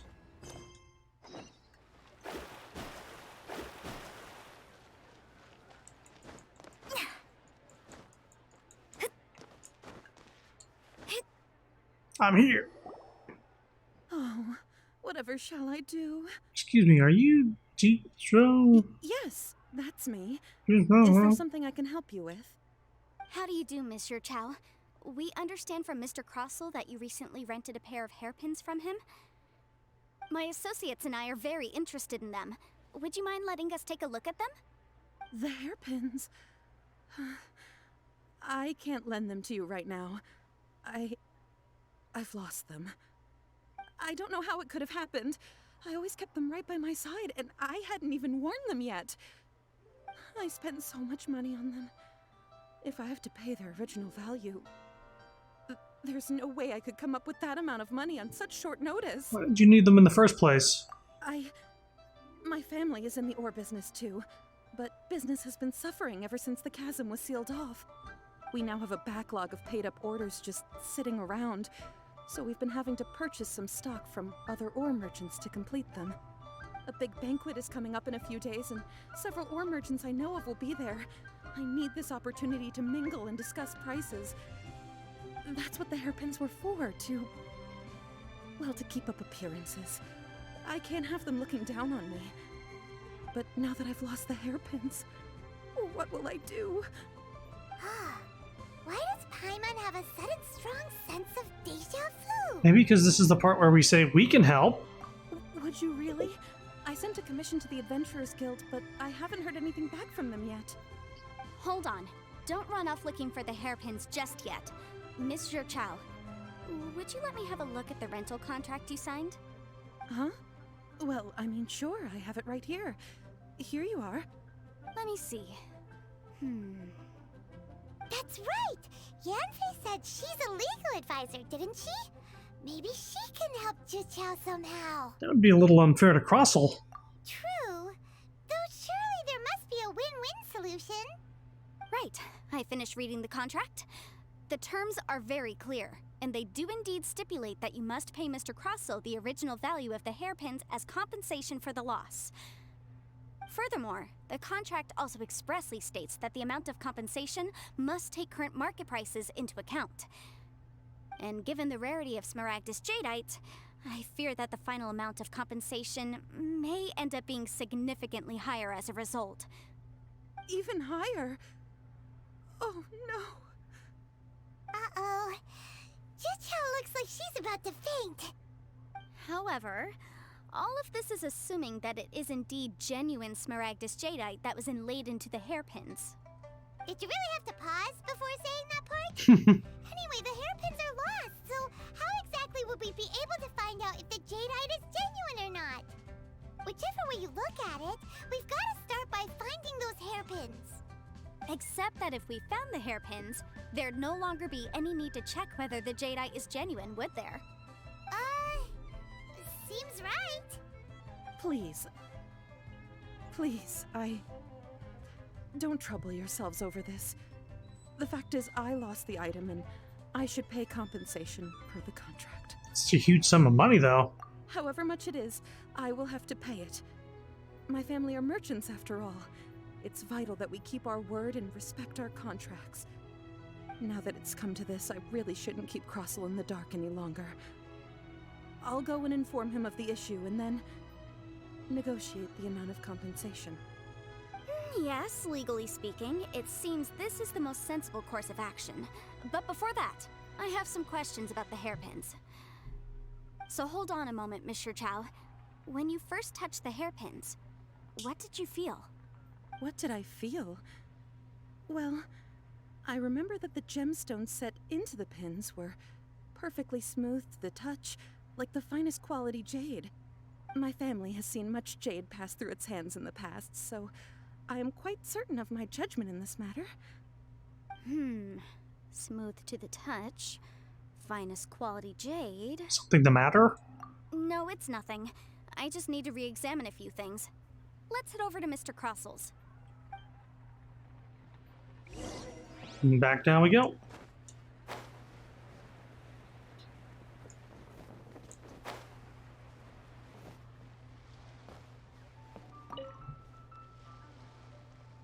Ah, Miss Yanfei, you've returned. With Miss Juqiao in tow, too, I see. How are the hairpins? I trust you're quite satisfied with them? About that.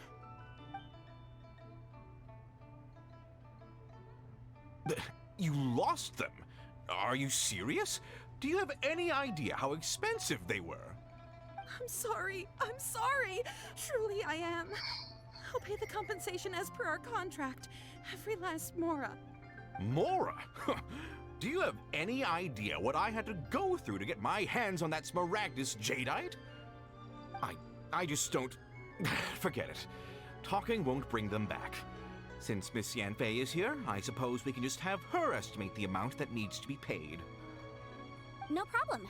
But before I can give an official estimate, I'll need to do a little market research. Ah, yes, and if I may just confirm again, it was in fact genuine Smaragdus Jadeite inlaid into the hairpins, correct? Of course! Genuine article guaranteed, or I pay back 10 times the value. Alright, understood. I'll conduct some market research, and once I'm back, I'll provide an official assessment of the sum owed by Mr. Chow in compensation. Please wait here, Mr. Crossel. She's gonna find out it was fake. Thank you very much.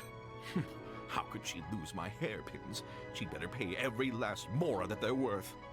Looks like I'll have to find some way to raise that money. Please wait, Mr. Chow. I have something to discuss with you. It's not convenient to speak here, so let's find somewhere that we can sit and talk in more detail. She's gonna find out, oh, it wasn't my finger point. You okay? Sir? Sir? They're not there anymore. What are you pointing at? Crossel? Delve into destiny.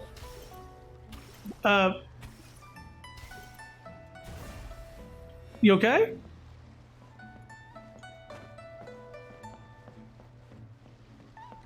So yeah, he's stuck like this. I think a point.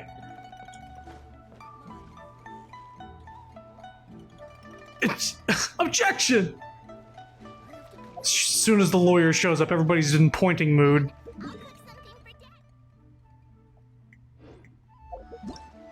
Oh, god damn it. Pressing deadlines. Oh my god, we're... Oh, I could get back to the food quest. But the teapot quest is here. Oh my fucking god.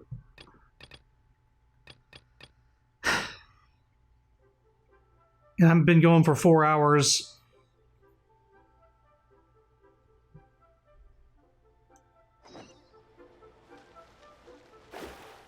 Boy. Trying to do one quest, and this dude should not be inside this. What is this? What's going on?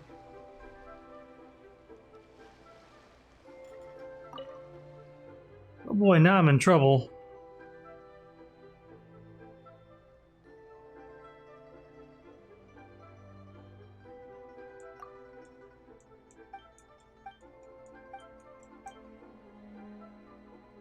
Oh, now I gotta do some fucking... Do the most important reports first.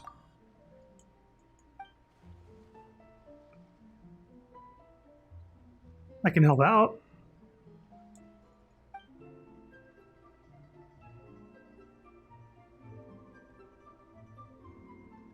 And you'll need to figure it out yourself.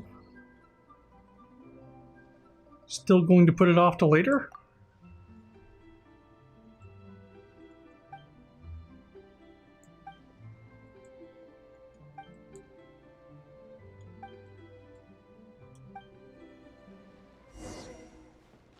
Okay, so is...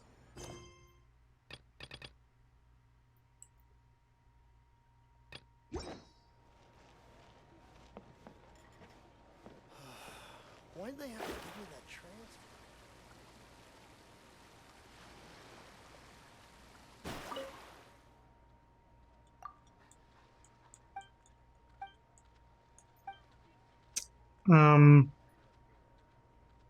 It'll never be perfect.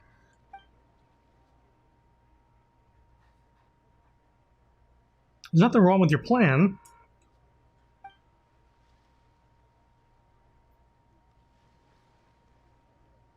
Be confident.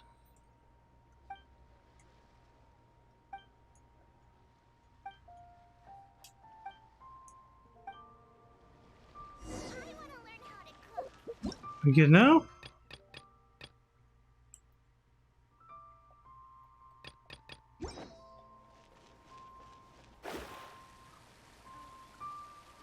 I'm doing some like sort of like friendship minigame where I say the nice things and basically don't say fuck you, you fucking dick. Always naysay. You, everything I create, you piece of shit.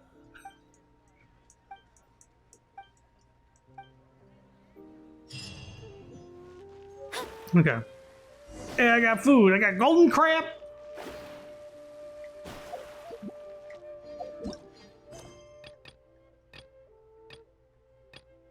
Let's finish the teapot quest.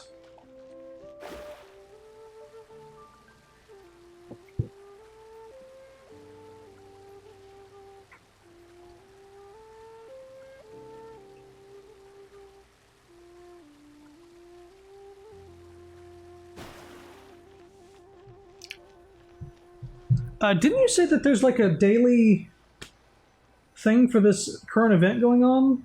Like you were in a battle last night, there was like a daily thing? That wasn't a daily thing technically. I don't want to go into it right now. Like it just like a new one gets released every day? You have to... Is it part of this food quest I'm doing? No. Astrologers must rid themselves of material desire. Because it's, I mean, when I went to the banner, it opened up that quest. There's like a couple things, like something where you can find chests and like these emblem things, I don't know what to call it. And then there's like this challenge thing where you keep challenging different things. That's not a daily thing. No, you said like only one comes out per day. I thought you said. I might have been talking about the chests. Okay. I have not really been paying attention to what I'm doing. I just kind of do it. If that makes sense. So you haven't done any of this cooking quest yet? Where no, you're going from person to person? No, I think I did that. I think.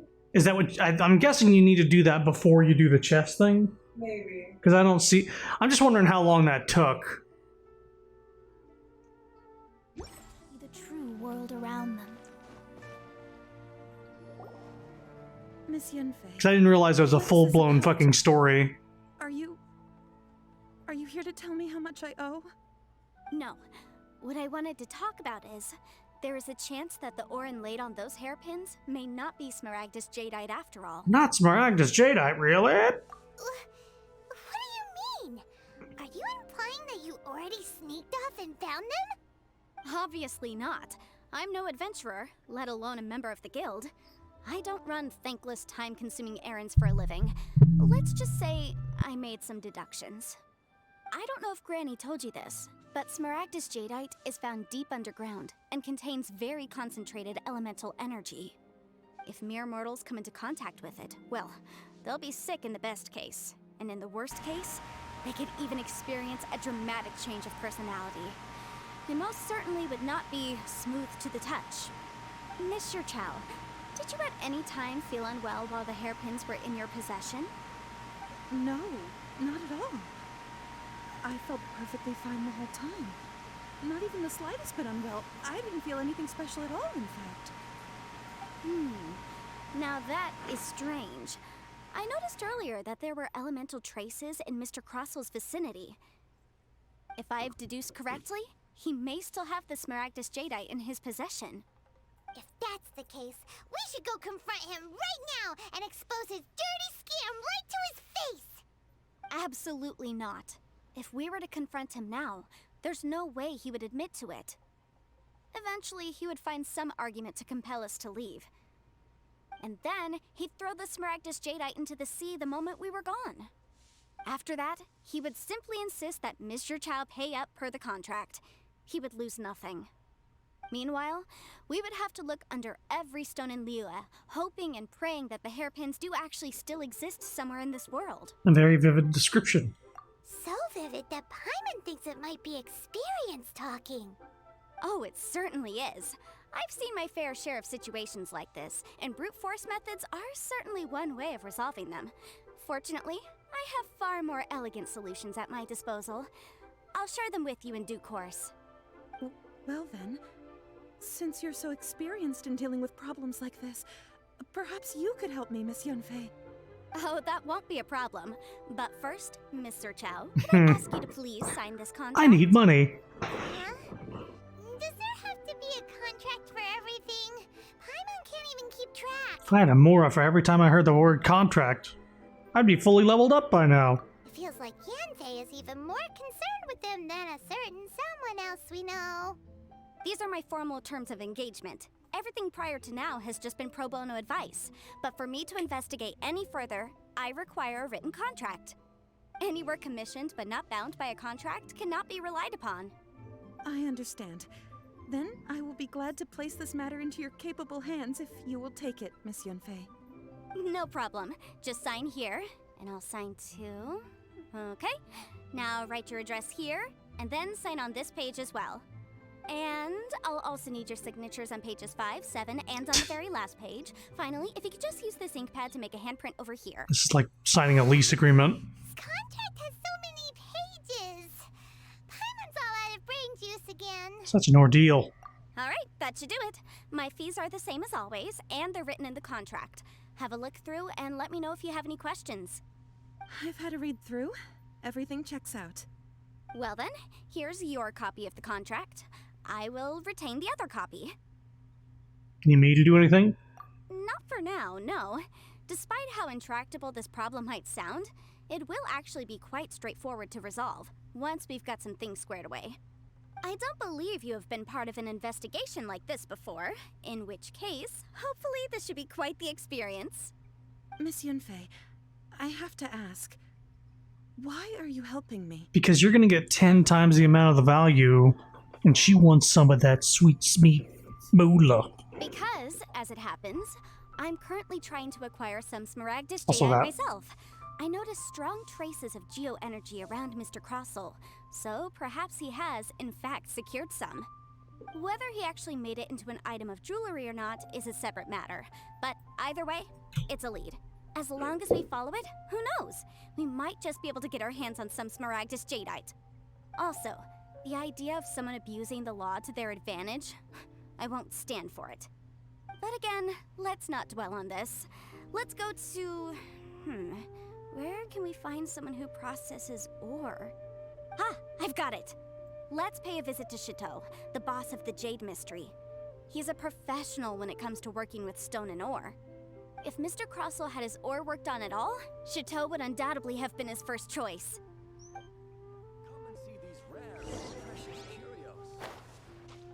Somebody say Cheerios? Curios. Why, hello there, honored customers. Welcome to... Oh! It's you, Miss Yenfei. Is something the matter? Does he have a different voice? Surely not more spurious claims that my jade betting is rigged and no one can ever win? Oh, I swear on all that is sacred. No, nothing of the sort. Has a Snezhnyan merchant named Crossel enlisted your ore processing services recently by any chance? A Snezhnyan merchant named Crossel, you say? I do remember that.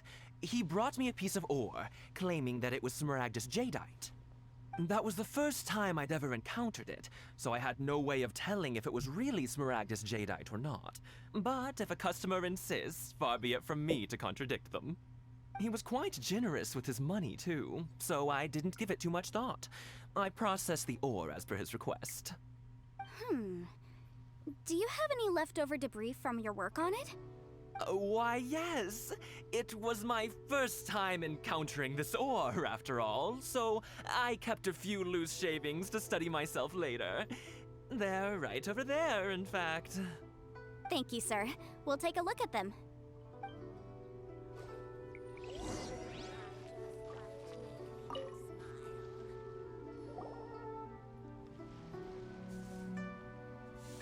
Huh?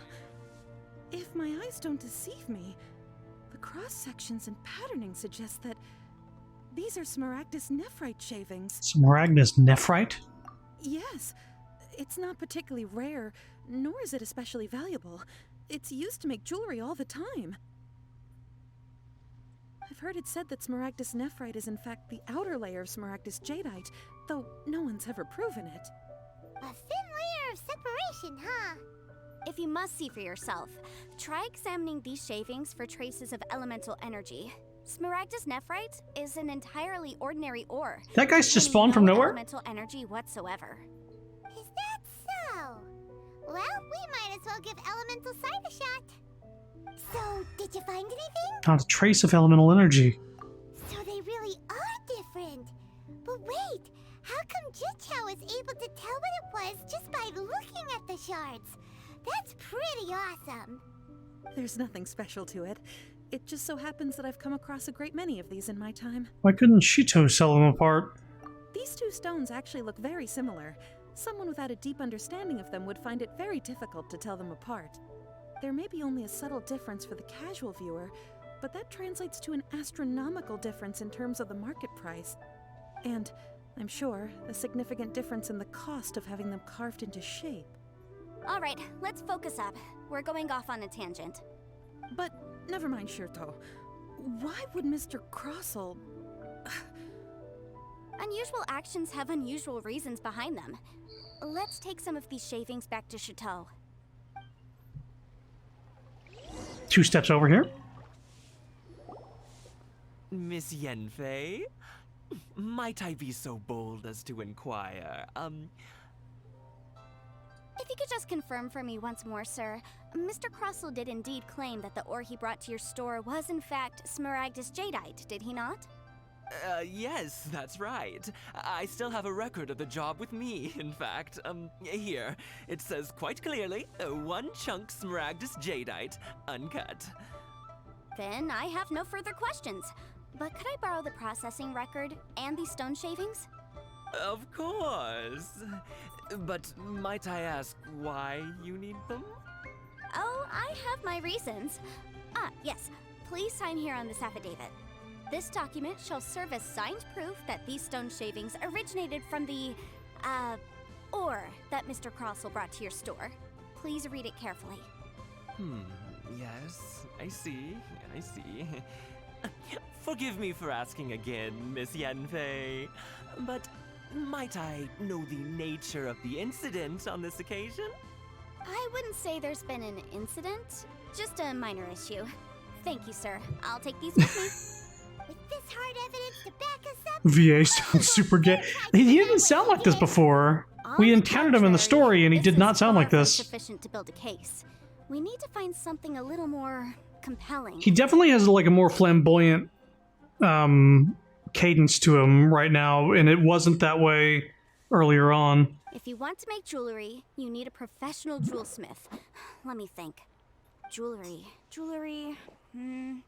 Nope. Aha! Got it! Sinxie. She often helps people to find a jewelsmith. Let's go pay her a visit. Well, that was quick. How come you know so many people? Because lots of people come to me for legal advice every day. As you know, Liyue Harbor is the city of contracts. And contracts, well, I should say laws, are very important to us. But the amendments made by the Tianquan to our laws are unnecessarily complicated. How can I put this? It just seems like they're hard to understand and impossible to finish. As such, legal advisors like myself provide quite the popular service indeed. So you help them make sense of the law. But didn't you say that it's hard to understand and impossible to finish? Yes, well, that's no obstacle because I've memorized all the legal codices. You memorized them? You sound surprised. Knowing the law inside out is a legal advisor's bread and butter, you know? Is that how Adepti become so adept at everything? Oh, this has nothing to do with being an Adeptus. I just like reading things. Again, with that casual tone. Well, that's that then. Let's go look for Sinxie. The lawyer's VA sounds familiar? Well, let's check.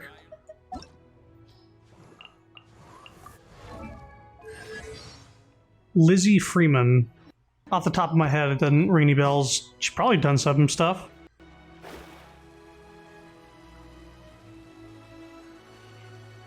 I'm glad that it credits the fucking VAs, though. Like, in-game. It's better than having just like this small little during the credits, if there is such a thing for this game. Oh, Miss Yenfei, it's you. Has something happened? Did the client from last time, Have no further trouble from then on? Yes, of course. I'm just here to ask you a few questions. Has a merchant by the name of Crossell asked you to put him in contact with a jewelsmith recently? Crossell? Yes, I remember him. He's a merchant from Snezhnaya, no? Yeah, he came to me with a chunk of something he called Smaragdus Jadeite. I trained a heartless to study law and aid me in court. Only a truly soulless creature can make sense of it. Yeah, law is unnecessarily complicated. Almost, yeah. I say unnecessarily, it's probably that way on purpose. The design of the hairpins that he gave me was quite intricate, so it took me some work to find someone who was up to the job. Eventually, I found an older jewelsmith who made them exactly according to his specifications. This order was on hold for a very long time, and only completed quite recently, which is why I remember it so well. Doesn't seem like there's any evidence to be found here. Miss Sinxie, I'd like for you to confirm for me once more. When Mr. Crossell commissioned you to find him a jewelsmith, Did he or did he not assert that the material he presented to you that day was called Smaragdus Jadeite? Yes, I'm sure of it. The hairpins were made using many expensive materials, and the asking price was quite high, so we had to put this transaction on record with the Ministry of Civil Affairs. Mr. Krosel wasn't very familiar with the necessary procedures, so I filed it on his behalf. I also kept a copy for my own records. See for yourself, the item is called Smaragdus Jadeite Twin Phoenix Pins. The inlaid gemstone is recorded as Smaragdus Jadeite. The document even has the official seal of the ministry on it. Thank you, Sinxi. Now, could you let me borrow this document? Sure, it isn't serving much purpose here anyway. I take it then that there's been some more trouble? Nothing you need to worry about, just a minor issue. I'll return your document as soon as I'm done with it. Thanks again! Why is everyone's first reaction always to assume someone or something is in trouble? Must be the nature of legal consultancy. They don't want to be, like, held accountable for some bullshit that happened. I believe we have almost all the evidence we need. We just need to make one last trip. Let's go to Boo Boo Pharmacy to speak with Dr. Baiju. Baiju? The weirdo with the snake around his neck? What do you want to speak to him for? Because only he can provide an authoritative statement confirming that Smaragdus Jadeite is harmful to the human body. Once we have this final piece of evidence in our hands, we can wrap this case up.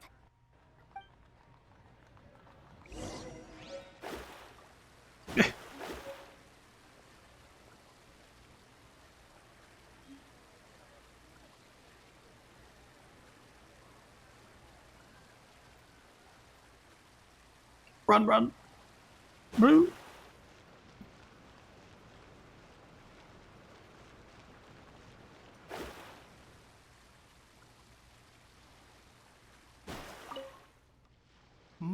My, to what do I owe the pleasure? Where's Chi-Chi? Oh, I'm afraid that Who's if this you're guy looking behind the for counter? Chi-Chi, she's out gathering herbs.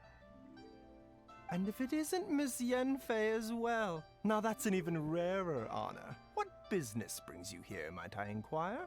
Some charlatans peddling ineffectual medicines again, no doubt? No. I'm here this time to ask if you're familiar with Smaragdus Jadeite. Smaragdus Jadeite? Why, yes, there is some information about it included in the 6th commentary on the 7 Mountain Treatises.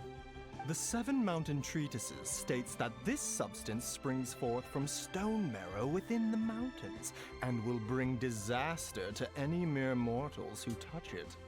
It is abundant in elemental energy, so if someone without a vision is in contact with it for a prolonged period, best case scenario, they fall ill. Worst case scenario, they'll suffer great changes in personality, and their illness will only ever get worse.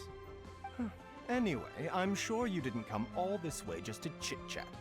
Knowing you, Yenfei, and given the specific nature of your question, I suppose that you're about to ask me to write an official affidavit attesting to the pharmaceutical peculiarities of Smaragdus Jadeite? That is indeed the case. If you would be so kind, Dr. Baiju. No trouble at all. It's just a single document. Won't take me a moment. I would mention, though, that you are not the only one who's developed a curiosity for Smaragdus Jadeite recently. A Snezhnayan merchant came to ask me about it not long ago. But after I gave him my reply, his expression shifted to one of remarkable disappointment. I wonder, Miss Yenfei, if your pressing business might be related to this Snezhnayan merchant? You needn't concern yourself about that, Dr. Baiju. Thank you for penning us that document. I'll make sure to compensate you in due course. You're too kind. Take care now. Time to present all the evidence. As weird as ever. Is it just Paimon, or does it feel like he was fishing for something back there? Dr. Baiju's always been like that. Well, we have the evidence we need. Let's go find Mr. Crossel.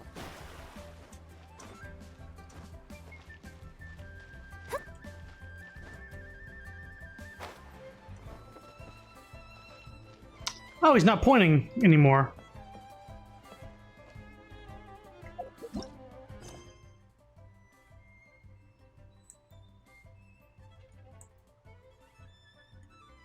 So now he's involved with this quest? What the fuck? These two quests interrupt each other? What? That happens to me all the time. What the hell? Sometimes you don't need to do the entire quest. Sometimes you just need to do a little bit, and you'll actually like give yourself some wiggle room, and you'll be able to start the other quest. Yeah, but like I can't believe these two quests. They're set up in a way that you can't do either one of them without one interrupting the other. Several quests that do this. Several. Wow. Several. I'm gonna say it again. Several. Wow. Yeah, they can't just set it up in a way where there's duplicate NPCs. Why not set up like just like I don't care. an instanced character? I might die from this.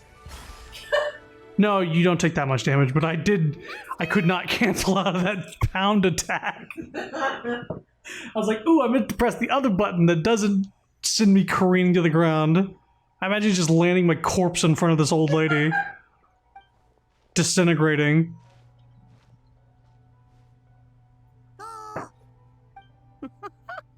Hello, Xiangling. Lizzie Freeman voiced Sabrina in Pokemon Masters, Ryuzu from ReZero, Katori from Phantasy Star Online 2, etc.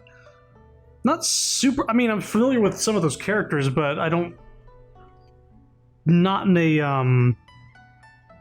I would recognize her voice sort of thing, because Pokemon Masters, they have like little, hey, how's it going? And like, that's it. They like say like a line and the rest is text. It is not as fully voice acted as this game is with their quests.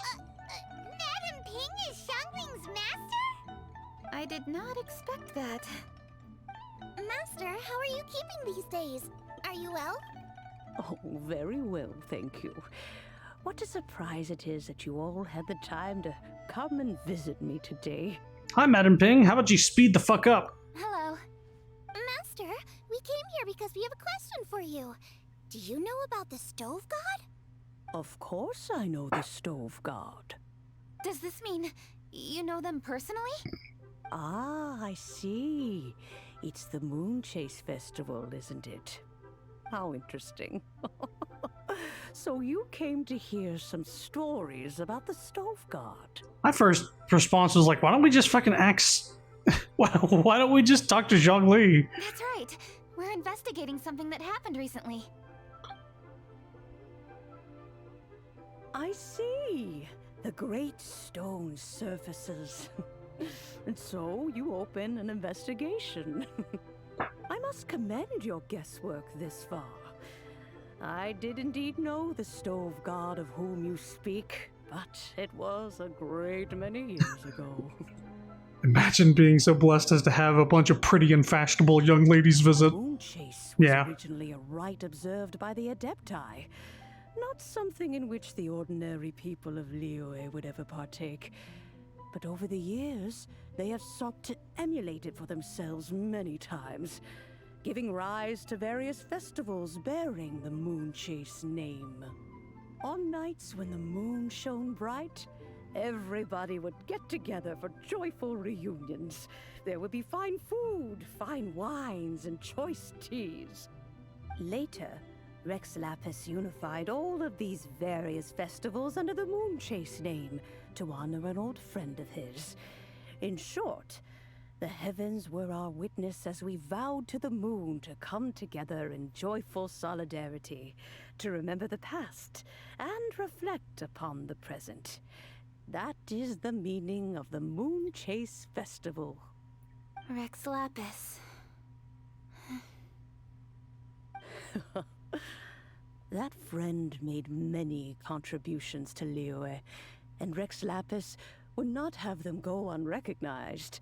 Turning this season into a commemoration of his old friend was also a way to honor that friendship. I can only presume that the Stove God Festival was one of the many subsumed into the Moon Chase Festival. In the hands of Rex Lapis, our nation's traditions were faithfully upheld. It is to their detriment that we must now be the ones to inherit this duty. Catching. Ah, Kuching, I simply won't allow you to be so down on yourself. Nothing would delight Rex Lapis more than to know that those who follow in his footsteps continue to value these traditions and are working tirelessly to do them justice. If a bunch of cute ladies came to visit me, I'd think something was up. Be like, hey, where's Pride? Honestly, just groups of people get me on guard. Everybody wants to be funny in front of their friends. Thank you. Lady Kuching. Huh? Lady Kuching, Lady Ningguang wishes to speak with you. Ningguang's looking for me? Must be important. Please excuse me, everyone. If I'm not back soon, you'll find me at Ningguang's office. Where's her office? Oh, it's not in the sky anymore. Oop. Oop. There she goes. Kuching's a lot more serious when she's got her work face on. Do you want to know who Rex Lapis's friend was? Yeah, that's why we came here. Come on, guys! Stove God is the friend, right? Yes, precisely. There are few genuine coincidences in the world. The story of the Lost Festival and the old friend are indeed one and the same. The Stove God was a good friend of mine, too. What a pity it is that the god is now gone both from the world and from people's memories. How could that happen? It is to everyone's regret that the Stove God passed. But gods cannot be fully destroyed, and we made a pact to wait until the land became fruitful once more. For perhaps the Stove God would then return, albeit in a new form. Really? Master, you must miss the Stove God a lot, right? From the way you talk about it all, it sounds like you were the best of friends. Yes. Thinking back on it all, there are many fond memories. I'm pleasantly surprised to find that Kuching is investigating this. She is a tenacious child, and anything she sets her mind to, she will diligently pursue. It warms my heart and makes me want to give her a helping hand. Unfortunately, however, How is this game free? Tell me about it. For the process is of great importance to her. The game is free because in order to get these cute characters in your party, it attracts a lot of people to spend money. You can get them for free, but you'd have to be really lucky. Gotcha is where they get you, you know? Kuching's grandfather once researched the Stove God, and now she follows in his footsteps. Since Kuching has inherited this conundrum, so too she must inherit the journey to its resolution. You knew Kuching's grandpa? Of course. I count all the people of Liyue among my good friends. I remember when he was the same age as Kuching is now. So young. What really catches me off guard is how much voice acting is in this game.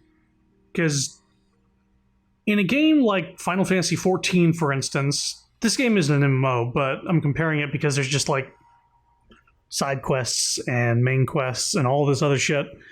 There's so much voice acting in several languages. That's something that a lot of games don't get into. Grandparent and grandchild are definitely made from the same mold. Both diligent enough to take on anything and bold enough to see it through to the end. I like to think of Liyue as my own little potted plant. I've watched it grow and blossom, and it grows more beautiful all the time.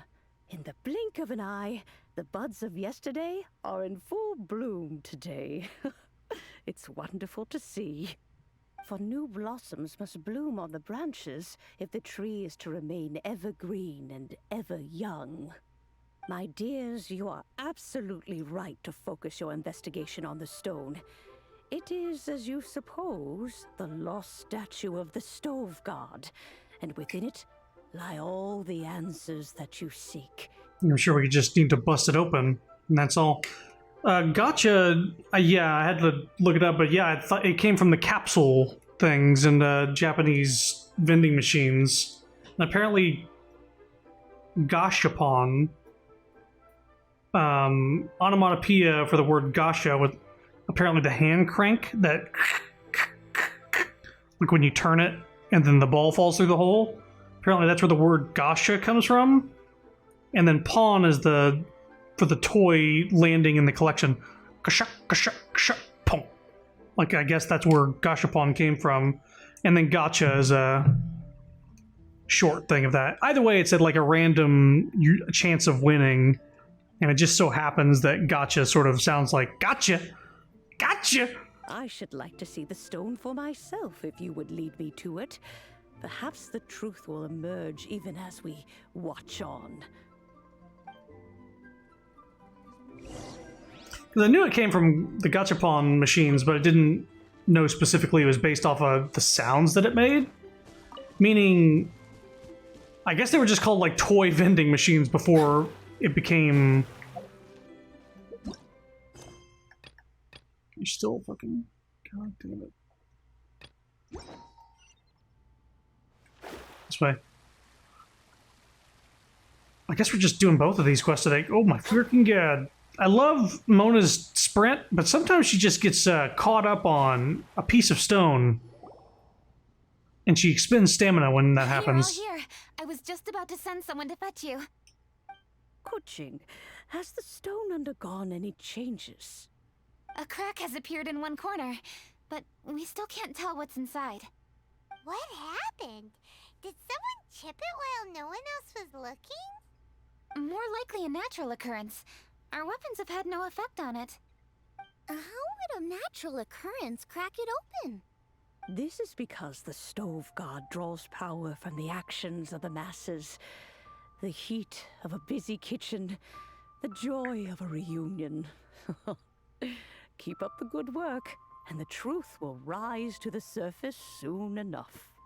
All the books say the stove god is the deity of food. So is the stone opening up because everyone's cooking for the festival? Statues draw power from their people. So, if the stove god has dominion over cooking, could it be that the passion people put into their cooking gives power to the stove god? Ningguang and I chose Feast of the Bounteous Land as this year's theme, and now every chef signed up for the competition is busy preparing. Paimon's theory is not an unreasonable one. I wonder if this egg is going to open up like a gashapon capsule and be a new character. Plus, a lot of families have reunion feasts around this time. With everyone back home, the whole city's bustling with people, and that adds a lot to the festive atmosphere. So if the stone cracked because Leah started getting festive, that must mean that when the festive fever peaks, it'll bust right open, right? That's gotta be it. Right, Master? Well, we'll have to see then, won't we? Okay, the fact that cooking is involved gives us a perfect opportunity. The selections phase of Masterful Chefs will be held indoors and seen by only a few people, but the finals will be held outside in public. Everyone who wants to will be able to come and watch it. The atmosphere will be incredibly lively, no question. And when the finals end, boom! We'll get to see who the stove god really is, right? It's definitely a possibility. Well, I've already signed up, so I should be able to help. Yes, for a chef as accomplished as yourself, getting to the finals should be a breeze. All this talk of cooking competitions is making Paimon hungry. Oh, Paimon can't wait! It'd be great if Paimon could take a nap and then wake up when it's the finals.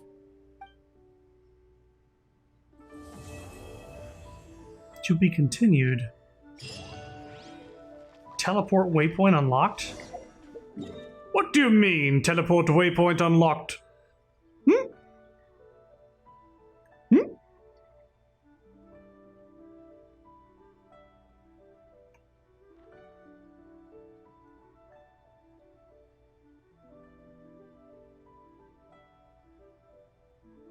What do they mean?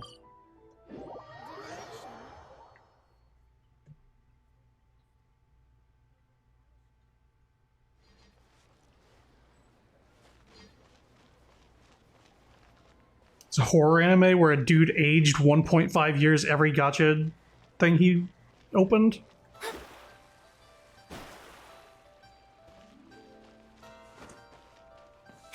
And he probably never got the thing he wanted either.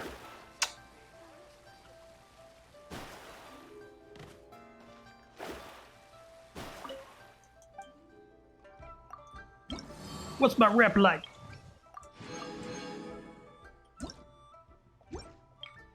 Oh, it's just like rewards, gotcha. Okay, teapot to call home. The many matters of the Moon Chase Festival. Ah, so that just opened up this one. Gotcha. Let's get the teapot one first.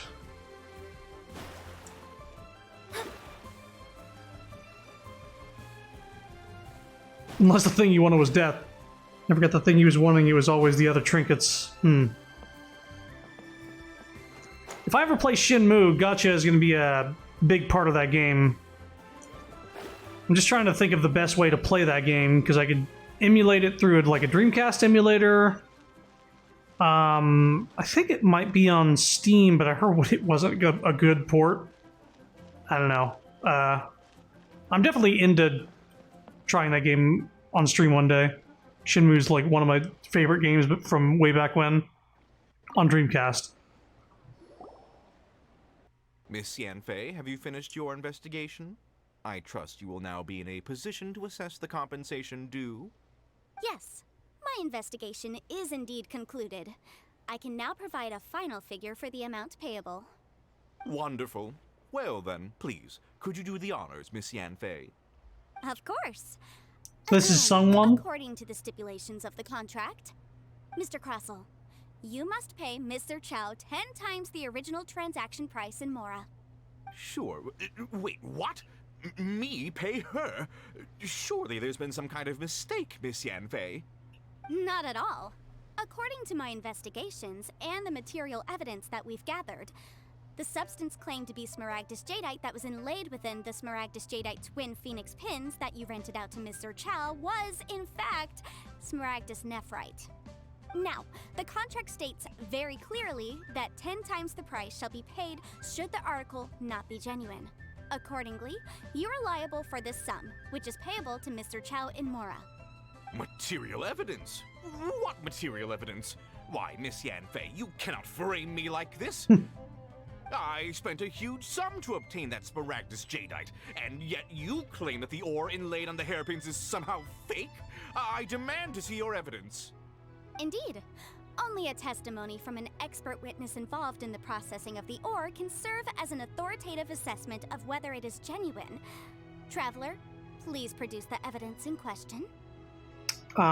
Jade Mystery. This is a processing record from the Jade Mystery, along with stone samples and an affidavit signed by the business owner, Chateau. Seriously? Even the boss there couldn't differentiate between Smaragdus Jadeite and Smaragdus Nephrite. How does this prove anything? In any case, Smaragdus Nephrite is the outer layer of Smaragdus Jadeite. So I had him cut away the Nephrite, he returned the valuable Jadeite core to me, and some Nephrite samples remain in the store. What am I missing exactly? That's an unsubstantiated belief. Well, your claim that my ore is fake is just as unsubstantiated. And we are here to talk about evidence, aren't we? Ugh.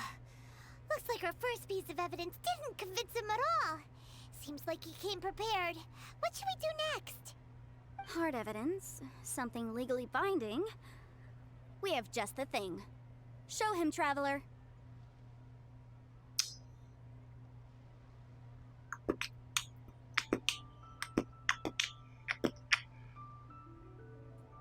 This one. Oh, come on. I meant the backup copy of the document from the Ministry of Civil Affairs. The one we got from Sinxi of Mingsing Jewelry. Yeah, it doesn't prove anything, though, yet. This document proves that my hairpins are the real deal, doesn't it? This is the Ministry's seal, after all. It shows that the ore inlaid on the pins is indeed Smaragdus Jadeite. Our second piece of evidence didn't work either. And this guy's getting more belligerent by the second. You know, you could be right. Perhaps the hairpins are the real deal after all. Of course I'm right. All the evidence shown supports my story. Well, hang on a moment now, because I do recall one final piece of evidence that we haven't revealed yet. Could it be the one that I tried to reveal that actually blows a hole in the entire thing from the get-go. Traveler, would you do the honors? What's this? Smaragdus jadeite springs forth from stone marrow within the mountains and will bring disaster to any mere mortals who touch it. Sustained contact with Smaragdus jadeite over a prolonged period will, in less serious cases, cause a mild malady, while in serious cases, the patient may suffer a dramatic change of personality and fall seriously ill. What do you want to guess that this guy had a dramatic change in personality when he touched it, and that's why he's being a little shit? Mr. Crossell, were you aware of these peculiar properties of Smaragdus jadeite? I had no idea. No idea, you say? I'd guessed as much. But for you to have rented out such a dangerous item, I'm afraid that this falls outside the scope of my work, but within that of the Ministry of Civil Affairs. However, I'm sure that the Ministry will be relatively lenient considering that, as you say, you were ignorant of the danger you posed. Spragnate uranium. It's something that's dangerous to people without, like, these elemental powers, I think. Don't worry, Mr. Crossell. I will make sure that all the evidence presented here will be handed over to the Ministry. I trust that you'll give them your full cooperation in their investigations. What? Wait! I knew. Oh, so you knew? Oh, dear Mr. Crossell. But if you knew of Smaragdus jadeite's dangerous properties beforehand, why would you... Huh? No, The hairpins aren't actually inlaid with genuine Smaragdus jadeite? Is that what you were about to say? You do understand, Mr. Crossell, that this means that you will have to pay Ms. Sir-Chow 10 times the original price in Mora? Mr. Crossell, your answer, please. My client and I are waiting. Yep, he's seriously intimidating right now. It's like she's a different person. Again, that's a legal consultancy for you. I admit it. I confess. The ore I had inlaid on those hairpins was Smaragdus nephrite. But I'm a victim in all of this too. I invested a great deal of time and money into acquiring that small amount of Smaragdus jadeite in the hopes of turning it into a piece of jewelry that would fetch a fine price. But after receiving it and carrying it around for a few days, I started to feel extreme discomfort. I couldn't sleep a wink or eat a single bite. I was in a constant state of agitation, too. I went to Boo Boo Pharmacy to get myself checked out, only to discover that this sort of stone cannot be worn as jewelry. But how could I let all that money go to waste? That's why I had another pair of hairpins made from Smaragdus nephrite, which is almost indistinguishable from Smaragdus jadeite. I kept the real Smaragdus jadeite in a specially made box. I daren't touch it again. I was worried that someone would see through it, which is why I only dared to rent them out, not sell them. And then to top it all off, Chichao lost the hairpins after I rented them out to her. Why is she saying all this evidence outside a legal courtroom? Doesn't that invalidate it if it's brought up outside a legal area? Well, she still has the physical evidence, like the contracts and whatnot. I guess she's hoping for a confession. And she's technically a lawyer. It's basically like coming to a settlement where you don't need a courtroom. You just need somebody who's versed in legal matters. So like a judge never even needs to touch the case as long as the two sides can come to an agreement, usually with a lawyer present. And just so happens Yanfei is a lawyer. The real deal. Why'd you make her pay so much? I didn't want to either, but when I purchased that Smaragdus jadeite, some of my business partners found out. I knew they'd be watching closely to see how much I could make off it.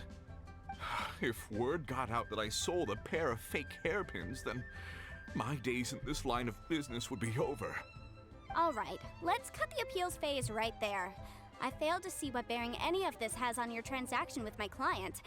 According to the contract, you must pay Mr. Chow 10 times the original price in Mora, and that is final.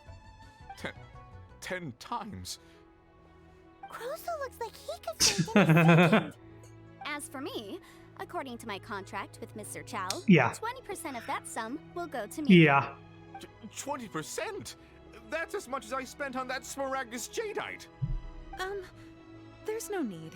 It's fine. You don't have to pay me that much, Mora. Even if the Smaragdus jadeite on those hairpins was fake, I still bear responsibility for losing them. Legally or not, I think I owe some compensation for that. Ms. Jichao, you... However, Mr. Crossell, since you have no use for that chunk of Smaragdus jadeite, why don't you give it to me instead? I'll consider us even. What? But all right then. This cursed rock's brought me enough grief as it is. Miss Yunfei, I'll turn the Smaragdus jadeite over to you. I trust that it will suffice as remuneration. Actually, you signed in the contract that you don't get to make the fucking decisions, you bitch. You get to pay all the money. Well, that's not quite how the rules say this should go. But whatever. It'll do. Thanks so much for your help this time, Miss Yunfei. When you have the time, I'll be sure to visit and express my thanks more appropriately. Oh, come on. No need to stand on ceremony. Now, if I may confirm this again, Mr. Chow, have you and Mr. Crossell come to an understanding? Well, yes, I believe we have. Well then, that's good. Mr. Crossell, it seems that my client has no further claims against you. Is that so? Giving him the smug eyes. That's good. Actually, Mr. Crossell, I'd like to talk business for a second if I may. I could see from the hairpins you produce that you're very skilled in jewelry design. My family, on the other hand, works in the ore business, and we have a fair stock of fine ores. If we could join forces, your jewelry designs and our choice ores, I think we could do some fine business between us. Let me think for a moment. At least it's not Kangaroo Court BS that Edward pulled. Smaragdus jadeite that Granny wants too. All's well that ends well, eh? That's not the most recent autopsy report.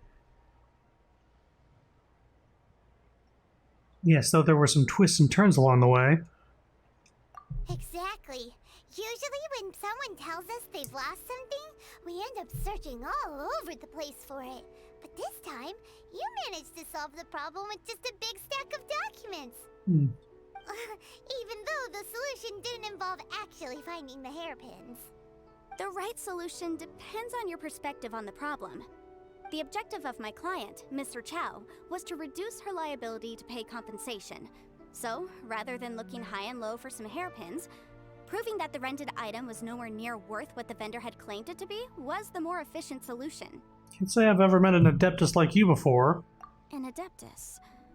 Speaking of, you took part in that battle, didn't you? In which case, you would have heard what Granny said. Liyue Harbor is now a city ruled by humans. The title of Adeptus means precious little to me compared to my job as a legal advisor. In any case, don't you think that the Liyue Harbor of today needs legal consultancy far more than it needs adeptal powers? Paimon can think of someone who would definitely disagree with your reasoning. I think there's more than just reason involved here, Paimon. Well, since we got what we came for, it's time to pay Granny a visit. I bet she's been on tenterhooks for a while now.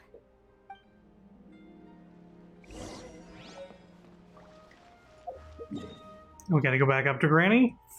Fuck that I'm flying down.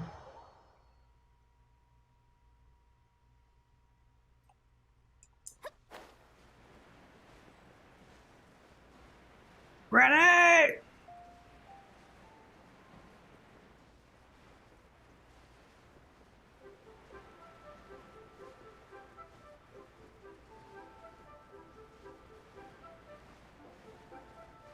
The camera keeps showing off her demon box. I'm worried about it. It must have something to do with their Adeptus nonsense. Ah, you've returned. How did it go? Were you able to find the Smaragdus jadeite? You were, thanks to Yunfei. Good, good. Then we have all the materials we need. Well, if we're all set, Granny, I'll get going now. Got a ton of clients waiting for me back at the office. Oh, you? All right then. Go see to your business. Granny should be able to handle the rest. I'm off then. Bye! Oh yes, Traveler. Make sure you don't lose the business card I gave you. I've been looking into the laws of other nations as well. If you should ever bump into any trouble with the law, come find me directly. Regulars get discounts too. Come now, child. Are you leaving or are you not? If you have no wish to leave, perhaps you'd like to help me clean my teapot, hmm?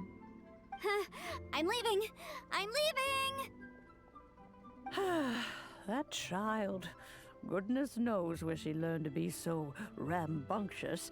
Her father was hardly so riotous or fond of talking nonsense back in the day when he stood beside Rex Lapis. Truly unique Adeptus. Ah, indeed she is. Liyue has changed, and the Adepti must also learn to change. Yanfei might be overly garrulous, but she is also the most intimately acquainted with the city among us all. Ah, Liyue is not the same place I once knew. For a city of contracts, it makes sense that a fucking Adeptus that became a lawyer on a second generation. All right, then. Let us speak of this no more. Back on topic. I believe that I still owe you a little gift. Oh, Paimon's so excited! How is it made? And how long does it take? It is but a single teapot. It shan't take long at all. That's no teapot. Just wait here for a moment.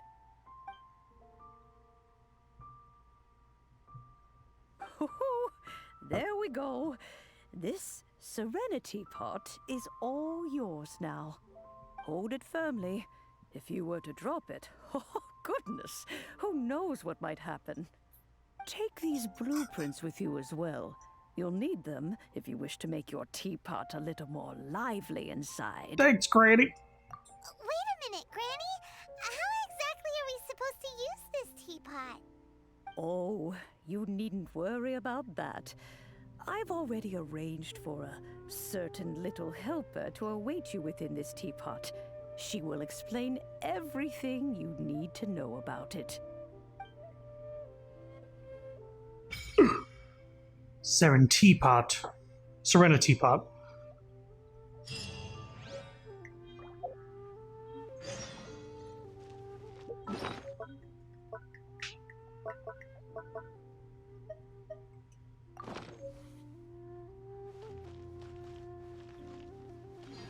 Here we go. Let's see here. Please pretty select a realm layout. There's the floating islands, some mountains, and the beach.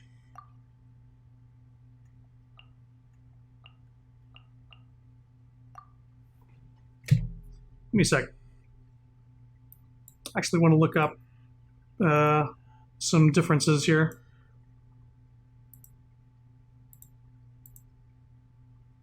See if we can get a video difference.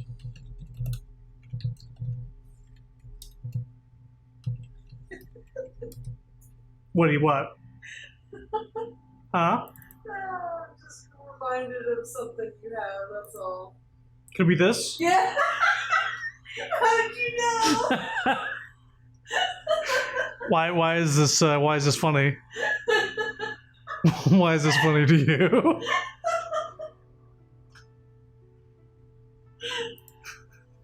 I don't see what's funny about this.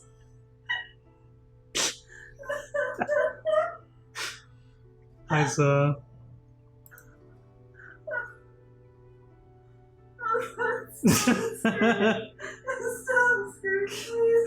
Give me a second. I'm looking for like a video that has like a comparison going on here. Okay, I think I found the video.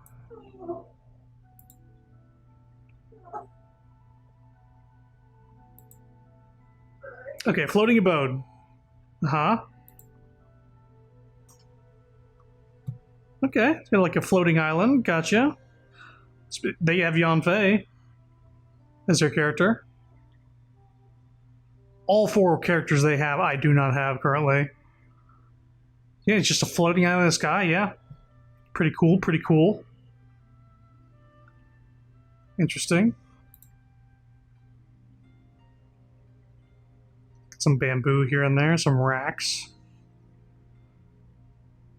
So yeah, the teapot is where you can build your home And you can use materials to craft your house, furniture, all sorts of shit. I think even like farm stuff, if I'm not wrong. Okay. Let's see Emerald Peak. I think this is the one that Sapphire says she has.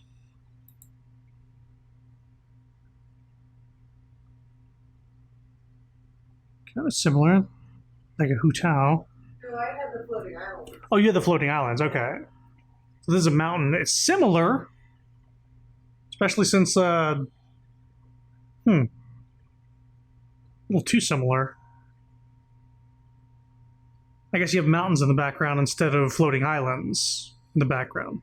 Yeah, it's more about the background, I think. The beach, I think. Actually, it's different. Let's see. The inside of the house looks, Chinese style. Looks to be pretty similar. The cool aisle. The one that I'm thinking about.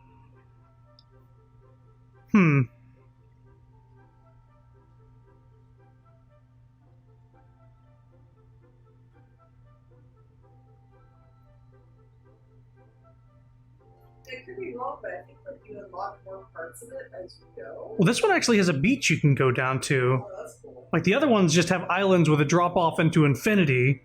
This one actually has a beach and a separate island over here that you can build stuff on, it looks like. Like a little bridge that goes across over to this area. Huh.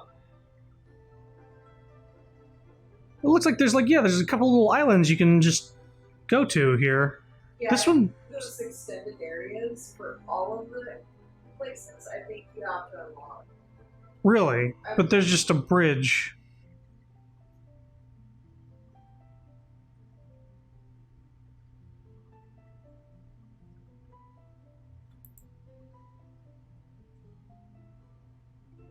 Yeah, this is...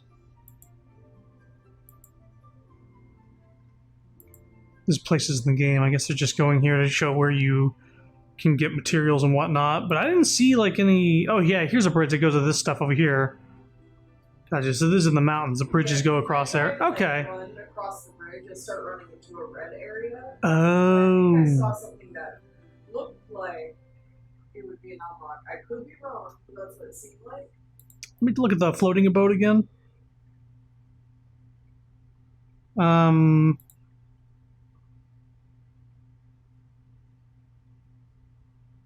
Oh, and these have... The floating boat has like the little energy bridges that go from the island, it looks like. Yeah. Like that over there. Okay, so they do have like areas... They all have areas you can unlock. I guess it's just up to your tastes. They're all pretty cool. Is there a musical difference?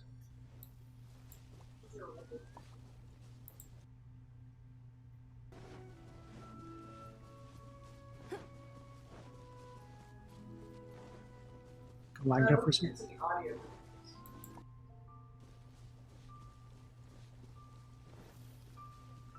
do like these waterfalls in the mountain area.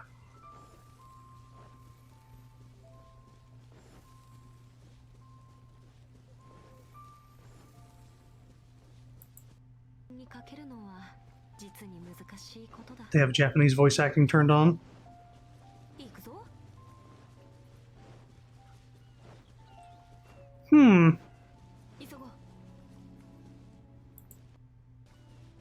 Normally I'd go for the beach, but I might go for the mountains. They're all good. Yeah, they're all good. Like, I like this view right here. Like, you can see all these fucking waterfalls in the distance on that big mountain. I think I'm going to go with the mountain.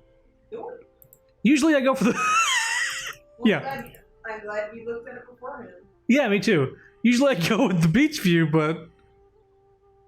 God damn it. Alright. Just saw your beautiful face. Emerald Peak. You can change this later on, but it takes resources and money and time and all that shit, so... Couldn't people looking like a blobfish. I did.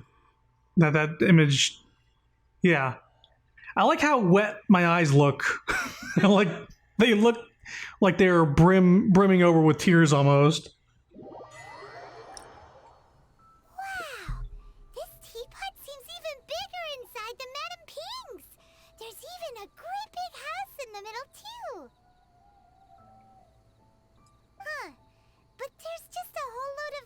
chiseling around here. Get chiseling, Paimon. You could carve us a whole house out of this rock. Go dig a burrow to live in for now, I guess. Paimon can't do that. Well, you're the one with the sword anyway. You do it. Still, why is it so empty here apart from that house? Oh, wait a second. What is that?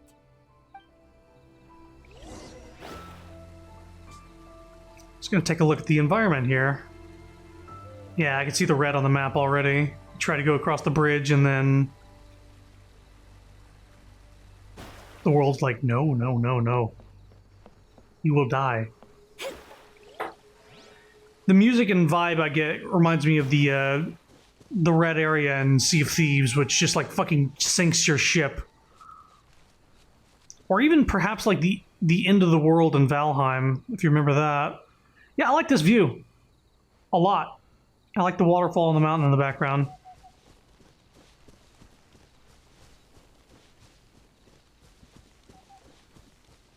It looks like you could just make separate areas for different things. I'm hoping you can create teleports.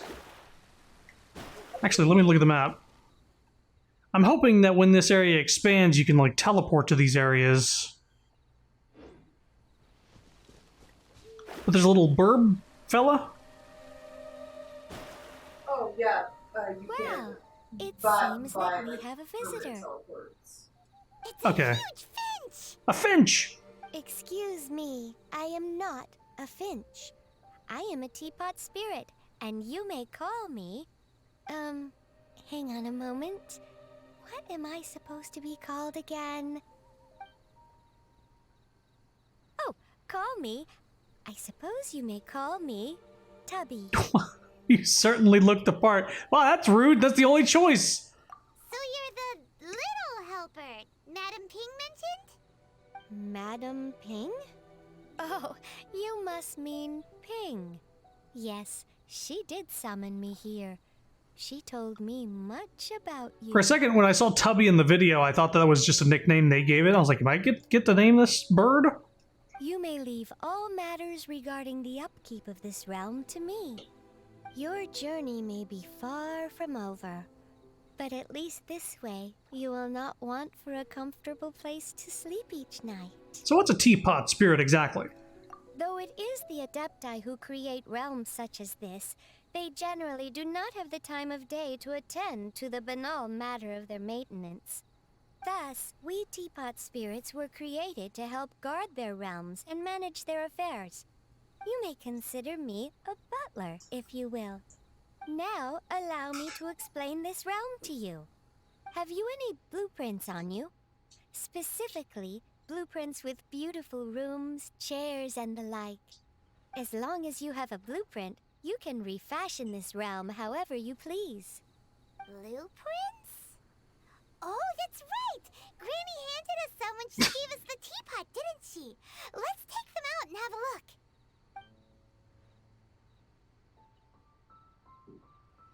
Yes, these are the blueprints I'm talking about.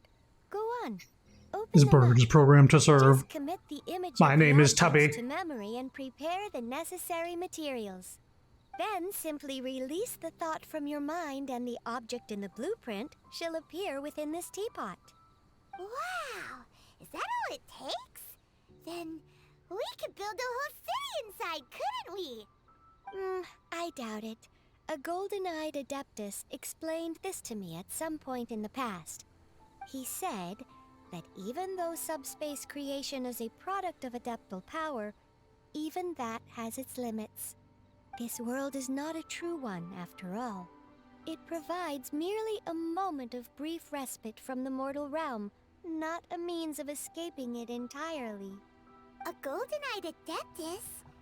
Paimon wonders who could that be? Could it be Zhongli? I hardly remember myself. What's more, I have never seen that adeptus again since. How very strange. Well, let's not dwell on that. Have a look around. Best you get accustomed to this realm. If there's anything you would like to ask, just look for me. Oh my god. After using and summoning the Seren Teapot, travelers can interact with it and enter the abode. Also used to summon the pot while they were within its confines, interacting with the Saren teapot in the state will allow travelers to leave it. You can also directly open the map interface and fast travel to any teleport waypoints to immediately leave the Terran. Okay.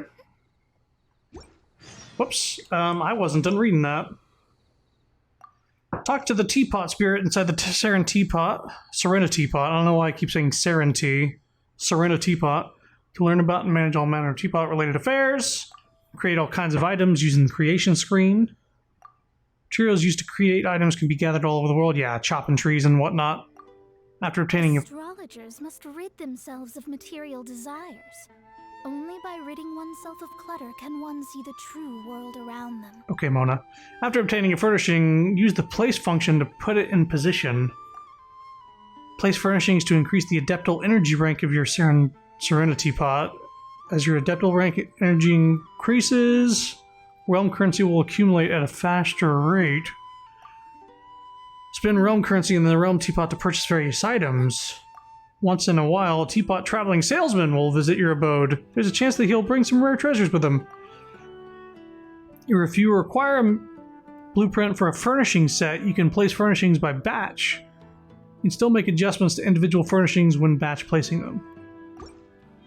This might be something I look into off stream in much more detail. But now I have this on the menu. Hey. So yeah, building my homestead, more or less, seems to be a full other set of things to do here. Oh, this is a different... Ah, gotcha. It's like the quest thing inside here. Talk to Tubby? No, I'll do that later. I think you got the general idea of what's... I'll be able to build and craft and do all that sort of shit. And maybe I'll work on it off stream, but hello. Hello, Chubby. The one before you is known as Jade Seeker. One travels far and wide, seeking naught but to witness all of the treasures this world has to offer. What do you sell? Ah, encounters with fine treasures cannot be forced. This is something that only fate may decide. Oh, really? I think so. You can buy dogs and cats? Yes, you can, and I want to get some. Craggy canopy. Piled up, these are sure to form a towering mountain. Interesting. Well, I don't have any currency to buy it with because you earn that over time in the teapot. So I can't buy a dog. Boo-hoo. Later, yes. But not now. Travelers, please ensure that you follow the terms of service while using the Serenity Pot. To create a healthy gaming environment, please... Oh, they don't want you to, like, write swear words with items. Yeah, that's... Oh, holy shit.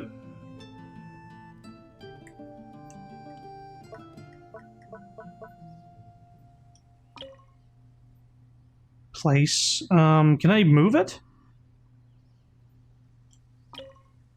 Yeah, you have to hit the select button. Select button. I don't know what you're doing right now. I clicked on main building. And it says place or leave. Exit out of that.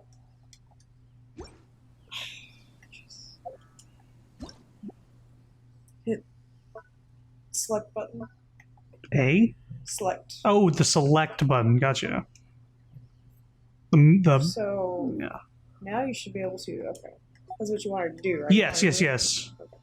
And then certain buttons can rotate it. I think it's the left. Yeah, you can rotate it, or you can just click it and do like, you know, incremental or whatever. Just going. This is mowing the grass here. It pops right back. Okay, good. Kind of want my house to just be facing the waterfall, so I'm going to do that.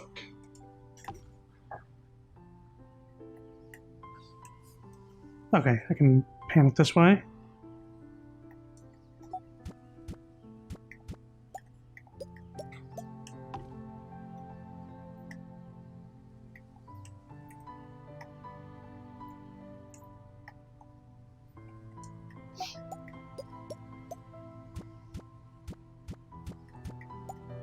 I'll do that, and then that way I can have the bridge sort of there.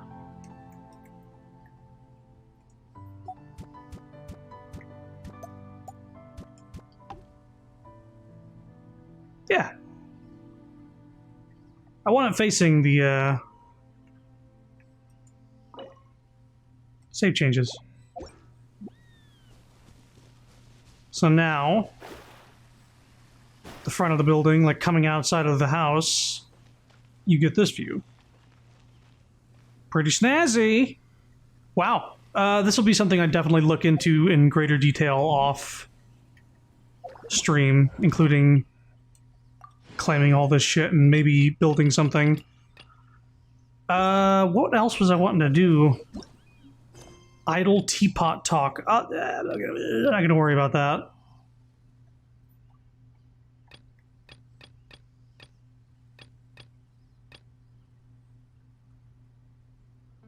Unable to initiate quest in co-op mode. What? Foretelling one's written destiny. Co-op mode. Embellishing that fate only leads to misconception. Return to single player. Unable to return to single player while inside the Serenity Pot. What? You automatically go into co-op mode when you're in this? I was not aware of this. Interesting. Didn't know that was a thing. But we got a fruit stand.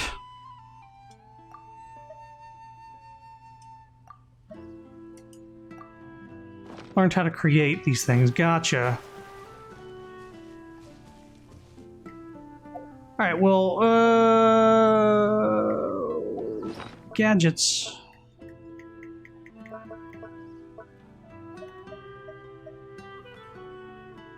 Is there...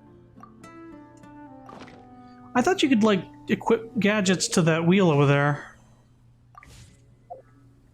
Oh well. Get sucked out. Sounds like the traveling merchant of Terraria.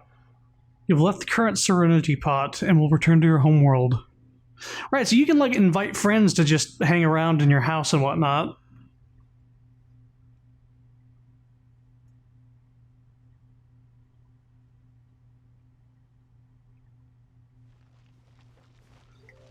Okay. Now that that's done... Ah, so now this is the thing that Sapphire was talking about. I think.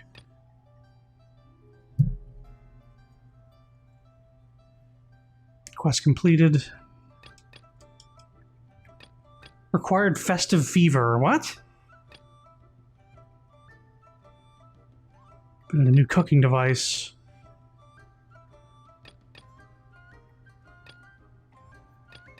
So the festive fever needs to build up. Preparations of various innovation on the festival's themes are well underway.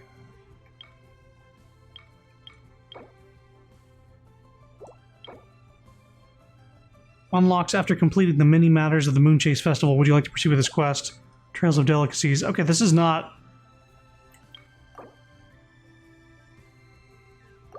Huh. So there's a few more quests here. This one needs... This unlocks in 3 days. So yeah, so these get unlocked over the course of the event. But I don't know what the chest thing that Sapphire was talking about.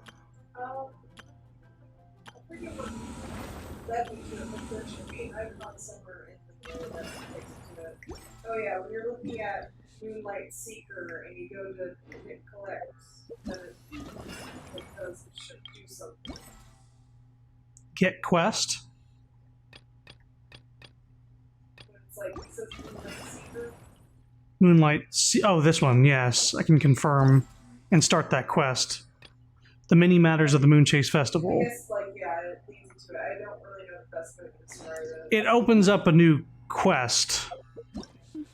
So now there's a new quest.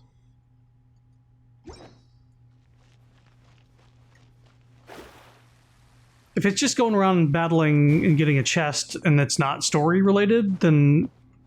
It's pretty mindless stuff. Is there a lot of talking that you skip through? There's no talking. There's no story. It's like fight a bunch of enemies and fight a bunch of But eventually got like a bunch of chests and like these emblem things. It's not stored. I need to place another batch of treasure chests, don't I? Did I hear someone mention treasure chests? Uh-huh. Oh no, not the dailies again. Anything but that. No, this activity is super adventure-like. They're making fun of daily things. Moonchase charms of various places. Those who find these charms can bring them back in exchange for various rewards. Special treasure chests out in the wild.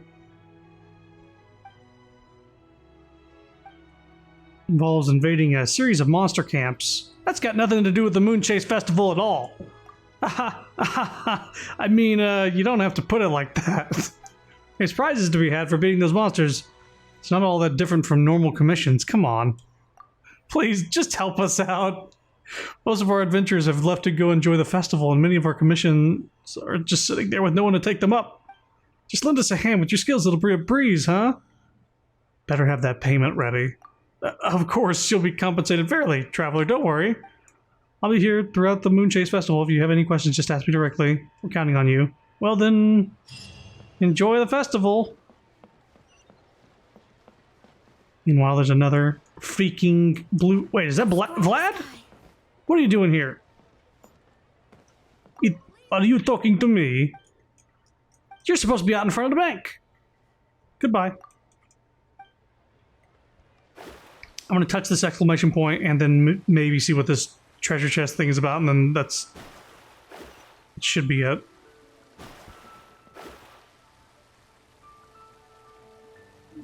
Yeah. It never rains, but it pours. What's about it? I'm totally listening. I'm totally listening. Please wait a moment. Can I trust you? Can you calm some of the guests down? I'll see this done. I will not do that right now.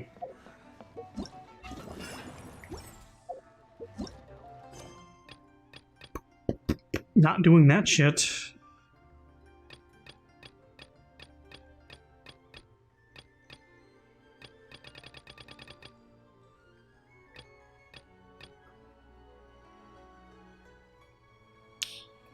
I think this is it. The Mondstadt's Adventurers Guild seems to have posted a special commission. But another quest is interrupting it.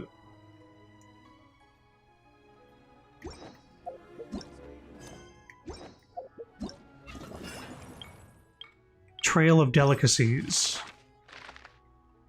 Ah!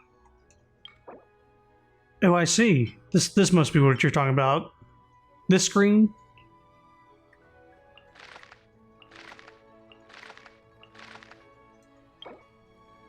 Okay.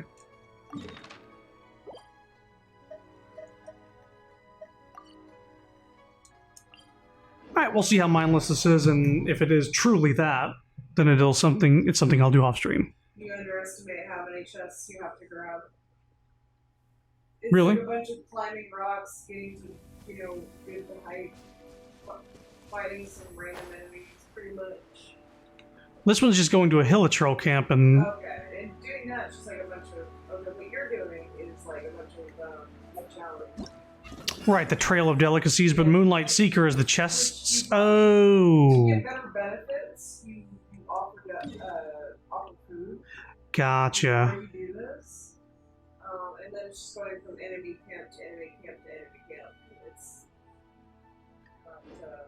Okay, I'll do this off stream then. I see what this one is. It's showing like a region, and it looks like you're just gonna have to go around this region collecting dozens of treasure chests. It does like have a nice quick way to take you through it. Like after each one you eat, like it takes you through one of those air boosts, ammo boosts. I don't know what you want to call them. Maybe you know what I'm talking about it. No? Yeah. To get you to the next camp quickly. But yeah, I don't consider it anything exciting. It's not. There's no like new enemies or fanciful things.